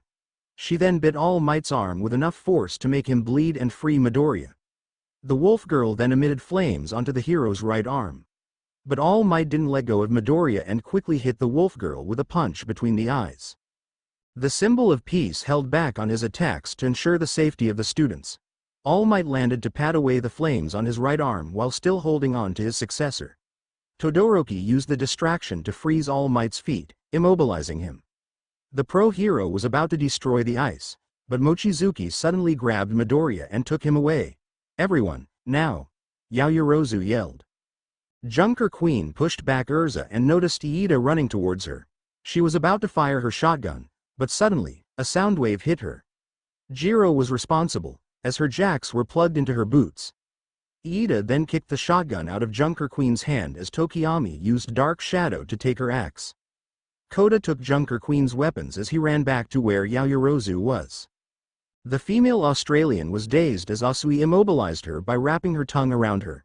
Meanwhile, Junkrat and Roadhog fired their weapons at a charging Kirishima, Sato, Ojiro, and Shoji. But Ishido and Stella protected them by destroying the dummy grenades and riot rounds with acid and fireballs. Saito assisted by creating illusions of Kirishima, Sato, Ojiro, and Shoji. Both Australian males began to fire wildly, hoping to hit the real ones. But they only destroyed the illusions. The Fox Girl then stunned Junkrat and Roadhog by firing lightning bolts at them. Sato and Ojiro tackled Junkrat to the ground, tossing his weapon away. However, this would be a bad idea as bombs suddenly poured from his pockets. An explosion shook the ground as Kirishima and Shoji, who were about to try to bulldoze the bigger man, would instead be knocked to the floor. Hagakure would try and grab hold of something to steady herself but instead would fall onto her back with a sharp hiss. Sato and Ojiro were sent flying and were set for a hard crash. 2 purple balls would stick to the back of their clothes. Instead of having them fall to the floor would stick them to the walls, a much lighter landing. Minetta's eyes were twitching, scalp bleeding heavily, but he still plucked another one out. Junkrat, now free, would snatch up his weapon and look for a target. Ojiro was on the list. He aimed and was about to fire when a loud, frantic yell pierced the air. "Bakugo!" He said, "Your costume looks funny." Minetta screamed, pointing toward Junkrat, who looked baffled. A sharp screech came from the side, and then Junkrat was gone, his weapon spinning on the floor as explosions brightened the sky and dark clouds of smoke arose. The 2 blondes came tumbling down, covered in soot and trying to wrestle the other down. While those 2 were distracted, Roadhog soon saw the rest gathering around the number 1. He grabs hold of his hook and lumbers over. Ojiro and Sato struggled for a bit yet managed to dislodge themselves, spotting Hard Rock shooting into the air and surrounding Roadhog and All Might. It was then that the class began to get cold feet. They had him surrounded, but he wasn't alone. A single finger flick could knock someone out, but Momo's encouragement causes them all to steel themselves. "Come on, everyone, we can do this." As such, the barrage began. The debris hovering in the air would begin to shoot towards the duo, forcing them to split. It was now or never. Aoyama fired his laser to stop the symbol of peace to cut off All Might from rejoining his teammate. Minetta used his grape balls to stick up the wench that assisted in Roadhog's hooking. Ice would burst from the ground and coat it so fast that only the large blonde could jump out of the way. Roadhog was caught and couldn't move his legs, but that did not mean his arms could not do anything. Kirishima tried to lock the hefty man's arm with a tight hold. However, a simple swing sent the rocky young man flying. Roadhog sent his chain with a sharp swing aimed toward Aoyama, who couldn't move. But Aoyama was saved by Mina shooting acid at the hook, which caused it to melt quickly and lose momentum. All Might landed on the icy floor, and while his left leg was captured, his right remains unfrozen. A single stomp was all he needed to shatter the frosty floor and nearly topple the rest of the class. Junkrat suddenly shot into the air, cackling and taking aim, only to be barreled into the air by the explosive blonde. Both bounced upon the ground and landed upon one of Minetta's grapes, trying to move but unable to. All Might's head snapped over to the scene, and a net was tossed over him in that small moment of confusion. He looked down at Momo, who was panting, holding the next cannon in her arms. The number 1 hero felt steam rise from the ends of his smile and hummed, kneeling and sitting. The pro hero laughs. Yaoyorozu's plan had been a success. Excellent work, everyone. We will now discuss who was the MVP of this exercise, All Might announced. We did it. Kirishima, Kaminari, Shiro, and Minetta cheered. Midoriya, who no longer needed to act unconscious, leans up and stretches, scratching his head slightly before getting up. He then approached Mochizuki since she took a punch from All Might. "Sume, you good?" the greenette asked the wolf girl. No, hey Bronca. If I can't take hits like this, they'll have to send me back to learn the basics. Mochizuki answered with a grin. But you should go to Recovery Girl just in case, as everyone else will do. She's already here, thanks to 13's call. Aizawa instructed, finally stepping into the scene with 13, rubbing his eyes and yawning. While the rest were walking off, chatting it up, Mineta would hiss and clench his eyes shut. His head was pounding, and he could smell the offensive scent of copper. He'd mumble to himself only to find a towel being placed upon his head. Mineta perks up and sees Aizawa. No lollygagging. Hurry up. The smaller young man would swallow but nod, soon hurrying after everyone. Eraserhead then looked at All Might with the rest of Class 1A, trying to free the pro hero from his restraints. The scene made the underground hero smirk, seeing the hilarious predicament. Later, everyone gathered at the entrance of the USJ after Recovery Girl treated them. Now, does everyone know who deserves to be MVP of this exercise? All Might asked, with Junker Queen, Junkrat, Roadhog, Eraserhead, 13, and Recovery Girl standing with him. Yaoyorozu raised her hand. While I cannot speak for myself on the risk of personal bias, I can safely say Mochizuki, Saito, and the Vermilion Sisters deserve commendation. I wouldn't form nor execute my plan if they hadn't fought you and your team. The symbol of peace nodded approvingly to Yaoyorozu's assessment. Anyone else wishes to add to Yaoyorozu's assessment? He asked the class. The wolf girl raised her hand. Yaoyorozu's plan was good as she used our class number to our advantage, along with ensuring that the villains were disarmed and captured. Mochizuki added. So, who's the MVP then? Junkrat questioned, scratching his head. Good question, Roadhog agreed. I reckon it's the wolf Sheila. Junker Queen answered. I agree with that. 13 answered, with Aizawa nodding his head. How come? Bakugo shouted with veins appearing on his head. It was honestly difficult to choose who would become MVP. On one hand, young Yaoyorozu executed an effective plan to capture me. On the other hand, Yaoyorozu admitted she couldn't have formed the plan if young Saito, Mochizuki, and the Vermilion Sisters hadn't attacked me. All Might explained. The other reasons, first, our 4 new students moved to rescue Midoriya. Acting quickly can be the critical factor for either victory or defeat for pro heroes. Saito, Mochizuki, and the Vermilions were also relentless. All Might and the Sentinel operatives could have stopped Yaoyorozu from forming her plan. Saito, Mochizuki, and the Vermilions would interfere at every step. Considering Mochizuki took a punch from All Might, who held back, she still kept fighting. Aizawa added. And that young Mochizuki was the one who managed to rescue young Midoriya, thus allowing Yaoyorozu to enact her plan. Granted, I got distracted by young Todoroki's ice, but the fact remains true. The symbol of peace included. Then he pointed to Bakugo and Todoroki. This brings me to one question I want to ask both of you. Were you two trying to save young Midoriya or beat me? Defeat you. Both males would say simultaneously. What about you, young Mochizuki? All Might ask the wolf girl. Save the hostage, then form a plan to capture you and your allies. Mochizuki answered. All Might smiled at Mochizuki's answer, then he asked the class. Anyone else agrees that young Mochizuki deserves to be MVP? Please raise your hands, he asked. Most of Class 1A raised their hands, but some didn't. One example was Bakugo, who growled in displeasure. Todoroki was in a similar boat. However, with a few more seconds of thought would raise his hand as well.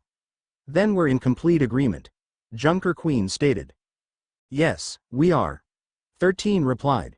Soon, the day finished with some of Class 1A asking Junker Queen, Junkrat, and Roadhog questions about themselves. The Australian trio were happy to be obliged to answer their questions during the ride back to Ua. They happily explained what their quirks are. Junker Queen's quirk was polarity, allowing her to control all metals.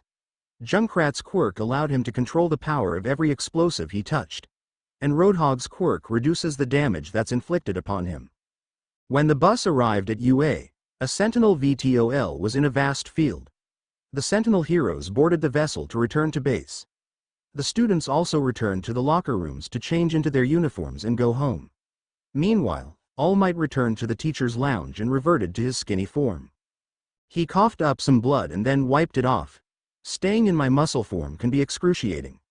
The symbol of peace muttered. He noticed he got an email notification on his computer's desktop. An email? I wonder who sent it. All Might said to himself as he sat down. He clicked on the email and was shocked by the sender. It's from Melissa, he exclaimed in his head and clicked the email to read it. Dear Uncle Might, it's been such a long time. Melissa Shield here. I bet you're surprised to receive a message from me. I'm writing because the Expo will be held in Island soon where Papa and I live. Schools in Japan will be on summer vacation soon, right? You should come to see Papa. I'll send you a formal invitation for the Expo soon. A Japanese hero who fought villains while studying abroad reunites with his American friend after so many years. Don't you think it sounds dramatic? This is a surprise, so I'll keep it a secret from Papa. He'll be so shocked when you show up out of the blue. Can you imagine the look on his face when he sees you again? I can't wait to see you soon, Uncle Might. All Might finished the letter and had a flashback when he was younger. In the flashback, David Shield had slicked back, shoulder-length brown hair with a loose strand hanging over his face and aqua eyes. He wore a crimson hoodie underneath a white lab coat with the hood left out. David also wore dark pants and black sneakers with white soles and laces. He stood at 6 feet 1 inch with an average build and pale skin. The symbol of peace? A young David asked. I want to see a society where everyone can smile without worry. I'll become a symbol, a beacon of hope in this world. A young All Might proudly stated. Meanwhile, on Island was Melissa Shield, standing in one of the island's beautiful gardens. Melissa was a 21-year-old female who stood 5 feet 11 and a half, with attractive pale skin. She has wavy blonde hair halfway down her back, 2 shorter pieces over her shoulders, and side-swept bangs framing her face. Aqua blue eyes with notable upper eyelashes and pronounced lower eyelashes. Melissa also possesses quite the voluptuous, hourglass figure. Her attire was a white short-sleeved dress shirt with plaid cuffs, a large bow of the same design on her neck, and a raspberry pink waistcoat. Accompanying it are pale gray capri pants, a pair of plaid pink socks, and a pair of heeled brown boots. Finishing her look were pink oval-framed glasses and a wristwatch. Melissa was looking toward the skies and excited to see All Might again when the Expo officially started. All Might was also excited to see his old friend back in Japan. But he also thought about bringing his successor to the Expo as well. He'll have his answer when the Expo's date draws near. A beautiful afternoon blesses the nation of Japan and its inhabitants. Yaoyorozu spent time with the Vermilion sisters and Midoriya's childhood friends, Saito and Mochizuki. Today, there is no school for UA students. The girls invited Midoriya to join them, but he was busy with one of his part-time jobs. All 5 girls were hanging out at a mall's food court. The girls casually talked about their hobbies and what they liked to do as they ate their food. After the girls finished their meal, Mochizuki led them to a gym she knew. Soon, the girls were in front of a 10-story building. Welcome to Elite Warrior Gym, everyone. My mom's palace of improvement. The wolf girl happily announced. Urza looked through the flyer on the receptionist's desk. This is an amazing gym. It covers everything for various athletes. This gym even has self-defense and MMA classes. The older Vermilion sister said with sparkling eyes. Everything looks expensive. How did your mother obtain the funds for everything here? The young Vermilion sister wondered. Izu-kun's aunt and Soon's mother are childhood friends. They both decided to own a gym together once they retired from their current job. So, Ms. Kiryu managed the funds as Soon's mom worked on the blueprints. After 3 years, this gym became so renowned that even pro heroes come here. Saito explained. Amazing. Stella replied. Come on, girls, I already booked a session. Let's go and work up a great sweat. Mochizuki excitedly said. So that explains why Mochizuki told us to bring gym clothes. Yaoyorozu realized. Later, all 5 girls wore their respective sports bras, workout leggings, and sneakers. The 4 girls were impressed by Mochizuki's muscular but curvy build. The rest also had curvy figures but only athletic physiques. How did you obtain your build, Soon? You look like an Amazon. Stella asked. Weight training, good diet, and martial arts for defense and offense. The wolf girl answered. What fighting styles do you know? Yaoyorozu wondered. Brazilian Jiu-Jitsu, Krav Maga, combat sambo, Muay Thai, boxing, kickboxing, taekwondo, and hapkido. Mochizuki replied. I also learned fighting styles. My parents taught me judo, aikido, Eiki Jujutsu, Bajikwan, Taijikwan, Wing Chun, and Jeet Kune Do. Saito informed. Maybe Stella and I should also learn martial arts. I realized that we both mainly fight with only our weapons. Urza expressed. I agree. Ikki turned the tide on us utilizing the fighting styles he mastered during our battle. Stella agreed. You can ask Izuku for some training. He offered our classmates to learn the fighting styles he knows. Yaoyorozu suggested. I should take his offer. How about you, sister? Urza asked. Count me in, Stella answered, thumbing up. Alright, girls, chit-chat time is over. Now it's workout time, Mochizuki announced. The first part of their workout involved lifting weights. Yaoyorozu and Stella's maximum was 80 to 100 pounds, and Saito managed between 180 and 190 pounds. However, the three were shocked by Mochizuki and Urza's efficient handling of 350 and 400 pounds. After 30 minutes, they were done with dumbbells, bench presses, and deadlifts. They transitioned to treadmills, with Yaoyorozu, Stella, and Saito running as if they were doing laps on a track field. This contrasts Urza and Mochizuki sprinting as if they were in a marathon. 30 minutes passed as all 5 girls took their break. After hydrating themselves, the wolf girl led the others to the MMA section of the gym. They all put on athletic tape and MMA gloves. Mochizuki assisted the Vermilion sisters with fundamental boxing and kickboxing drills. Saito used the training equipment for practitioners of Chinese Kung Fu.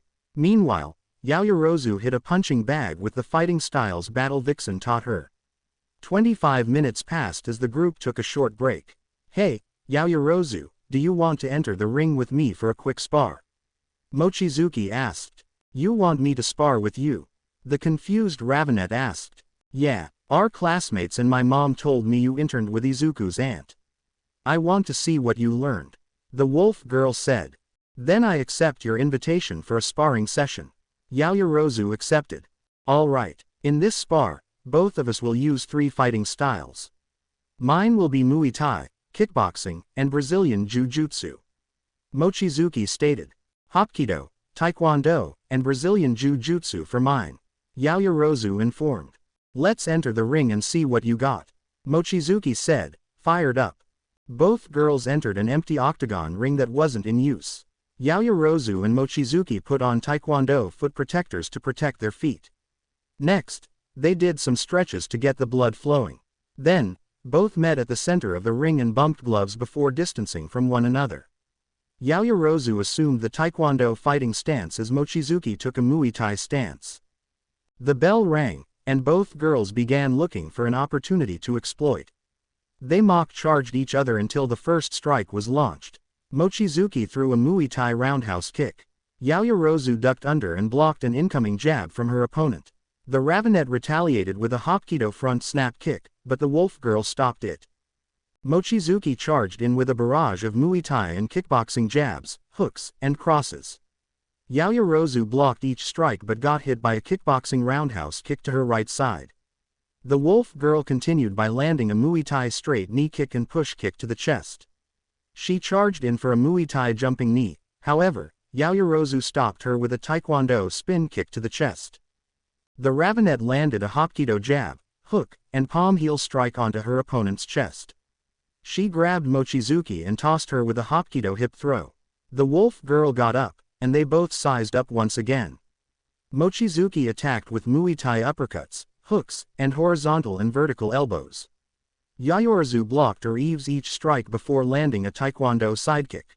The wolf girl's sides were hit with multiple Taekwondo mid and high roundhouse kicks. Next, Yaoyorozu landed low roundhouse kicks to her opponent's legs and tibias. Mochizuki threw a kickboxing high roundhouse kick, but the Ravenet caught the attacking leg. Yaoyorozu tripped the wolf girl to the floor, but she quickly got up. Mochizuki went for a kickboxing front kick, however, Yaoyorozu countered with a low sweep kick, causing the wolf girl to fall. Class 1A's vice representative charged in when Mochizuki rose with a kip up.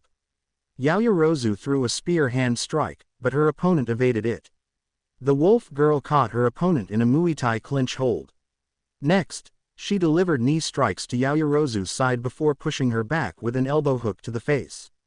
Then she landed a kickboxing hook and backfist to send the Ravenet staggering back. Yaoyorozu shook off the strikes as she and Mochizuki closed the distance. They both went for a cross punch that collided with one another.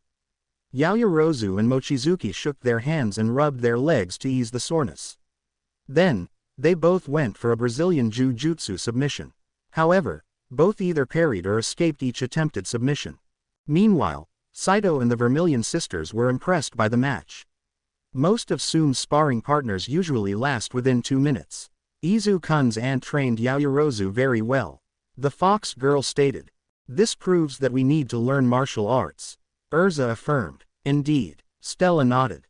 However, the 3 UA students weren't the only ones spectating the match.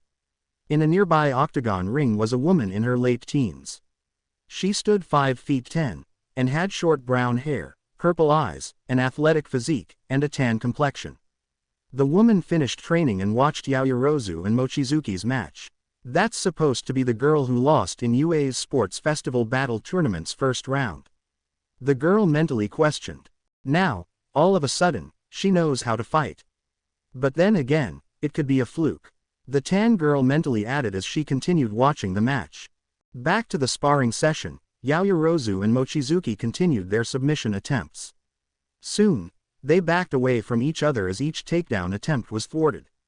However, both girls were smiling as they enjoyed their sparring match. Class 1A's vice representative and her classmate rushed each other again. The two unleashed a variety of strikes of their chosen fighting styles. Their strikes either landed, blocked, or parried. Soon, Yaoyorozu and Mochizuki were breathing heavily. Next, both girls landed a push kick onto each other's chest, knocking the wind out of them. Then, the two girls dropped to the floor, completely drained from the sparring match. The Vermilion sisters and Saito entered the ring to help their friends. Yaoyorozu and Mochizuki hydrated themselves with bottles of cold water their peers gave them. Damn, Yaoyorozu, you gave me quite the fun match. The wolf girl praised. Usually, you forget to hold back, which is why your previous sparring partners don't last long. Saito reminded Mochizuki, making her sweat. Still, it was awe-inspiring, which fuels my interest to learn martial arts even more. Urza stated. I wonder what fighting styles Ikki will teach us. Everyone has a preferred fighting style from what I know. Stella wondered. But be prepared to be ultimately fatigued. The training will be intense. Yaoyorozu forewarned. Yeah, certain martial arts training is no laughing matter. Mochizuki added. Indeed. Saito agreed, causing the Vermilion sisters to gulp. However, it'll be worth it, as you'll become great fighters from the training you'll receive from prominent experts. Yaoyorozu guarantees it. Those teachers must be pathetic if they had to train such a weakling like you. A female voice commented. The girls turned to see the source of the comment they had just heard.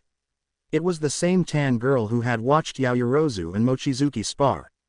Especially since a UA student got eliminated in the sports festival's battle tournament's first round, the tan girl added. What did you just say? The wolf girl growled but was held back by Saito. You heard what I said. This Yaoyorozu must be very pathetic, given her performance at the battle tournament. She must have seduced someone with her body to teach her how to fight. The tan girl mocked. How dare you, wench. You take that back right now. Stella exclaimed. What's wrong with me stating a fact that may as well be true? I mean, look at her body. Must have been a perverted disgraced martial artist that decided to train her after seeing her.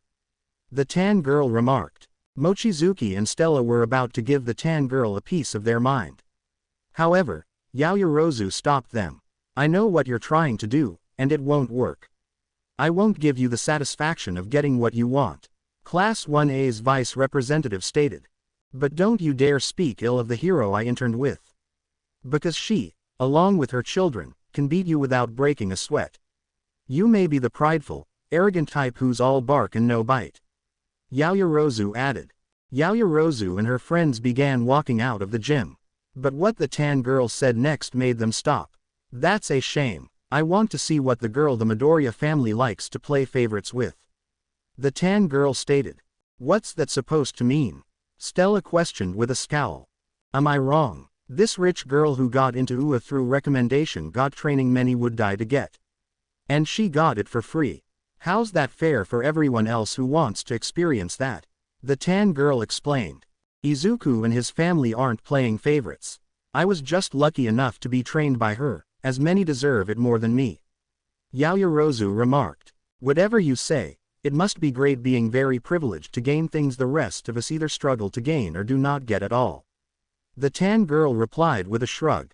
But you rich folks always enjoy being given everything to you on a silver platter since birth. The tan girl said. How dare you? I'm not like those who love to boast about their wealth. My parents were taught to be humble, which I also learned to do. Yaoyorozu stated. Hey, whatever makes you feel better. Have fun and continue being the Midoriya's favorite girl they love to spoil, like your parents do for you daily. The tan girl responded. Enough. I'm fine with you insulting me, which I don't care about, but how dare you insult my family and sully my friends' families? An angered Yaoyorozu exclaimed. What are you going to do? Sue me. The tan girl replied with a smirk. Considering that you believe I don't deserve Battle Vixen's training, I'll gladly face you with the skills I learned from her. Yaoyorozu stated. Now we're talking, but not here since we need a great crowd for this, and I know just the place. The tan girl said. When and where? The Ravenet questioned. New Japan Pro Wrestling and Stardom's upcoming wrestling event, Historic X Over. The event will be held 2 weeks from now. Let's see if you're not all talk when you step in the ring with me, Stardom's current high-speed champion, Ryo Jackson. Jackson proudly stated. Better train well in 2 weeks, princess. Jackson added before she left the gym. I feel like we just gave her what she wanted. Urza assumed. Do you think you can take her, Momo? Stella asked her friend. If it was a traditional martial arts tournament, maybe. But a wrestling event? I don't think so, as I never watched pro wrestling at all. Yaoyorozu admitted. I can help her. I have watched pro wrestling ever since I was a kid with Izuku, and pro wrestling is taught here. Mochizuki informed. Still, we must inform Principal Nezu and Aizawa-sensei about this. Saito stated. Amy's right. You three inform them. I'll stay and help Yaoyorozu with wrestling training. The wolf girl told them. Saito and the Vermilion sisters left to inform UA's principal and their homeroom teacher. This left Mochizuki to teach Yaoyorozu the basics of professional wrestling and its rules. Eraserhead was annoyed by the news, while Nezu was intrigued. However, they let the challenge continue to teach Yaoyorozu humility and that the 2-night event starts in the early evening. A week passed, and some members of Class 1A decided to accompany their vice representative to an NJPW show. Yaoyorozu was with Stella, Jiro, Uraraka, Asui, Ashido, Iida, Todoroki, Tokiyami, Kirishima, Kaminari, and Siro. Class 1A's vice representative wanted Midoriya to join them, but once again, one of his part-time jobs needed him. Saito was unavailable as she had to help with her family's shrine. Mochizuki and Urza also couldn't come as they stayed to help with the Wolf Girls' mom's self-defense classes. All 12 students are in the front rows to see the action up front. Today's show will be action-packed with superstars of various wrestling promotions in Japan, New Japan Pro Wrestling, Stardom, and Tokyo Joshi Pro Wrestling. However, it wasn't the only wrestling promotion to be shown as superstars of Japan's branch of America's wrestling promotion are set to appear. Those superstars are from All Elite Wrestling and its sister program, Ring of Honor. And finally, the wrestling promotion where all these superstars gather, Elite Atmosphere Wrestling. It was a packed show, as all the seats in the building were full of fans and people at home watching the show live, thanks to the camera operators. I grew up to like pro wrestling thanks to WWE, Impact Wrestling, and now back to TNA Wrestling, Ring of Honor, New Japan Pro Wrestling, and All Elite Wrestling. And I still watch them today. Man, it's been a while since I watched a wrestling show in person. Thanks for the tickets, Yaoyorozu. Kaminari thanked his class vice representative. Yeah, especially getting 12 front seat tickets. Siro added. But remember, this also lets our vice representative know the rules and how her opponents operate in this establishment. Iida stated while doing his usual arm chops. Yeah, especially seeing that the same girl who challenged her is in action. Jiro said as she looked at the matches for today's show on her phone. I've watched a lot of NJPW, Stardom, AEW, and Ring of Honor wrestling whenever possible. And Rio Jackson's a strong wrestler. She won many championships in Stardom, Ring of Honor, and Tokyo Joshi Pro. Hiroshima pointed out. That's true, as all of the superstars in NJPW and Stardom are great wrestlers. Considering some of them are pro heroes, too. Tokiyami revealed. I've never watched it, but my brother, Natsuo, and sister, Fuyumi, are fans.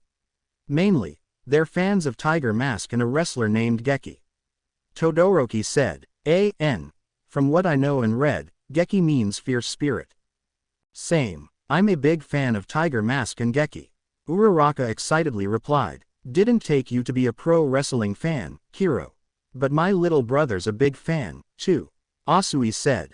Well, let's see what these pro wrestlers got and hope Yaomomo can use what she learns to win her match. Ashido stated with Yaoyorozu nodding. The camera then panned to the two people, a male and a female, who stood at the center of the 20x20 ring. The 32-year-old man stood 6 feet 2 inches with a dark complexion and muscular build. He has short black hair, a thick black mustache, and a gleaming smile. His attire consisted of a white shirt with rolled-up sleeves, dark pants held up by bridges, and a bow tie. The beautiful next to him stood 5 feet 5 inches with smooth, tanned skin, a voluptuous figure, and appeared to be 22 years old. She wore a red ankle-length dress with straight platinum hair partially plaited to the left and long bangs hanging to the right. The dress split at the bottom on the lower left side and stopped at her thigh. She also wore white high heels. Good evening, pro wrestling fans. Welcome back to another exciting day of NJPW action.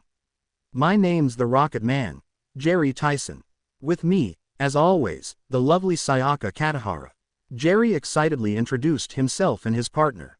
However, his Japanese wasn't perfect, as some English was blended. That's right, Mr. Tyson, as it's the final NJPW show before Historic X over. Many superstars participating in the event hope to gain momentum for their upcoming matches. So let's not waste time and clear the ring to start the show. Katahara happily announced. Indeed, and to kick off this show, the current NJPW strong openweight champion who's been challenged.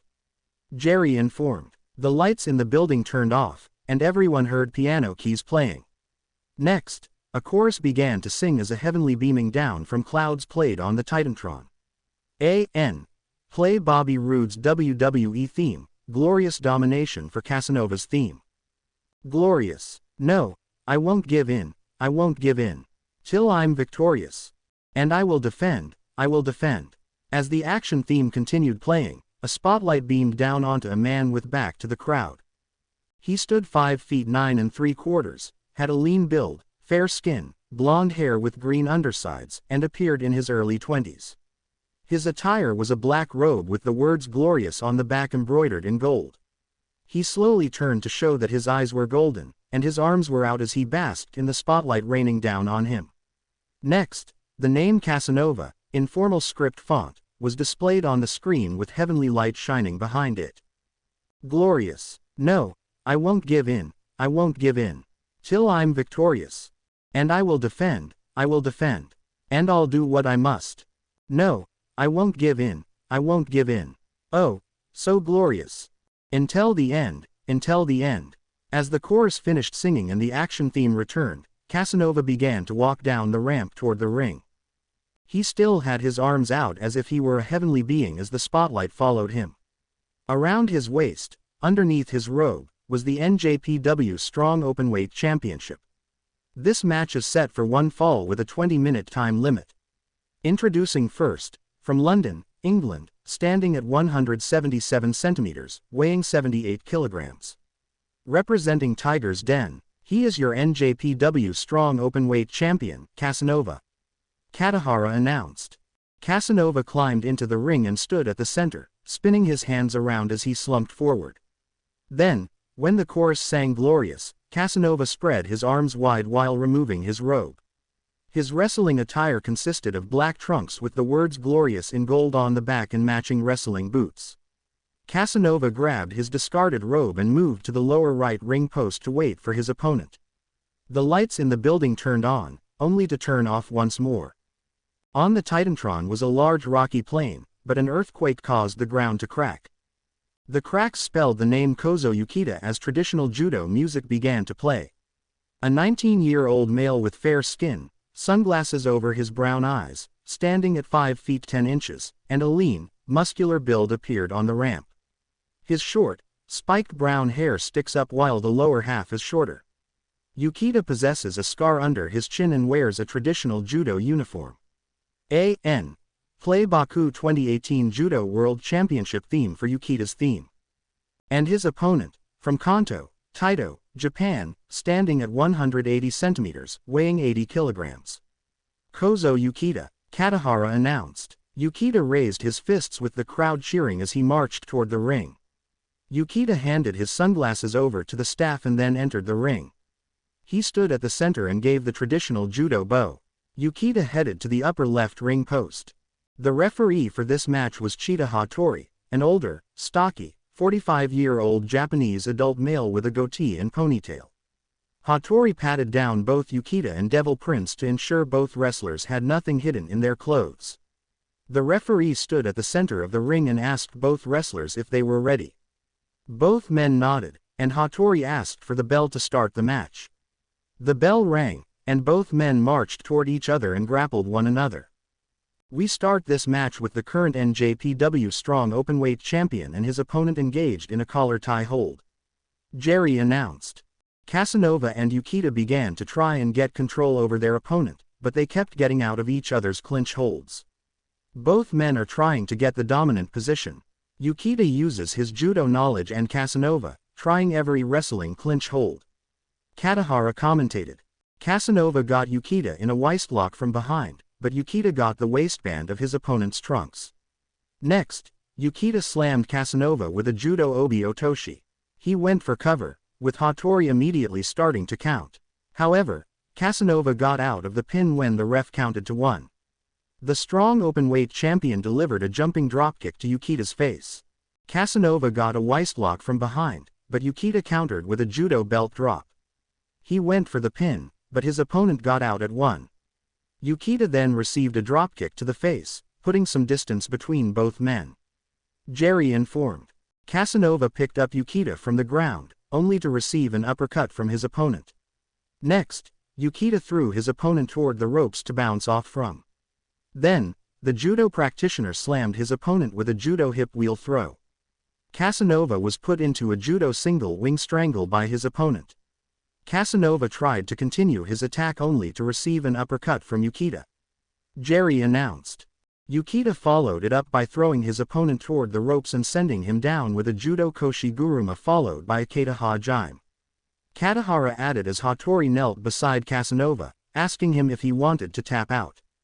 However, Casanova shook his head and slowly got up, with Yukita still holding onto the stranglehold. The strong openweight champion landed elbow shots to Yukita's side with his free arm.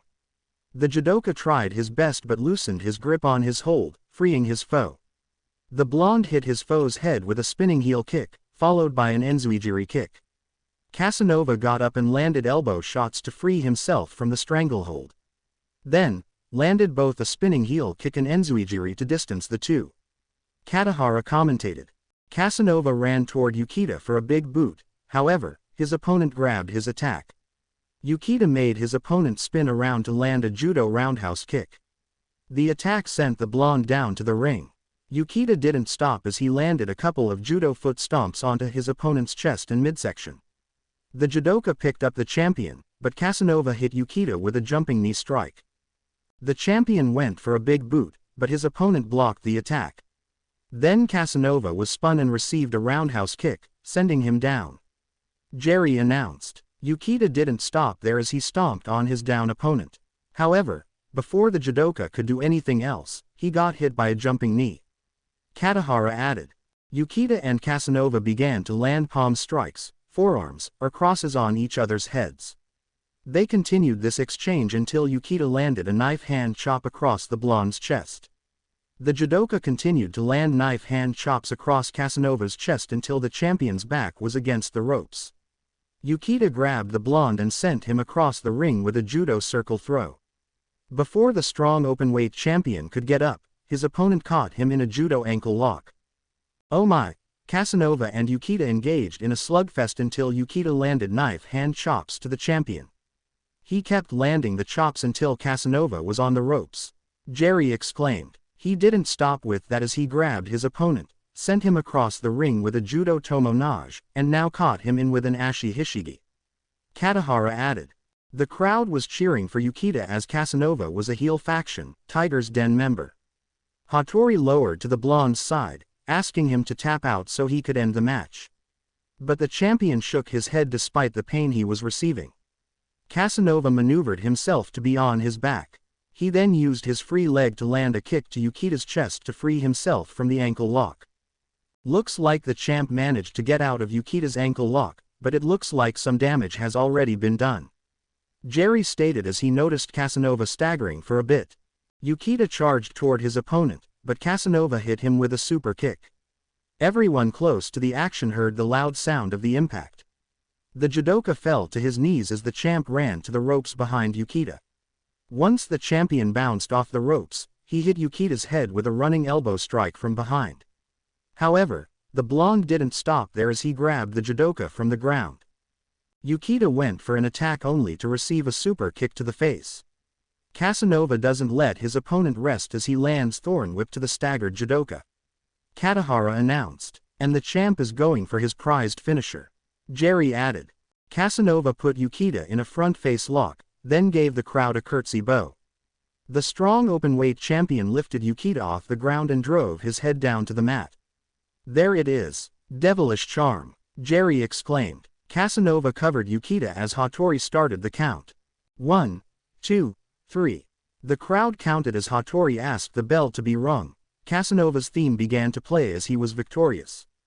Here's your winner, Casanova, Katahara announced. Hattori gave the blonde the strong openweight championship and raised his arm in victory. Casanova gave the crowd a smile and curtsy bow despite the crowd booing him. A great fight Yukita gave Casanova, but it wasn't enough to stop the member of Tiger's Den momentum. Will this be the result for Casanova's opponent, Koga Narushima? Or will Narushima be the one to claim the strong openweight championship? Katahara told the audience. We can only know when the two meet at Historic X over. Jerry added. The next match would start once Yukita and Casanova left the ring. Right now, the staff are performing safety checks on the ring. Man, that was a great opening match, Ciro stated. I know, right, I can't wait to see who's coming up next. I hope it's one of the pro heroes. Hiroshima replied. You're right, Hiroshima. The next match is with Ryu Hoshi, aka Crimson Hawk, against Jeffrey McQuild. Jiro informed. I wonder how a pro hero performs in this industry while still performing their duty as a pro hero. Iida said. No doubt it'll be awesome. Ashido commented. That's right, Hiroshima, Kaminari, and Ciro happily agreed. The lights in the building dimmed down as everyone saw an energy orb forming between a man's hands. The man's hands thrust toward the screen, firing the orb while yelling, Hadouken. Next, an image of a Crimson Hawk appeared on the screen, surrounded by a spiraling light blue aura background. The spotlights shone down on a Japanese male as a techno action theme played. The man stood 5 feet 9 inches with a fair complexion, muscular build, short, spiky black hair, and brown eyes, and appeared in his late 20s. North. Play Ryu's Street Fighter 4 theme.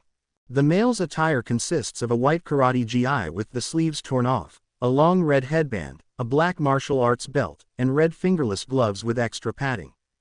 The man wasn't alone as a Chinese woman was with him. She appeared in her late 20s, stood at 5 feet 7 inches, slender, athletic frame with muscular thighs, brown eyes, her black hair styled in ox horns. Her attire includes a dark blue unitard, embroidered light blue vest, athletic shoes, and studded wristbands. The duo wore matching tag team championships around their waist. This match is set for one fall with a 20-minute time limit. Introducing first from Osaka, Japan, accompanied by Chun-Li, standing at 175 centimeters and weighing 68 kilograms. He is one half of the EAW Unified Tag Team Champions, Crimson Hawk, Ryu. Katahara presented. Ryu tightened his headband while Chun-Li waved to the audience with a smile. The duo marched toward the ring while high-fiving the fans. Ryu climbed to the top ropes of the upper left ring post. He raised his right arm into the air in a close fist and let out a battle cry. The pro hero joined Chun-Li in the ring as they waited for his opponent. The lights in the stadium turned on as reggae action music began to play. On the Titantron were the images of an Australian coastal city. Next, a wave crashed onto the screen to spell out the name Jeffrey McQuild. A dark-skinned man standing at 6 feet 0 inches, a muscular build, black hair styled in cornrows, 3 small ponytails in the back, brown eyes, and a large stubble beard appeared on the ramp. His attire consisted of wool khaki burlap pants tied by rope and red MMA gloves with matching foot protectors. And his opponent, from Darwin, Australia, standing at 183 centimeters and weighing 111 kilograms. Jeffrey McQuild. Katahara introduced as Jeffrey performed a side chest pose, letting out a battle cry, before marching toward the ring. This is quite an interesting match. The pro hero here is a martial arts fighter, while Jeffrey is a master of Greece's ancient combat sport, pankration. Jerry informed. That's right, Jerry. Which will win? A modern martial art or an ancient combat style? Katahara replied. Jeffrey entered the ring and positioned himself in the lower right ring post. The ref for this match was Toshiro Mosashi. He's a 52-year-old Japanese male with an average build, stands at 5 feet 8 inches, and has slicked back black hair, glasses, a mustache, and a bow tie on his referee's shirt. Mosashi patted Ryu and Jeffrey for anything hidden on both men and found nothing. The ref went to the middle of the ring and asked if both men were ready to begin. Both men nodded as Mosashi requested the bell to ring to start the match. Ryu and Jeffrey took their respective fighting style stances as they approached each other. They both circle each other and mock charge one another. Jeffrey then launched a few jabs and straight punches toward his opponent. However, Ryu evaded each strike as he launched jabs, crosses, and hooks, but Jeffrey blocked them. We start this match off like a boxing match, with both men circling each other and pressuring their opponent to launch the first strike. However, Jeffrey threw the first hit, with Ryu dodging them. But the pro hero's attacks were blocked by his opponent. Jerry announced. Jeffrey went for a single leg takedown, but the karateka kept his balance. The pro hero hit his opponent's back with elbows until one hit Jeffrey behind the neck. The Australian lost his grip as he held the back of his neck while staggering away. Ryu used the opening to send his opponent to the bottom right ring post with a sidekick. The pro hero ran toward Jeffrey to hit him with a step-up knee to the chest. Next, the karateka slammed Jeffrey to the ring mat with a bulldog slam. Ryu rolled Jeffrey to his back and covered him. Mosashi slid in to begin the count, but the Australian kicked out at 1. Ryu picked up Jeffrey, with the Australian immediately hitting him with a headbutt. He then placed the pro hero over his shoulder and slammed him with a running power slam. Jeffrey let out a battle cry as the crowd cheered. Things are getting intense now as Jeffrey went for a single leg takedown, but Ryu managed to keep himself up and hit his opponent's back and neck with elbows. Katahara exclaimed. That's not all. Ryu sent the massive man to a ring post with a dropkick followed by a step-up knee kick to the chest with a running bulldog to finish it. The pro hero went for the pin to end this match quickly, however, Jeffrey kicked out at 1. Jerry added. Jeffrey then started his counter by headbutting Ryu and sending him back first onto the mat with a running power slam. Katahara finished. Jeffrey wasn't done as he grabbed Ryu and positioned him in an inverted Alabama slam. The Australian leaned forward to make his opponent slam face first into the mat. The audience hissed after seeing the pro hero hit face first into the ring. The karateka rolled out onto the ring's apron to collect himself. But Jeffrey grabbed him and wrapped one arm around Ryu's neck from behind. The Australian then began to deliver multiple clubbing forearms onto the pro hero's chest.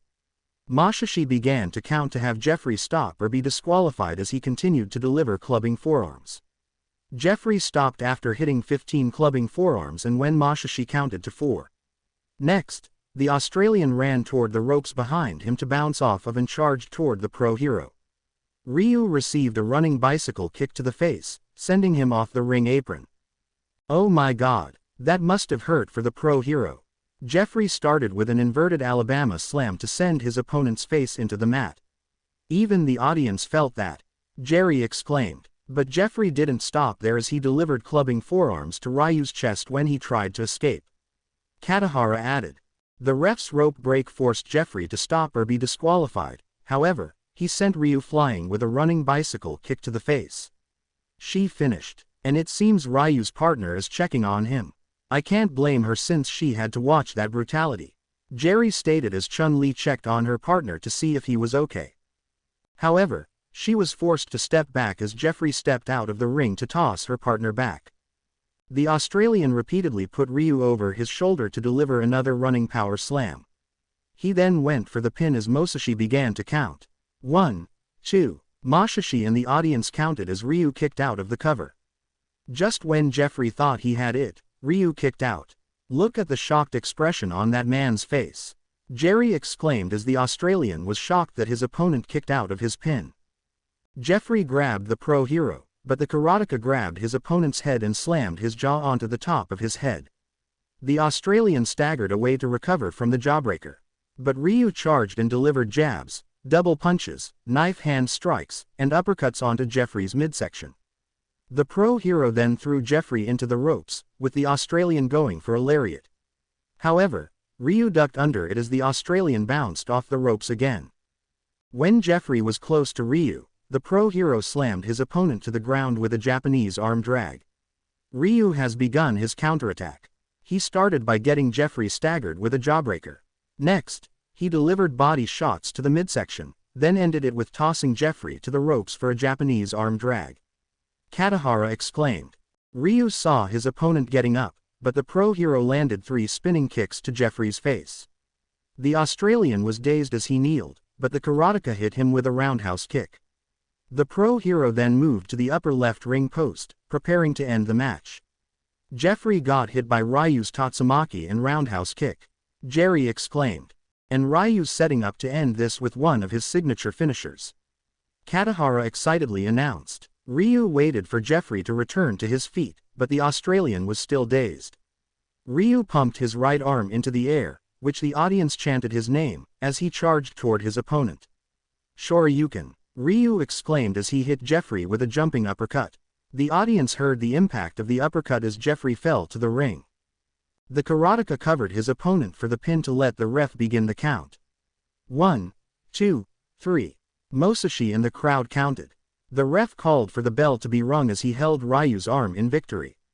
The pro hero's music played as his partner climbed into the ring to hug him. Ryu returned the hug as they celebrated his win. A well-earned victory for Ryu, but also some momentum for his and his partner's opponents at historic X-Over, Streets of Rage members Axel Stone and Blaze Fielding. Katahara informed. Who will emerge victorious in that mixed tag team match? The martial arts duo or Axel and Blaze? We'll know when these 2 tag teams face each other tomorrow night. Jerry added. An amazing performance by a pro hero. Not only making civilians feel safe on duty but also making them happy by providing such entertainment. Iida stated while doing his hand chops. Man, Crimson Hawk's one of the many manly heroes I admire. Hiroshima said. We should order tickets for tomorrow's event. Zero suggested as he turned on his phone to order tickets. Especially ones with great seats to see all the action. Kaminari added as he was on his phone to order tickets. So Jiro, who's up next? Stella asked her. The next match involves the girl that challenged Yaoyorozu, Rio Jackson, against a girl named Makoto Kato. Jiro informed. Oh, this will be perfect. Yaomomo can learn Jackson's strengths and weaknesses in this match. Ashido stated. Indeed, but don't forget that heels in wrestling tend to cheat to have the match in their favor. Especially when you least expect it. Tokiyami pointed out.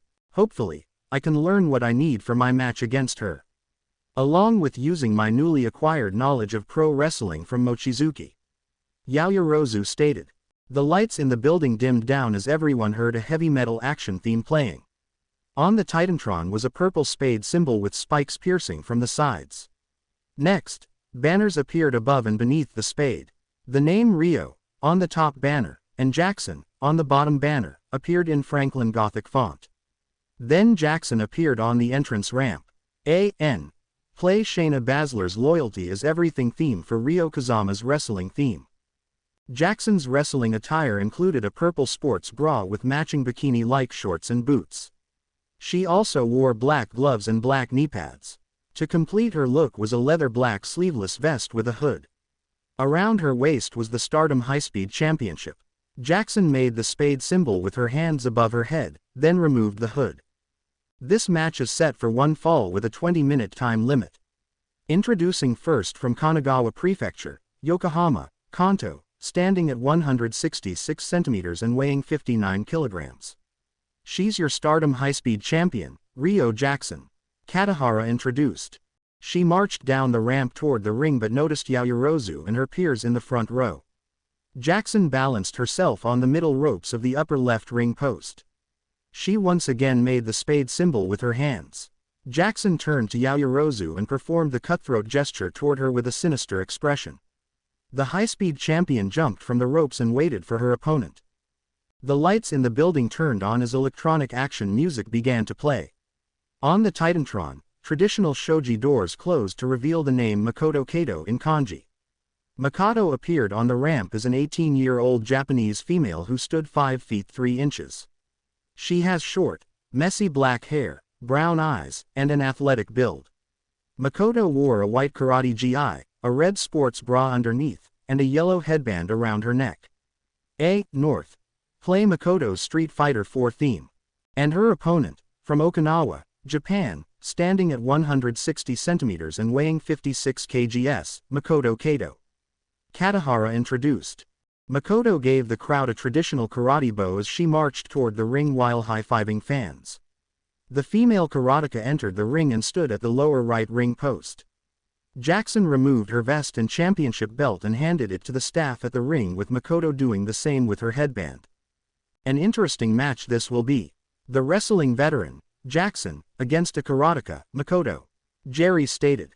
But Jackson also noticed her opponent for Historic X over at the front rows with her peers. It seems like Jackson wants to send a message for UA's Momo Yayorozu for their upcoming match. Katahara informed. Knowing Jackson, we'll most likely see a painful message as she's known for her brutality. Jerry added. The referee for this match was Ana Paula, a 26-year-old fair-skinned Brazilian woman. Ana possesses light, wavy hair, fair skin, bright eyes, and full lips. She stands at 5 feet 5 inches with an average build and wears the standard referee attire as her peers. Ana checked for anything hidden in Jackson and Makoto but found nothing. The female ref went to the center of the ring and asked if both competitors were ready. Both girls nodded as Ana requested the bell to start the match. Yayorozu now observed her future opponent to see her strengths and weaknesses, while Jackson ensured she'd leave a message for UA's vice representative for their match. Jackson and Makoto held each other in a collar and elbow grapple. Makoto attempts several foot sweeps, but Jackson manages to avoid each one. The high-speed champion maneuvers herself to get a waistlock on her opponent. The karateka tries to get out of her hold, but Jackson hits her with a straight-jacket suplex, sending Makoto to the mat. We start this match off with Jackson and Makoto grappling. The karateka goes for foot sweeps, but each one doesn't land. Oh, Jackie's got in a hold.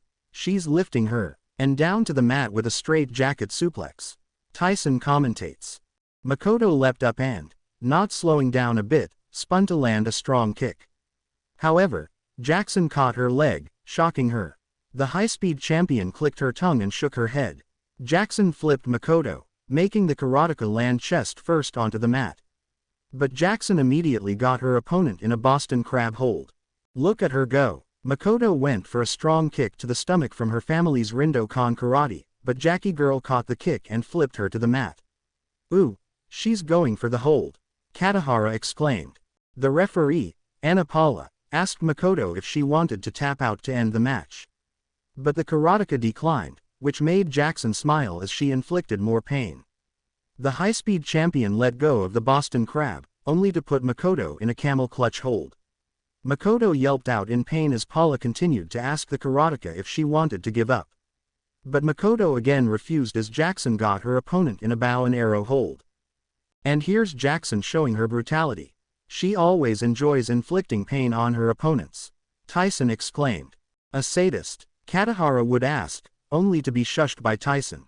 Don't let her hear you say that, or you're next. Jackson decided to free Makoto from the hold as she walked away from her opponent.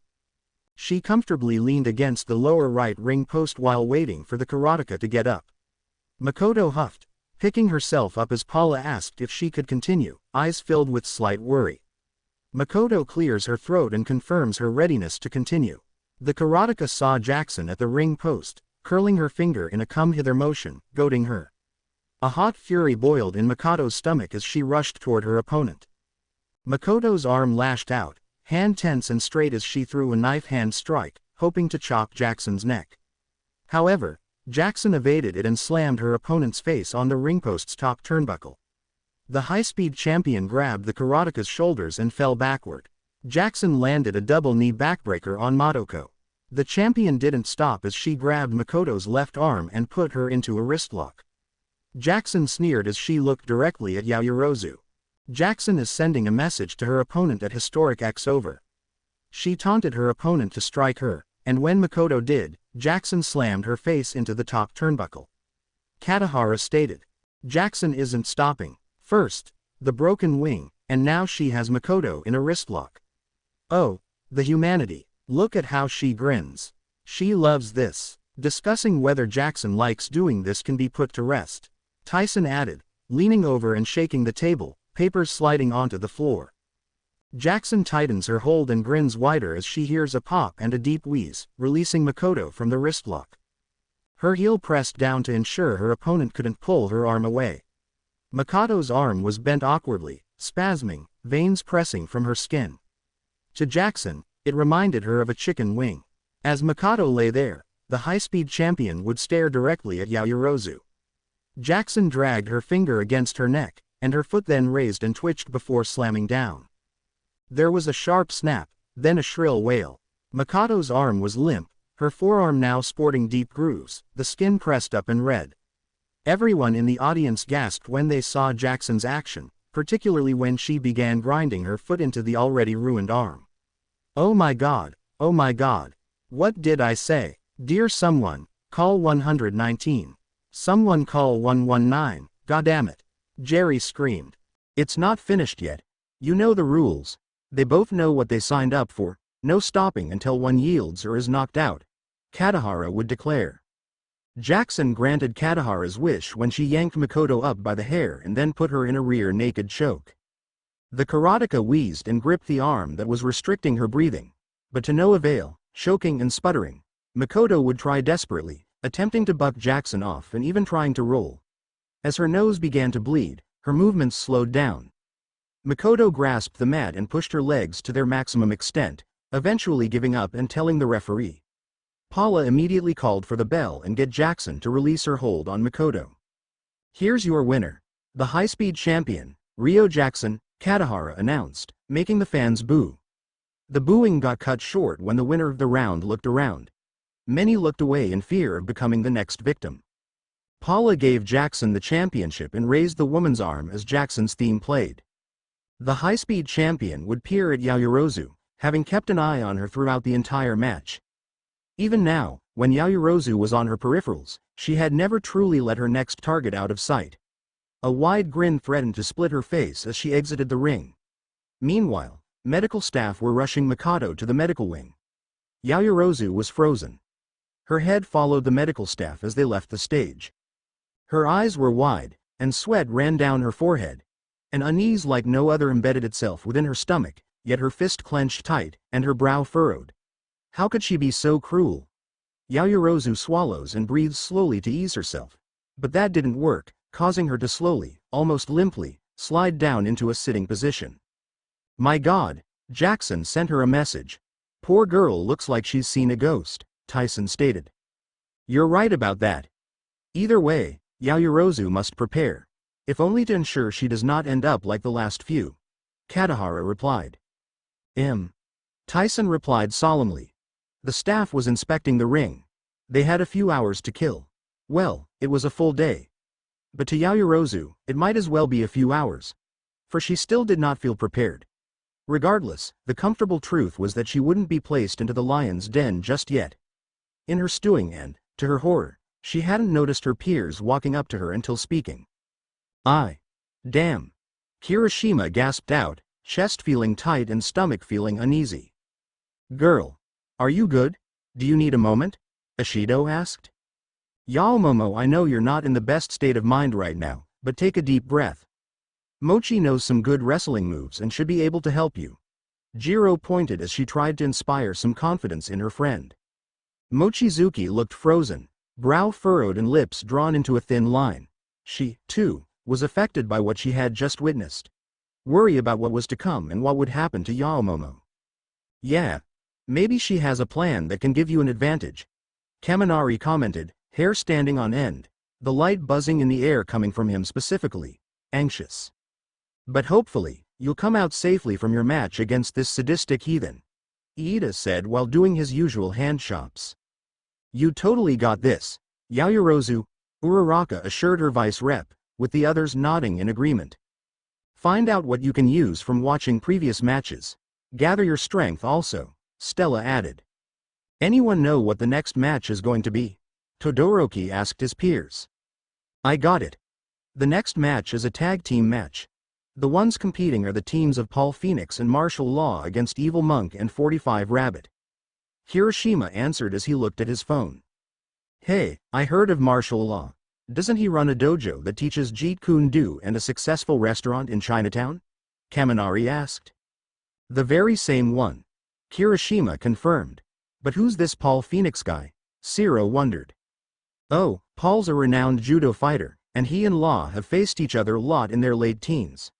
They were a famous tag team when both signed to pro wrestling. Kirishima explained. Both Paul and Law are hoping to win the IWGP Tag Team Championships from the current champions at Historic X over. The words of her allies would begin to be drowned out by her thoughts. A part of Yaoyorozu felt annoyed. She knew they were only trying to help. They were concerned and had the right to be as such. Just look at what happened to Mikado. Yet she felt a tiny tinge of irritation, perceiving it as a lack of faith in her abilities. The crowd grew silent as Dimitori's Bridge of the Lotus began to play. The spotlight in the building shined down on the ramp to reveal Paul Phoenix and Martial Law. Paul Phoenix stands at 6 feet 2 inches with bushy brows and a full beard, complete with a blonde flat top hairstyle. He is American and has blue eyes. His attire consisted of a sleeveless red GI, black martial arts belt, white wraps around his wrists, and black hand and feet protectors. Martial Law is Asian American. Brown eyes, short black hair with a full fringe, he stands at 5 feet 10 inches and possesses a rather deep-looking scar, or is it scars? The indentation in the center of his chest extends to the shoulders and down the hips, as if claws had raked him. Law's attire consisted of black track pants with golden dragons on both sides, a long red sash, black Chinese kung fu shoes, and black wristbands with metal studs. You're in for a wild one, folks. This match set for one fall with a 20-minute time limit. Feast your eyes on the team of Blazing Brawler, Paul Phoenix, and Legendary Dragon, Martial Law. Katahara yelled, which was followed by the excited screams of the audience. Yeah. With his hands in the air, Paul Phoenix exclaimed while Law performed a backflip, landed on his feet, and assumed Bruce Lee's iconic battle stance, unleashing a Bruce Lee-esque battle cry. Both men marched to the ring and gave fist bumps to their fans. Next, they both jumped onto the ring apron and front flipped to the center. The tag team was in their respective martial arts battle stances while releasing a battle cry. The tag team moved to the upper left ring post as Law gave the staff his metal-studded wristbands. Both men waited for their opponents. These two were taking this seriously despite their silly, showboating personas. Both would hear the music change and peer at where their opponents would arrive. Marco Beltrami's point-blank theme began playing as two men arrived. On the Titantron were the lights of a police siren with the name 45 Rabbit, in Euro-style font, on the screen. The first male stood at 5 feet 11 inches, built sleek with bright green eyes and slick back brown hair.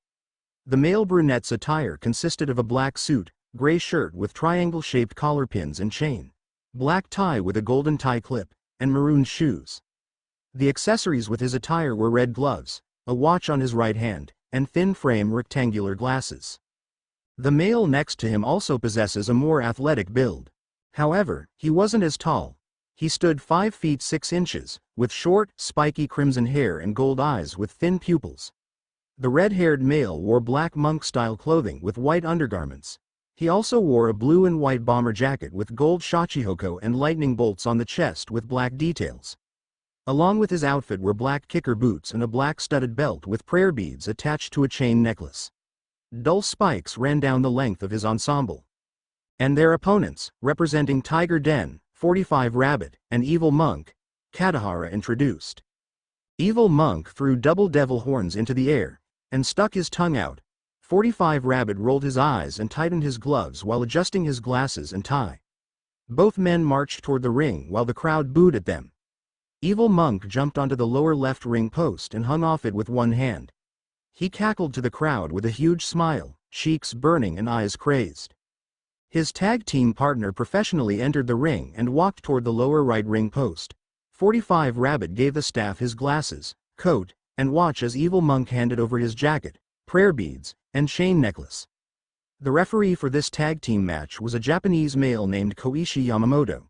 He appears to be in his late 50s, standing at 5 feet 7 inches. Yamamoto was bald, slightly overweight, and wore the same referee attire as the previous referees. Yamamoto checked both tag teams for anything hidden in their clothes, to which they had none. With a nod, the referee stood at the center of the ring and waited for each tag team to decide who would start the match. Paul and Law played a game of Rochambeau. Paul won as Law exited the ring and stood behind the ropes as the judoka was ready to start. With the Tiger Den members, 45 Rabbit motioned Evil Monk to go. The redhead rubbed his hands together, grinned wide and accepting. Paul and Law deciding who should go with a classical game of Rochambeau with Paul starting this match. Tyson said, seeming to be boiling with excitement, ready to blow. 45 Rabbit is telling his ally to start with Evil Monk, accepting excitedly it seems, Katahara added. 45 Rabbit also exited the ring and stood behind the ropes. Yamamoto asked if both men were ready, to which they nodded. The ref then requested that the bell ring to start the match. When the bell rang, Paul and Evil Monk marched toward each other. Next, they grappled in a collar and elbow hold. Paul and Evil Monk starting this matchup with grapples. Let us see who wins this one, Tyson commentated, excited to finally get to the action. Both men tried to trip their opponent, but both sides thwarted each other's attempt. Their legs swatting into each other's, ankles knocking against their opponents. Paul seems to have been the quicker of the two, as he got Evil Monk in a side headlock. The judoka tried to get his opponent down to the ground, leaning his weight down on him quickly, but was met with an elbow to the stomach until the judoka lost his grip. The monk grabs the sides of his opponent's head and slams the judoka's jaw on top of his, staggering him. Paul and the Evil Monk have tried to crack at each leg, but to no avail. Ooh, Paul got him in a headlock, folks. Yeesh, elbows delivered, not the jawbreaker, Katahara announced. Paul felt a firm grip on the back of his shirt before tossed toward the lower right ring post. 45 Rabbit raised his hands to show the referee he wouldn't interfere. The redhead smashed the judoka's head into all 3 turnbuckles 3 times each. He placed his foot onto Paul's face to push him deep into the low turnbuckle. However, the Tiger Den member rolled out of it just as Yamamoto counted to 4. Hard toss. Ooh, a heavy turnbuckle slams to his head. Get up, Paul, I got 50 riding on you, Tyson says, shaking his fist. Katahara was whistling before jolting as Paul rolled out of the way. Paul has managed to escape the head smashing. Your 50 might have been saved, Tyson. But not for long. Tyson responded to this light by giving his coworker a noogie. Evil Monk tagged in 45 Rabbit as the redhead switched places with his tag team partner. 45 Rabbit cracked his knuckles, a rather odd thing to do considering he didn't use his hands at all and instead began to stomp Paul in the corner. Yamamoto started counting, causing the Tiger Den member to halt. Once stopped, the brunette grabbed the judoka and threw him to the center of the ring. 45 Rabbit didn't waste any time and immediately put his opponent in a sleeper hold. Yamamoto kneeled beside Paul to check on him. Evil Monk tagged in his teammate. Katahara shouted, sitting up in her chair. One that seems all too eager to kick someone when they're down. Bless that ref, though not enough. He's got him in a sleeper hold, Katahara announced, turning to see Tyson on the phone. Hey, Hercule, how's the family? Katahara stares before shaking his shoulder, causing the man to turn before his eyes nearly bulge out of his head as Tyson hurriedly speaks. I'll catch up soon, I'm on the job. Tyson ended the call, sat down, and cleared his throat. He hurries back to his chair and slowly picks up his mic, gently tapping it to check its volume. He hums. Yamamoto is playing medic, and by the looks of things, the blazing brawler ain't no quitter, folks. Tyson yelled, causing his coworker to be knocked out of her seat as Paul struggled but managed to bring himself up despite the hold, arms burning as he angled them. Paul cocked his elbows and smashed them into 45 Rabbit's sides. Once 45 Rabbit lost his grip, he was sent to the mat with a judo shoulder wheel from Paul, yet he didn't stop there. He yanked 45 Rabbit off the ground before slamming him down repeatedly, flipping and smashing him hard onto the mat with repeating Saito suplexes. The judoka finished his attack with a powerbomb, causing his opponent to be slammed once again as their body twitched and convulsed. Elbow to the ribs. Ooh, medics. Be on standby and hope he doesn't get a concussion. Head bang after head bang. Is that a tooth? Tyson exclaimed as Katahara sputtered in shock before collecting herself. The blazing brawler had broken free from the hold and had elbowed his opponent to free himself, knocking his opponent off him and suplexing him repeatedly. Finishes with a powerbomb, Tyson exclaimed, finishing his colleague's sentence. Now Paul is going for the cover. Katahara was right as Paul covered his opponent. But 45 Rabbit immediately kicked out when the ref counted to 1. Ooh, one more, then it would have been over. I know his teammate was biting his nails when it got that close. Then again, these Tiger Den members will always show they mean business. Katahara mused. They ain't no quitters, that's for sure. Tyson gulps down a water bottle, yelling so much it hurts the throat. He breathes deep before continuing. They are the few who don't resort to dirty tactics. They face their opponents head-on, Tyson stated. Paul breathed deep, his legs burned, and sweat rolled down his face, yet he dashed forward for a clothesline, but 45 Rabbit would roll to the side, capturing the judoka and tripping him with a side Russian leg sweep. The brunette then got Paul in a standing ankle lock. Yamamoto quickly went to the judoka, asking if he wanted to give up. But Paul refused and tried to reach for his tag team partner. Marshall reached out from behind the ropes to switch places with his friend. However, 45 Rabbit dragged Paul away from reaching his tag team partner.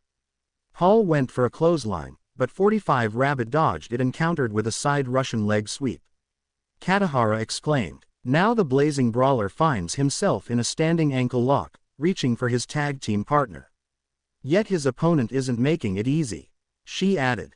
Law was smacking the top turnbuckle and getting the crowd to rally behind Paul. The legendary dragon continued to reach out to his tag team partner. Paul maneuvered himself to be on his back and pulled his leg to have 45 Rabbit get close. Next, the judoka kicked away the brunette, freeing himself from the ankle lock.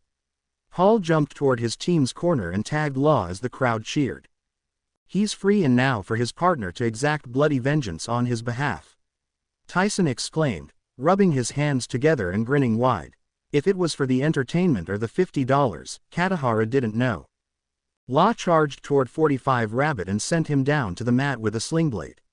Law then ran to the ropes to bounce off them and deliver another sling blade to his opponent.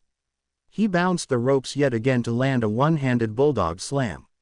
Law grabbed 45 Rabbit off the ground to land a discus lariat to send the Tiger Den member down. Evil Monk tried to get in the ring to land a hit from behind.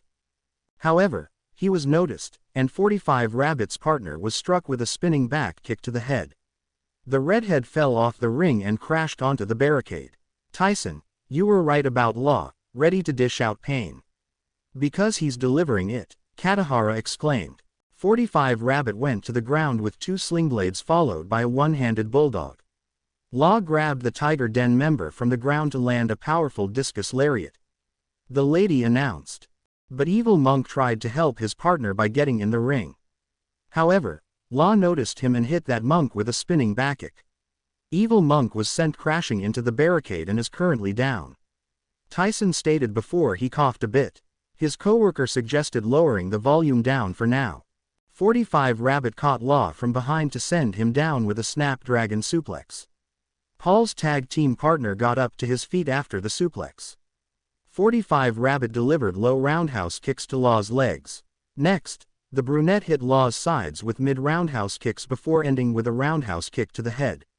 The legendary Dragon was now dazed and struggled to stay on his feet.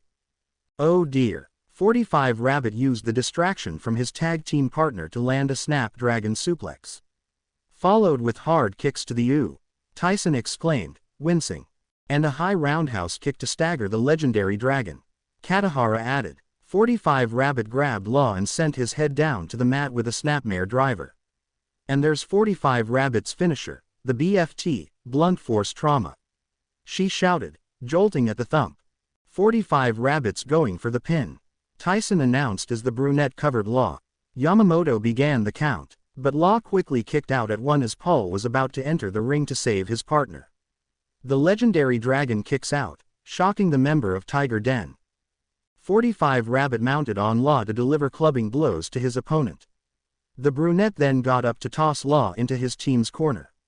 Evil Monk was back on the ring's apron as 45 Rabbit delivered chops across Law's chest. The redhead was then tagged in by his partner as they switched places. Evil Monk began to deliver headbutts to Paul's partner. 45 Rabbit's frustration clearly showed as he thrashed the legendary Dragon. Law got sent into the Tiger Den's corner as 45 Rabbit delivered chops to his opponents before tagging an Evil Monk. Now Law's receiving headbutts from his opponent. Tyson explained. Evil Monk grabbed Law's head to slam him down to the mat with a running bulldog. The redhead stomped onto Paul's partner's back and locked in a camel clutch. Yamamoto got beside Law to see if he wanted to give up. Now Evil Monk slammed Law's face onto the mat and now locked in Izanami's grasp.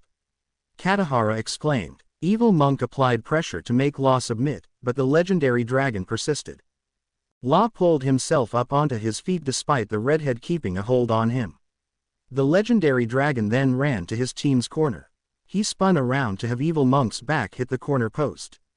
Law got free by hitting the redhead's face with the back of his head, followed by a jawbreaker. Paul reached his hand out for a tag, which Law accepted. Law managed to get on his feet despite the pain he was going through from Evil Monk's Izanami's grasp. Then, he slammed the Tiger Den member into his team's corner and now tagged in his partner, Paul. Katahara exclaimed. Law grabbed Evil Monk and set up a powerbomb as Paul entered the ring. Next, Evil Monk took a powerbomb and double knee backbreaker. The legendary Dragon climbed to the top ropes as Paul got the redhead in a piledriver. The duo hit the Tiger Den member with a spiked piledriver. Law got behind the ropes as Paul went for the pin. Yamamoto started the count. 1, 2. The referee and audience counted, but Evil Monk kicked out before Yamamoto could reach 3. Oh. So close. Law and Paul landed the Dragon's Bite and Blazing Spike onto Evil Monk, but the Tiger Den member kicked out. Tyson announced, cursing under his breath. His coworker chastises him. No favoritism here. But it seems like the legendary Dragon and Blazing Brawler are ready to end things to gain momentum for their match at Historic X over. Katahara added. Paul noticed 45 Rabbit charging toward him and was ready to strike back. However, Law hit the brunette with a flying sidekick to the face. The Blazing Brawler and Legendary Dragon grabbed 45 Rabbit and hit him with the Dragon's Bite. 45 Rabbit rolled out of the ring. Evil Monk was staggering as he got up to his feet. 45 Rabbit trying to hit Paul only to receive a flying sidekick from the Legendary Dragon. And the tactical member of Tiger Den got sent out of the ring from Paul and Law's Dragon's Bite. Katahara exclaimed as the crowd cheered. But immediately, the redhead received 2 superkicks to the face from both of his opponents. Law grabbed Evil Monk's legs to lift him into the air, then fell back. Paul jumped to capture the redhead's head for a cutter. The Tiger Den member crashed onto the mat with a death drop maneuver from his opponents. Holy shit, folks, it seems we're reaching the end of this match, Tyson exclaimed. Evil Monk got hit with a double superkick, putting the man dazed. The legendary Dragon and Blazing Brawler connected their finisher, Shattered Heaven. And Paul's going for the pin. Tyson added. 1, 2, 3. Yamamoto and the audience counted as the referee called for the bell. Paul and Law's music played as Yamamoto raised their arms in victory. Here are your winners, Paul Phoenix and Martial Law, Katahara announced as the crowd cheered. What a wonderful tag team match from one of the many talented teams in NJPW. Let's see if they manage to claim the gold from their opponents at Historic X-Over. Tyson informed the audience. Indeed, as their opponents are the current holders of the IWGP Tag Team Champions, Kowlin Wangsawat and Sapang Yoroizuka. Katahara added.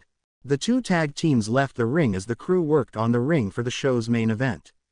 We've finally reached the main event of this show. What's this match going to be? Ciro asked his peers. It's going to be an 8-man tag team match. The teams involved in this main event are King and Armor King with Dixie Clements and JC against Geki and Koga Narushima with Rebel and Powerbell. Jiro answered. Oh, this is going to be so cool. Kirishima stated. Wait, but how's the match going to work? Kaminari wondered. Will it be intergender or mixed tag team rules? The lights dimmed as the main event started. It appears we'll get our answer in the match. Tokiyami stated. Demetori's Eye of the Needles theme began to play throughout the building. On the Titantron was the image of a jaguar's face. But the right side was yellow, while the left was gray. The spotlight then shined down on 2 males and 2 females. The first was a 28-year-old Mexican male who stood at 6 feet 7 inches with light brown skin and a muscular physique. His attire was a yellow jaguar mask, blue trunks with golden outlines on the waist, and purple wrestling tights with dark blue emblems. On his hands were black and yellow fingerless gloves with matching elbow pads. Completing his attire were yellow knee-high wrestling boots with cyan linings and a jaguar tail on his trunks. The second male was also Mexican, appearing in his late 20s, standing at 6 feet 8 inches with a muscular build and dark skin. He wore a gray jaguar head, with the right eye green and the left red. The second male wore black zippered pants with silver designs on the legs. A red drawstring around the waist and black and silver sneakers complete the look. The gray and silver gauntlets completed his ensemble. The first female was an American female in her early 30s, standing at 5 feet 4 inches, with brown eyes, long brown hair, and an athletic build. She wore a pink and white luchador mask with white and brown feathers on the sides and a white eagle emblem in the center. A pink and white strapless wrestling suit decorated with feathers and 2 black straps around the crotch. A small round hole in the lower chest area with black straps on the shoulders. Long white wrestling gloves with matching thigh-high wrestling boots with black laces. Completing the outfit were black and pink elbow pads and an indigenous necklace. The final female of the group was an American female in her mid-20s, 5 feet 11 inches, with a modest tan, muscular physique, mid-length blonde hair, and blue eyes. Her attire was a shoulderless low-cut top with a wide-open front to show her midriff and cleavage. The outfit has a pale blue bikini bottom, wide-legged chaps tied to a belt around her waist, and white knee pads. Completing the outfit are decorative white cowboy boots, a white choker, and padded black and white MMA gloves. This is your main event match set for one fall. Introducing first, King, Armor King, JC, and Dixie Clements. Katahara announced. The group marched toward the ring, with JC and Dixie waving to the fans. King and Armor King flexed to the group as the team entered the ring. King stood on the top ropes of the bottom left corner post, as Armor King stood on the right. Both Jaguar masked men performed the front double bicep pose. In contrast, JC and Dixie stood between them, pointing to the sky. The group moved to the lower right corner post to wait for their opponents. The lights in the building turned back on, but then a female voice spoke. 5, 4, 3, 2, 1. The female voice counted down as an action rave theme began to play. Party lights played on the Titantron as 2 females appeared on the ramp. Both jumped around as if they were at a party. The first female was a 19-year-old American with a lean but curvy figure, fair skin, and stood at 5 feet 8 inches. She possesses long red hair tied in a high ponytail by a yellow ribbon and green eyes. Play WWE Party All the Time theme. The redhead's attire included a black corset-like crop top, denim hot pants, black thigh-high stockings, black combat gloves, and boots. She has dragon tattoos on her arms, the right red as the left black. The second female was a Japanese 19-year-old. She stood 5 feet 5 3/4, had a slender and curvy build, lower back length bubblegum pink hair, fair skin, and dark pink eyes. The Pinket's outfit featured a pink and light blue crop top with matching pants, white gloves, and matching ankle-length boots. And their opponents, the team of Rebel and Powerbell. Katahara introduced. "Oh my god, Kiri, it's Ellie." Ashido told her friend. "It's been a while since we've seen her." Kirishima replied, "Happy to see an old classmate." "You two know her, Kiro?" Asui asked. "Yeah, Ellie's a childhood friend of mine. Along with enrolling in the same high school as Kirishima and me." Ashido answered. "Ellie's always wanted to be a pro wrestler since she was a kid. Happy to see her in a big promotion after some time in the indies." Kirishima added. "Damn, they're big," Jiro mentally commented after seeing Rebel and Powerbell's massive busts. Both women were at the center of the ring as Rebel lay on her side. Next, Powerbell shook her hips side to side as their theme kept on playing. The women went to the upper left corner post to wait for their partners. An action theme began to play as an image appeared on the Titantron. The left half of the screen was red, while the other was blue. A.N. Play WWE It's Our Moment theme. We are. D. A male voice sang, with an image of a tiger's head appearing on the left and an eagle's head showing on the right. Two men appeared on the ramp as the fans cheered. The first male was a 20-year-old Japanese male. He stood 5 feet 11 inches with a lean, muscular build, green eyes, and white wavy spiked hair. His clothing consisted of black MMA shorts and Air Jordan 1 React High, black-white. His partner stood 5 feet 9 inches with his ethnicity unknown. He was 5 feet 9 inches with a muscular build, and a blue and gold luchador mask covered his face. He wore matching pants and an Air Jordan 28 blue camo.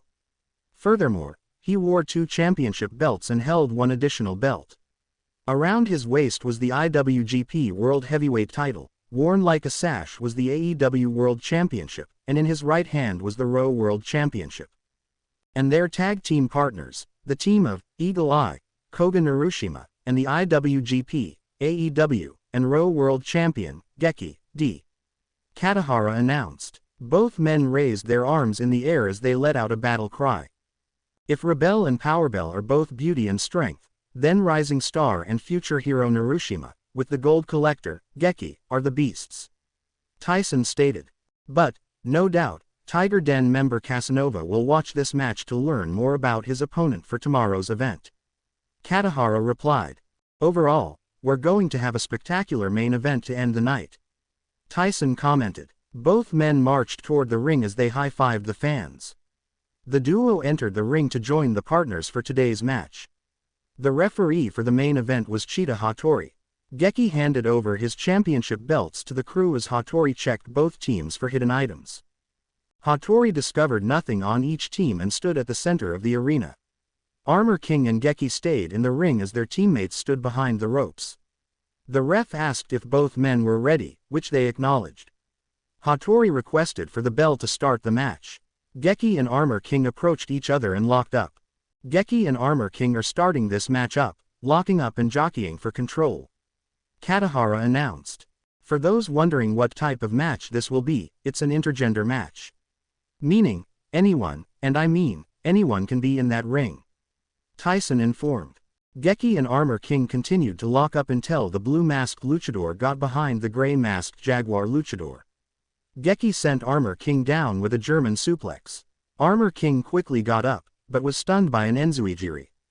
Geki ran to the ropes to bounce off as he charged for an attack. However, Armor King hit him with a dropkick. Geki managed to hit Armor King with a German suplex and Enzuigiri, then ran to the ropes. He went for the attack, but Armor King stopped it with a dropkick. Katahara exclaimed. Armor King grabbed Geki from the ground and hit him with a toe kick followed by a stunner. The gray Jaguar luchador threw his opponent into the lower left corner. Armor King ran and connected a corner dropkick. Geki fell to the mat as his opponent climbed to the top ropes. Armor King attempted to use a high-angle senton bomb, but Geki was able to avoid it. Armor King started his attack on Geki with a toe kick and stunner combo. He didn't stop there as he sent his opponent to the corner for a dropkick. Tyson exclaimed. Armor King climbed the ropes and went for Hell's Drop, but Geki rolled away. No doubt, Armor King is feeling that, Katahara commented. Armor King writhed in pain for a while before getting up. He saw Geki up and threw a clothesline. But the blue-masked luchador evaded and countered with a double-knee facebuster. The gray jaguar-masked luchador was thrown into the ropes by his opponent. Geki hit his opponent with a running bicycle knee strike. Armor King went for an attack on his opponent, but Geki countered with a double-knee facebuster. Geki threw his opponent to the ropes for his ace trigger. Katahara told the fans. Geki grabbed Armor King and went to his team's corner. He tagged in Narushima as he entered the ring. The duo sent Armor King into the mat with a superplex. The gray-masked luchador received roundhouse kicks to the body from the white-haired male. Narushima delivered chops to his opponent before hitting a twist of Fate Cutter. Narushima got tagged in and assisted Geki in delivering a double superplex on Armor King. Next, he delivered roundhouse kicks to the luchador before delivering chops. Ending Narushima's attack as a twist of Fate Stunner. Tyson announced. Narushima went for the pin, but Armor King kicked out. The white-haired male grabbed his opponent from the ground. But Armor King headbutted Narushima and threw him into his team's corner. The gray leopard-masked luchador tagged in King. Both jaguar-masked luchadors slammed Narushima with a double powerbomb. Narushima went for the pin, but Armor King escaped. The gray jaguar luchador headbutted his opponent once he was up. Narushima got thrown to the Armor King's team's corner, and King is tagged in. Oh my god, a double powerbomb from the luchadors. Tyson announced. King picked up Narushima to throw him into the ropes. The white-haired male bounces off the ropes and heads toward King. The luchador landed a clothesline press on his opponent. King didn't stop as he followed his previous attack with a Michinoku driver too. Narushima was then put into a scorpion death lock by his opponent. King tossed Narushima to the ropes for a clothesline press and followed it up with V-driver. But now Narushima's in a world of pain in King's scorpion death lock. Katahara exclaimed. Hattori knelt beside Narushima to check on him and see if he wanted to surrender. But the white-haired male maneuvered himself to his back. He kicked the luchador toward the ropes as he got up. King bounced off the rope for Narushima to slam him into the mat with a falcon arrow. He followed his attack with a double stomp on his opponent's chest. Narushima escaped King's scorpion death lock and kicked him toward the ropes. The yellow jaguar is demolished by his adversary's falcon arrow. Narushima didn't stop as he landed a double stomp on his opponent. Tyson exclaimed. The white-haired male grabbed King, but the luchador hit him with a jawbuster. King threw his opponent toward his team's corner. He positioned Narushima in a pile driver and tagged in JC. The female luchador climbed the top ropes, and the duo landed an assisted pile driver. JC climbed the top ropes again. King managed to get in a jawbuster on his and threw him to his team's corner. He tags in JC, and, oh my god, an assisted pile driver. Katahara announced. JC's back on the top ropes. Tyson informed. The female luchador jumped off to land a shooting star body press on her opponent. JC went for the pin. However, Narushima kicked out. She grabbed him and threw him to the lower left ring post. JC ran toward the white-haired male to hit a somersault senton. The female luchador picked up Narushima and placed themselves at the center. JC landed a shooting star press on Narushima and went for a pin. But her opponent quickly kicked out. Oh dear, Narushima's met the bull charge in the corner. JC's not stopping as she landed, shell shock. Katahara exclaimed.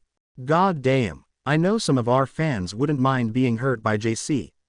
Tyson commented. JC lifted Narushima in the air, then slammed him to the mat with an inverted DDT. She went for the cover, but her opponent quickly escaped again. JC grabbed her opponent from the ground, only to receive a headbutt from Narushima, followed by a roundhouse kick. He then tossed her to his team's corner and delivered a stinger splash. Hot damn, JC delivered the eagle dive and went for the pin again, but Narushima again kicked out. She grabbed him only to receive a headbutt and roundhouse kick. Narushima threw JC to his corner for a stinger splash. Tyson announced. Narushima tagged Rebel for them to trade places. Rebel jumped to the middle ropes and landed headbutts on JC. The redhead kept going until she backed away when Hattori counted to 4. Rebel threw JC to the upper right ring post as she climbed the top ropes. The redhead delivered a corner-to-corner front missile dropkick. Rebel has entered the ring and unleashed headbutts on JC. She backed away before Hattori reached 5 and tossed the luchador to the corner. She's climbing the top ropes. Katahara announced. Oh my god. Rebelle went coast to coast on JC. Tyson roared.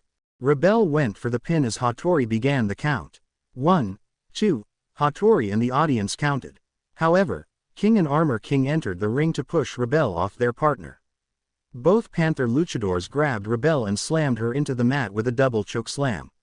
Narushima entered the ring and hit King and Armor King with a dropkick. King and Armor King came crashing in to save their partner. Oh my goodness, Rebel is slammed into the mat with the leopard bite. Katahara exclaimed. But here comes Narushima, hitting a dropkick on both luchadors. Tyson added.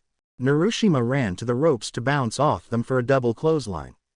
Yet, King tossed him with a pop-up to allow Armor King to connect with a power slam. The white-haired male rolled out of the ring as JC got up.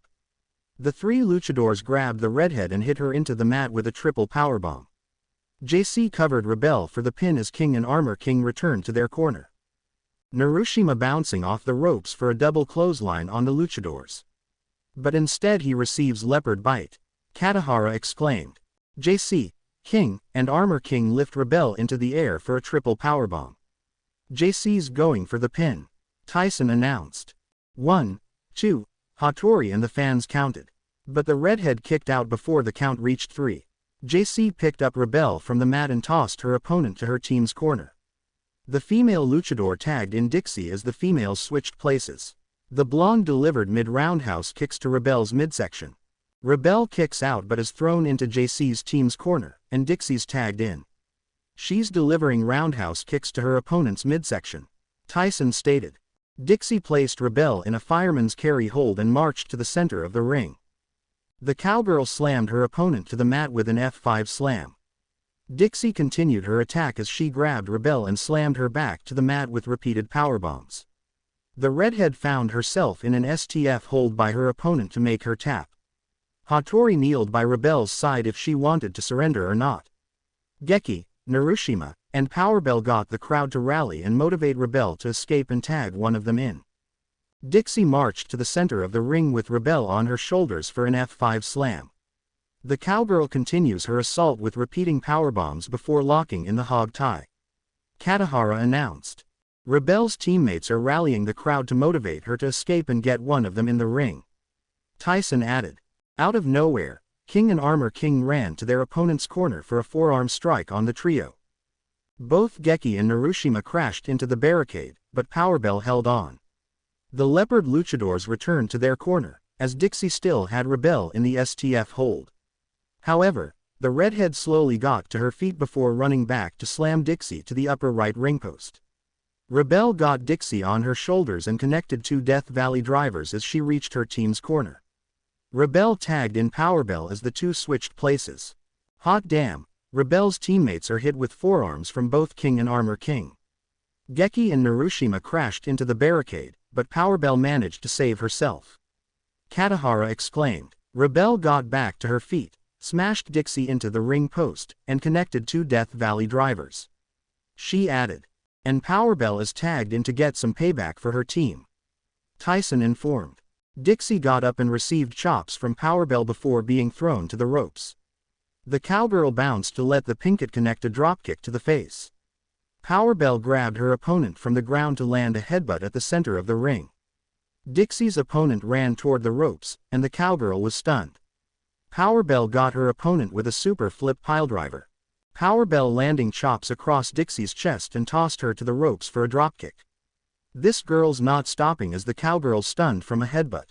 Powerbell's bounces off the ropes for pop rocks. Katahara told the fans. Powerbell covered Dixie for the pin as Hattori began to count. 1, 2, Hattori and the audience counted, but the cowgirl kicked out. The Pinkett picked her opponent from the ground, however, Dixie landed a headbutt of her own. Dixie grabbed Powerbell for a pump handle drop. The cowgirl didn't stop as she ran to the ropes for a high-impact elbow drop. Dixie then put Powerbell in a reed naked choke and went to her team's corner. But Powerbell stopped her by landing a few elbow shots to her midsection, followed by a judo ippon seoi nage. Dixie kicked out at 2 and landed a headbutt when Powerbell lifted her from the ground. The cowgirl got Powerbell for Crash Rodeo, followed by an elbow drop. Tyson shouted. Dixie got Powerbell in a chokehold while going to her team's corner, but her opponent stopped her with elbow shots and a one-arm shoulder throw. Both women are now down. Katahara commentated. Dixie and Powerbell struggled to stand up, but the Pinkett was up first. Powerbell immediately captured the cowgirl in a calf crusher. Hattori lowered himself to see if Dixie wanted to surrender. Powerbell put more strength into her hold to force her opponent to tap out. But out of nowhere, JC entered the ring to land a dropkick to free her teammate from Powerbell.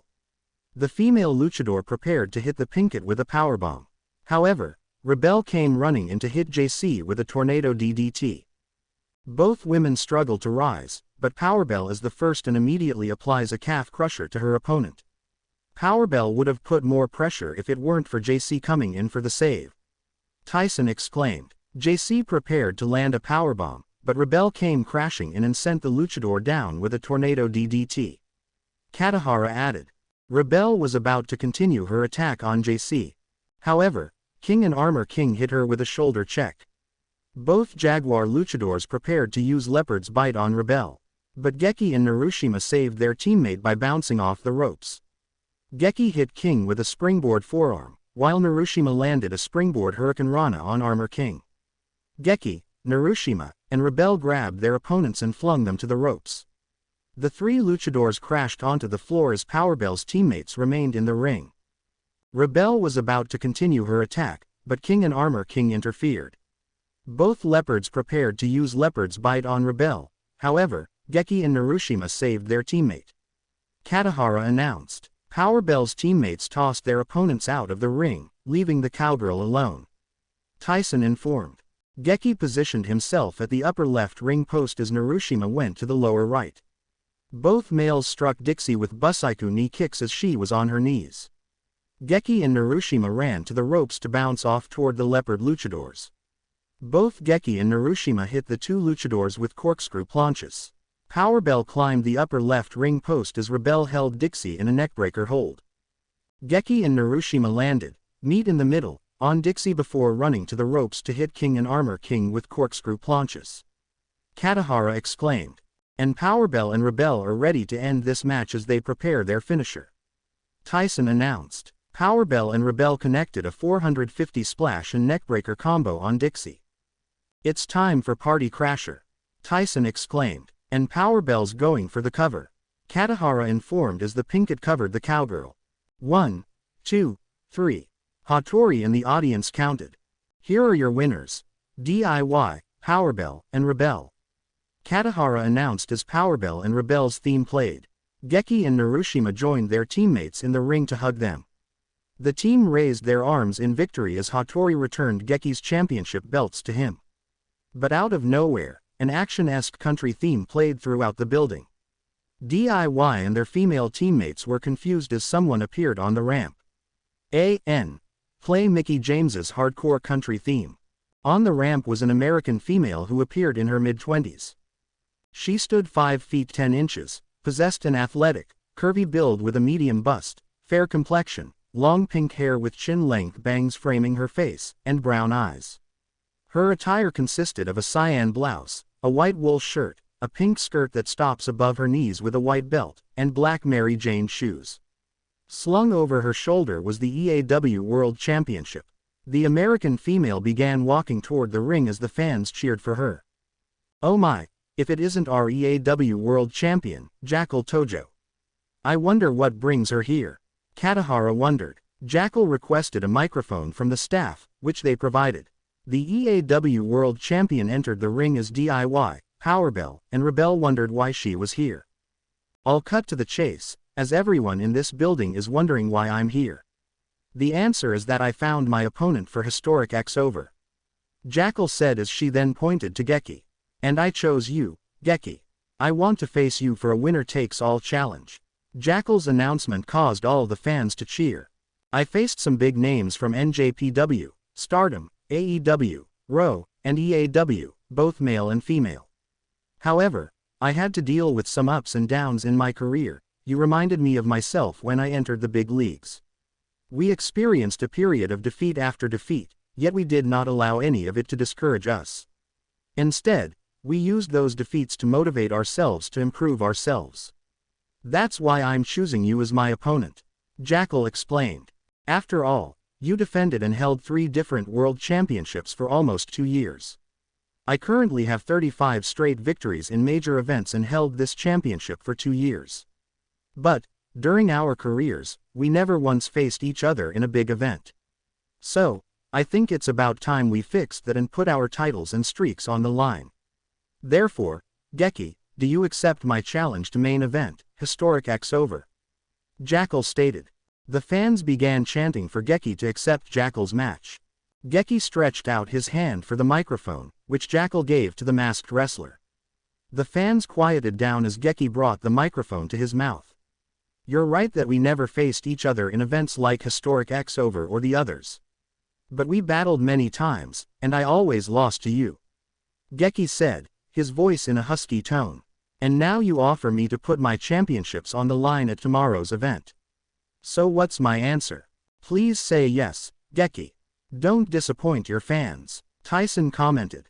Everyone wondered whether Geki accepted Jackal's challenge until he spoke again. My answer is, hell yes, I accept your challenge because I always enjoyed battling you. Let's give our amazing fans one incredible match from both of us. It's time to see which streak survives, mine or yours. Geki said as he offered his free hand for a handshake. Jackal gladly accepted the handshake as the fans cheered. Katahara, I can guarantee our fans that we'll have excellent matches one after the other tomorrow night. Tyson happily stated. No doubt about that, Tyson. There are many names in this event that our fans will both be rooting and booing for. Let's see who will come out on top for each match. Good night, and see you all at Historic X over. Katahara stated. I hope you guys enjoyed this video and make sure to like and subscribe to the channel. Now we will see you in the next video.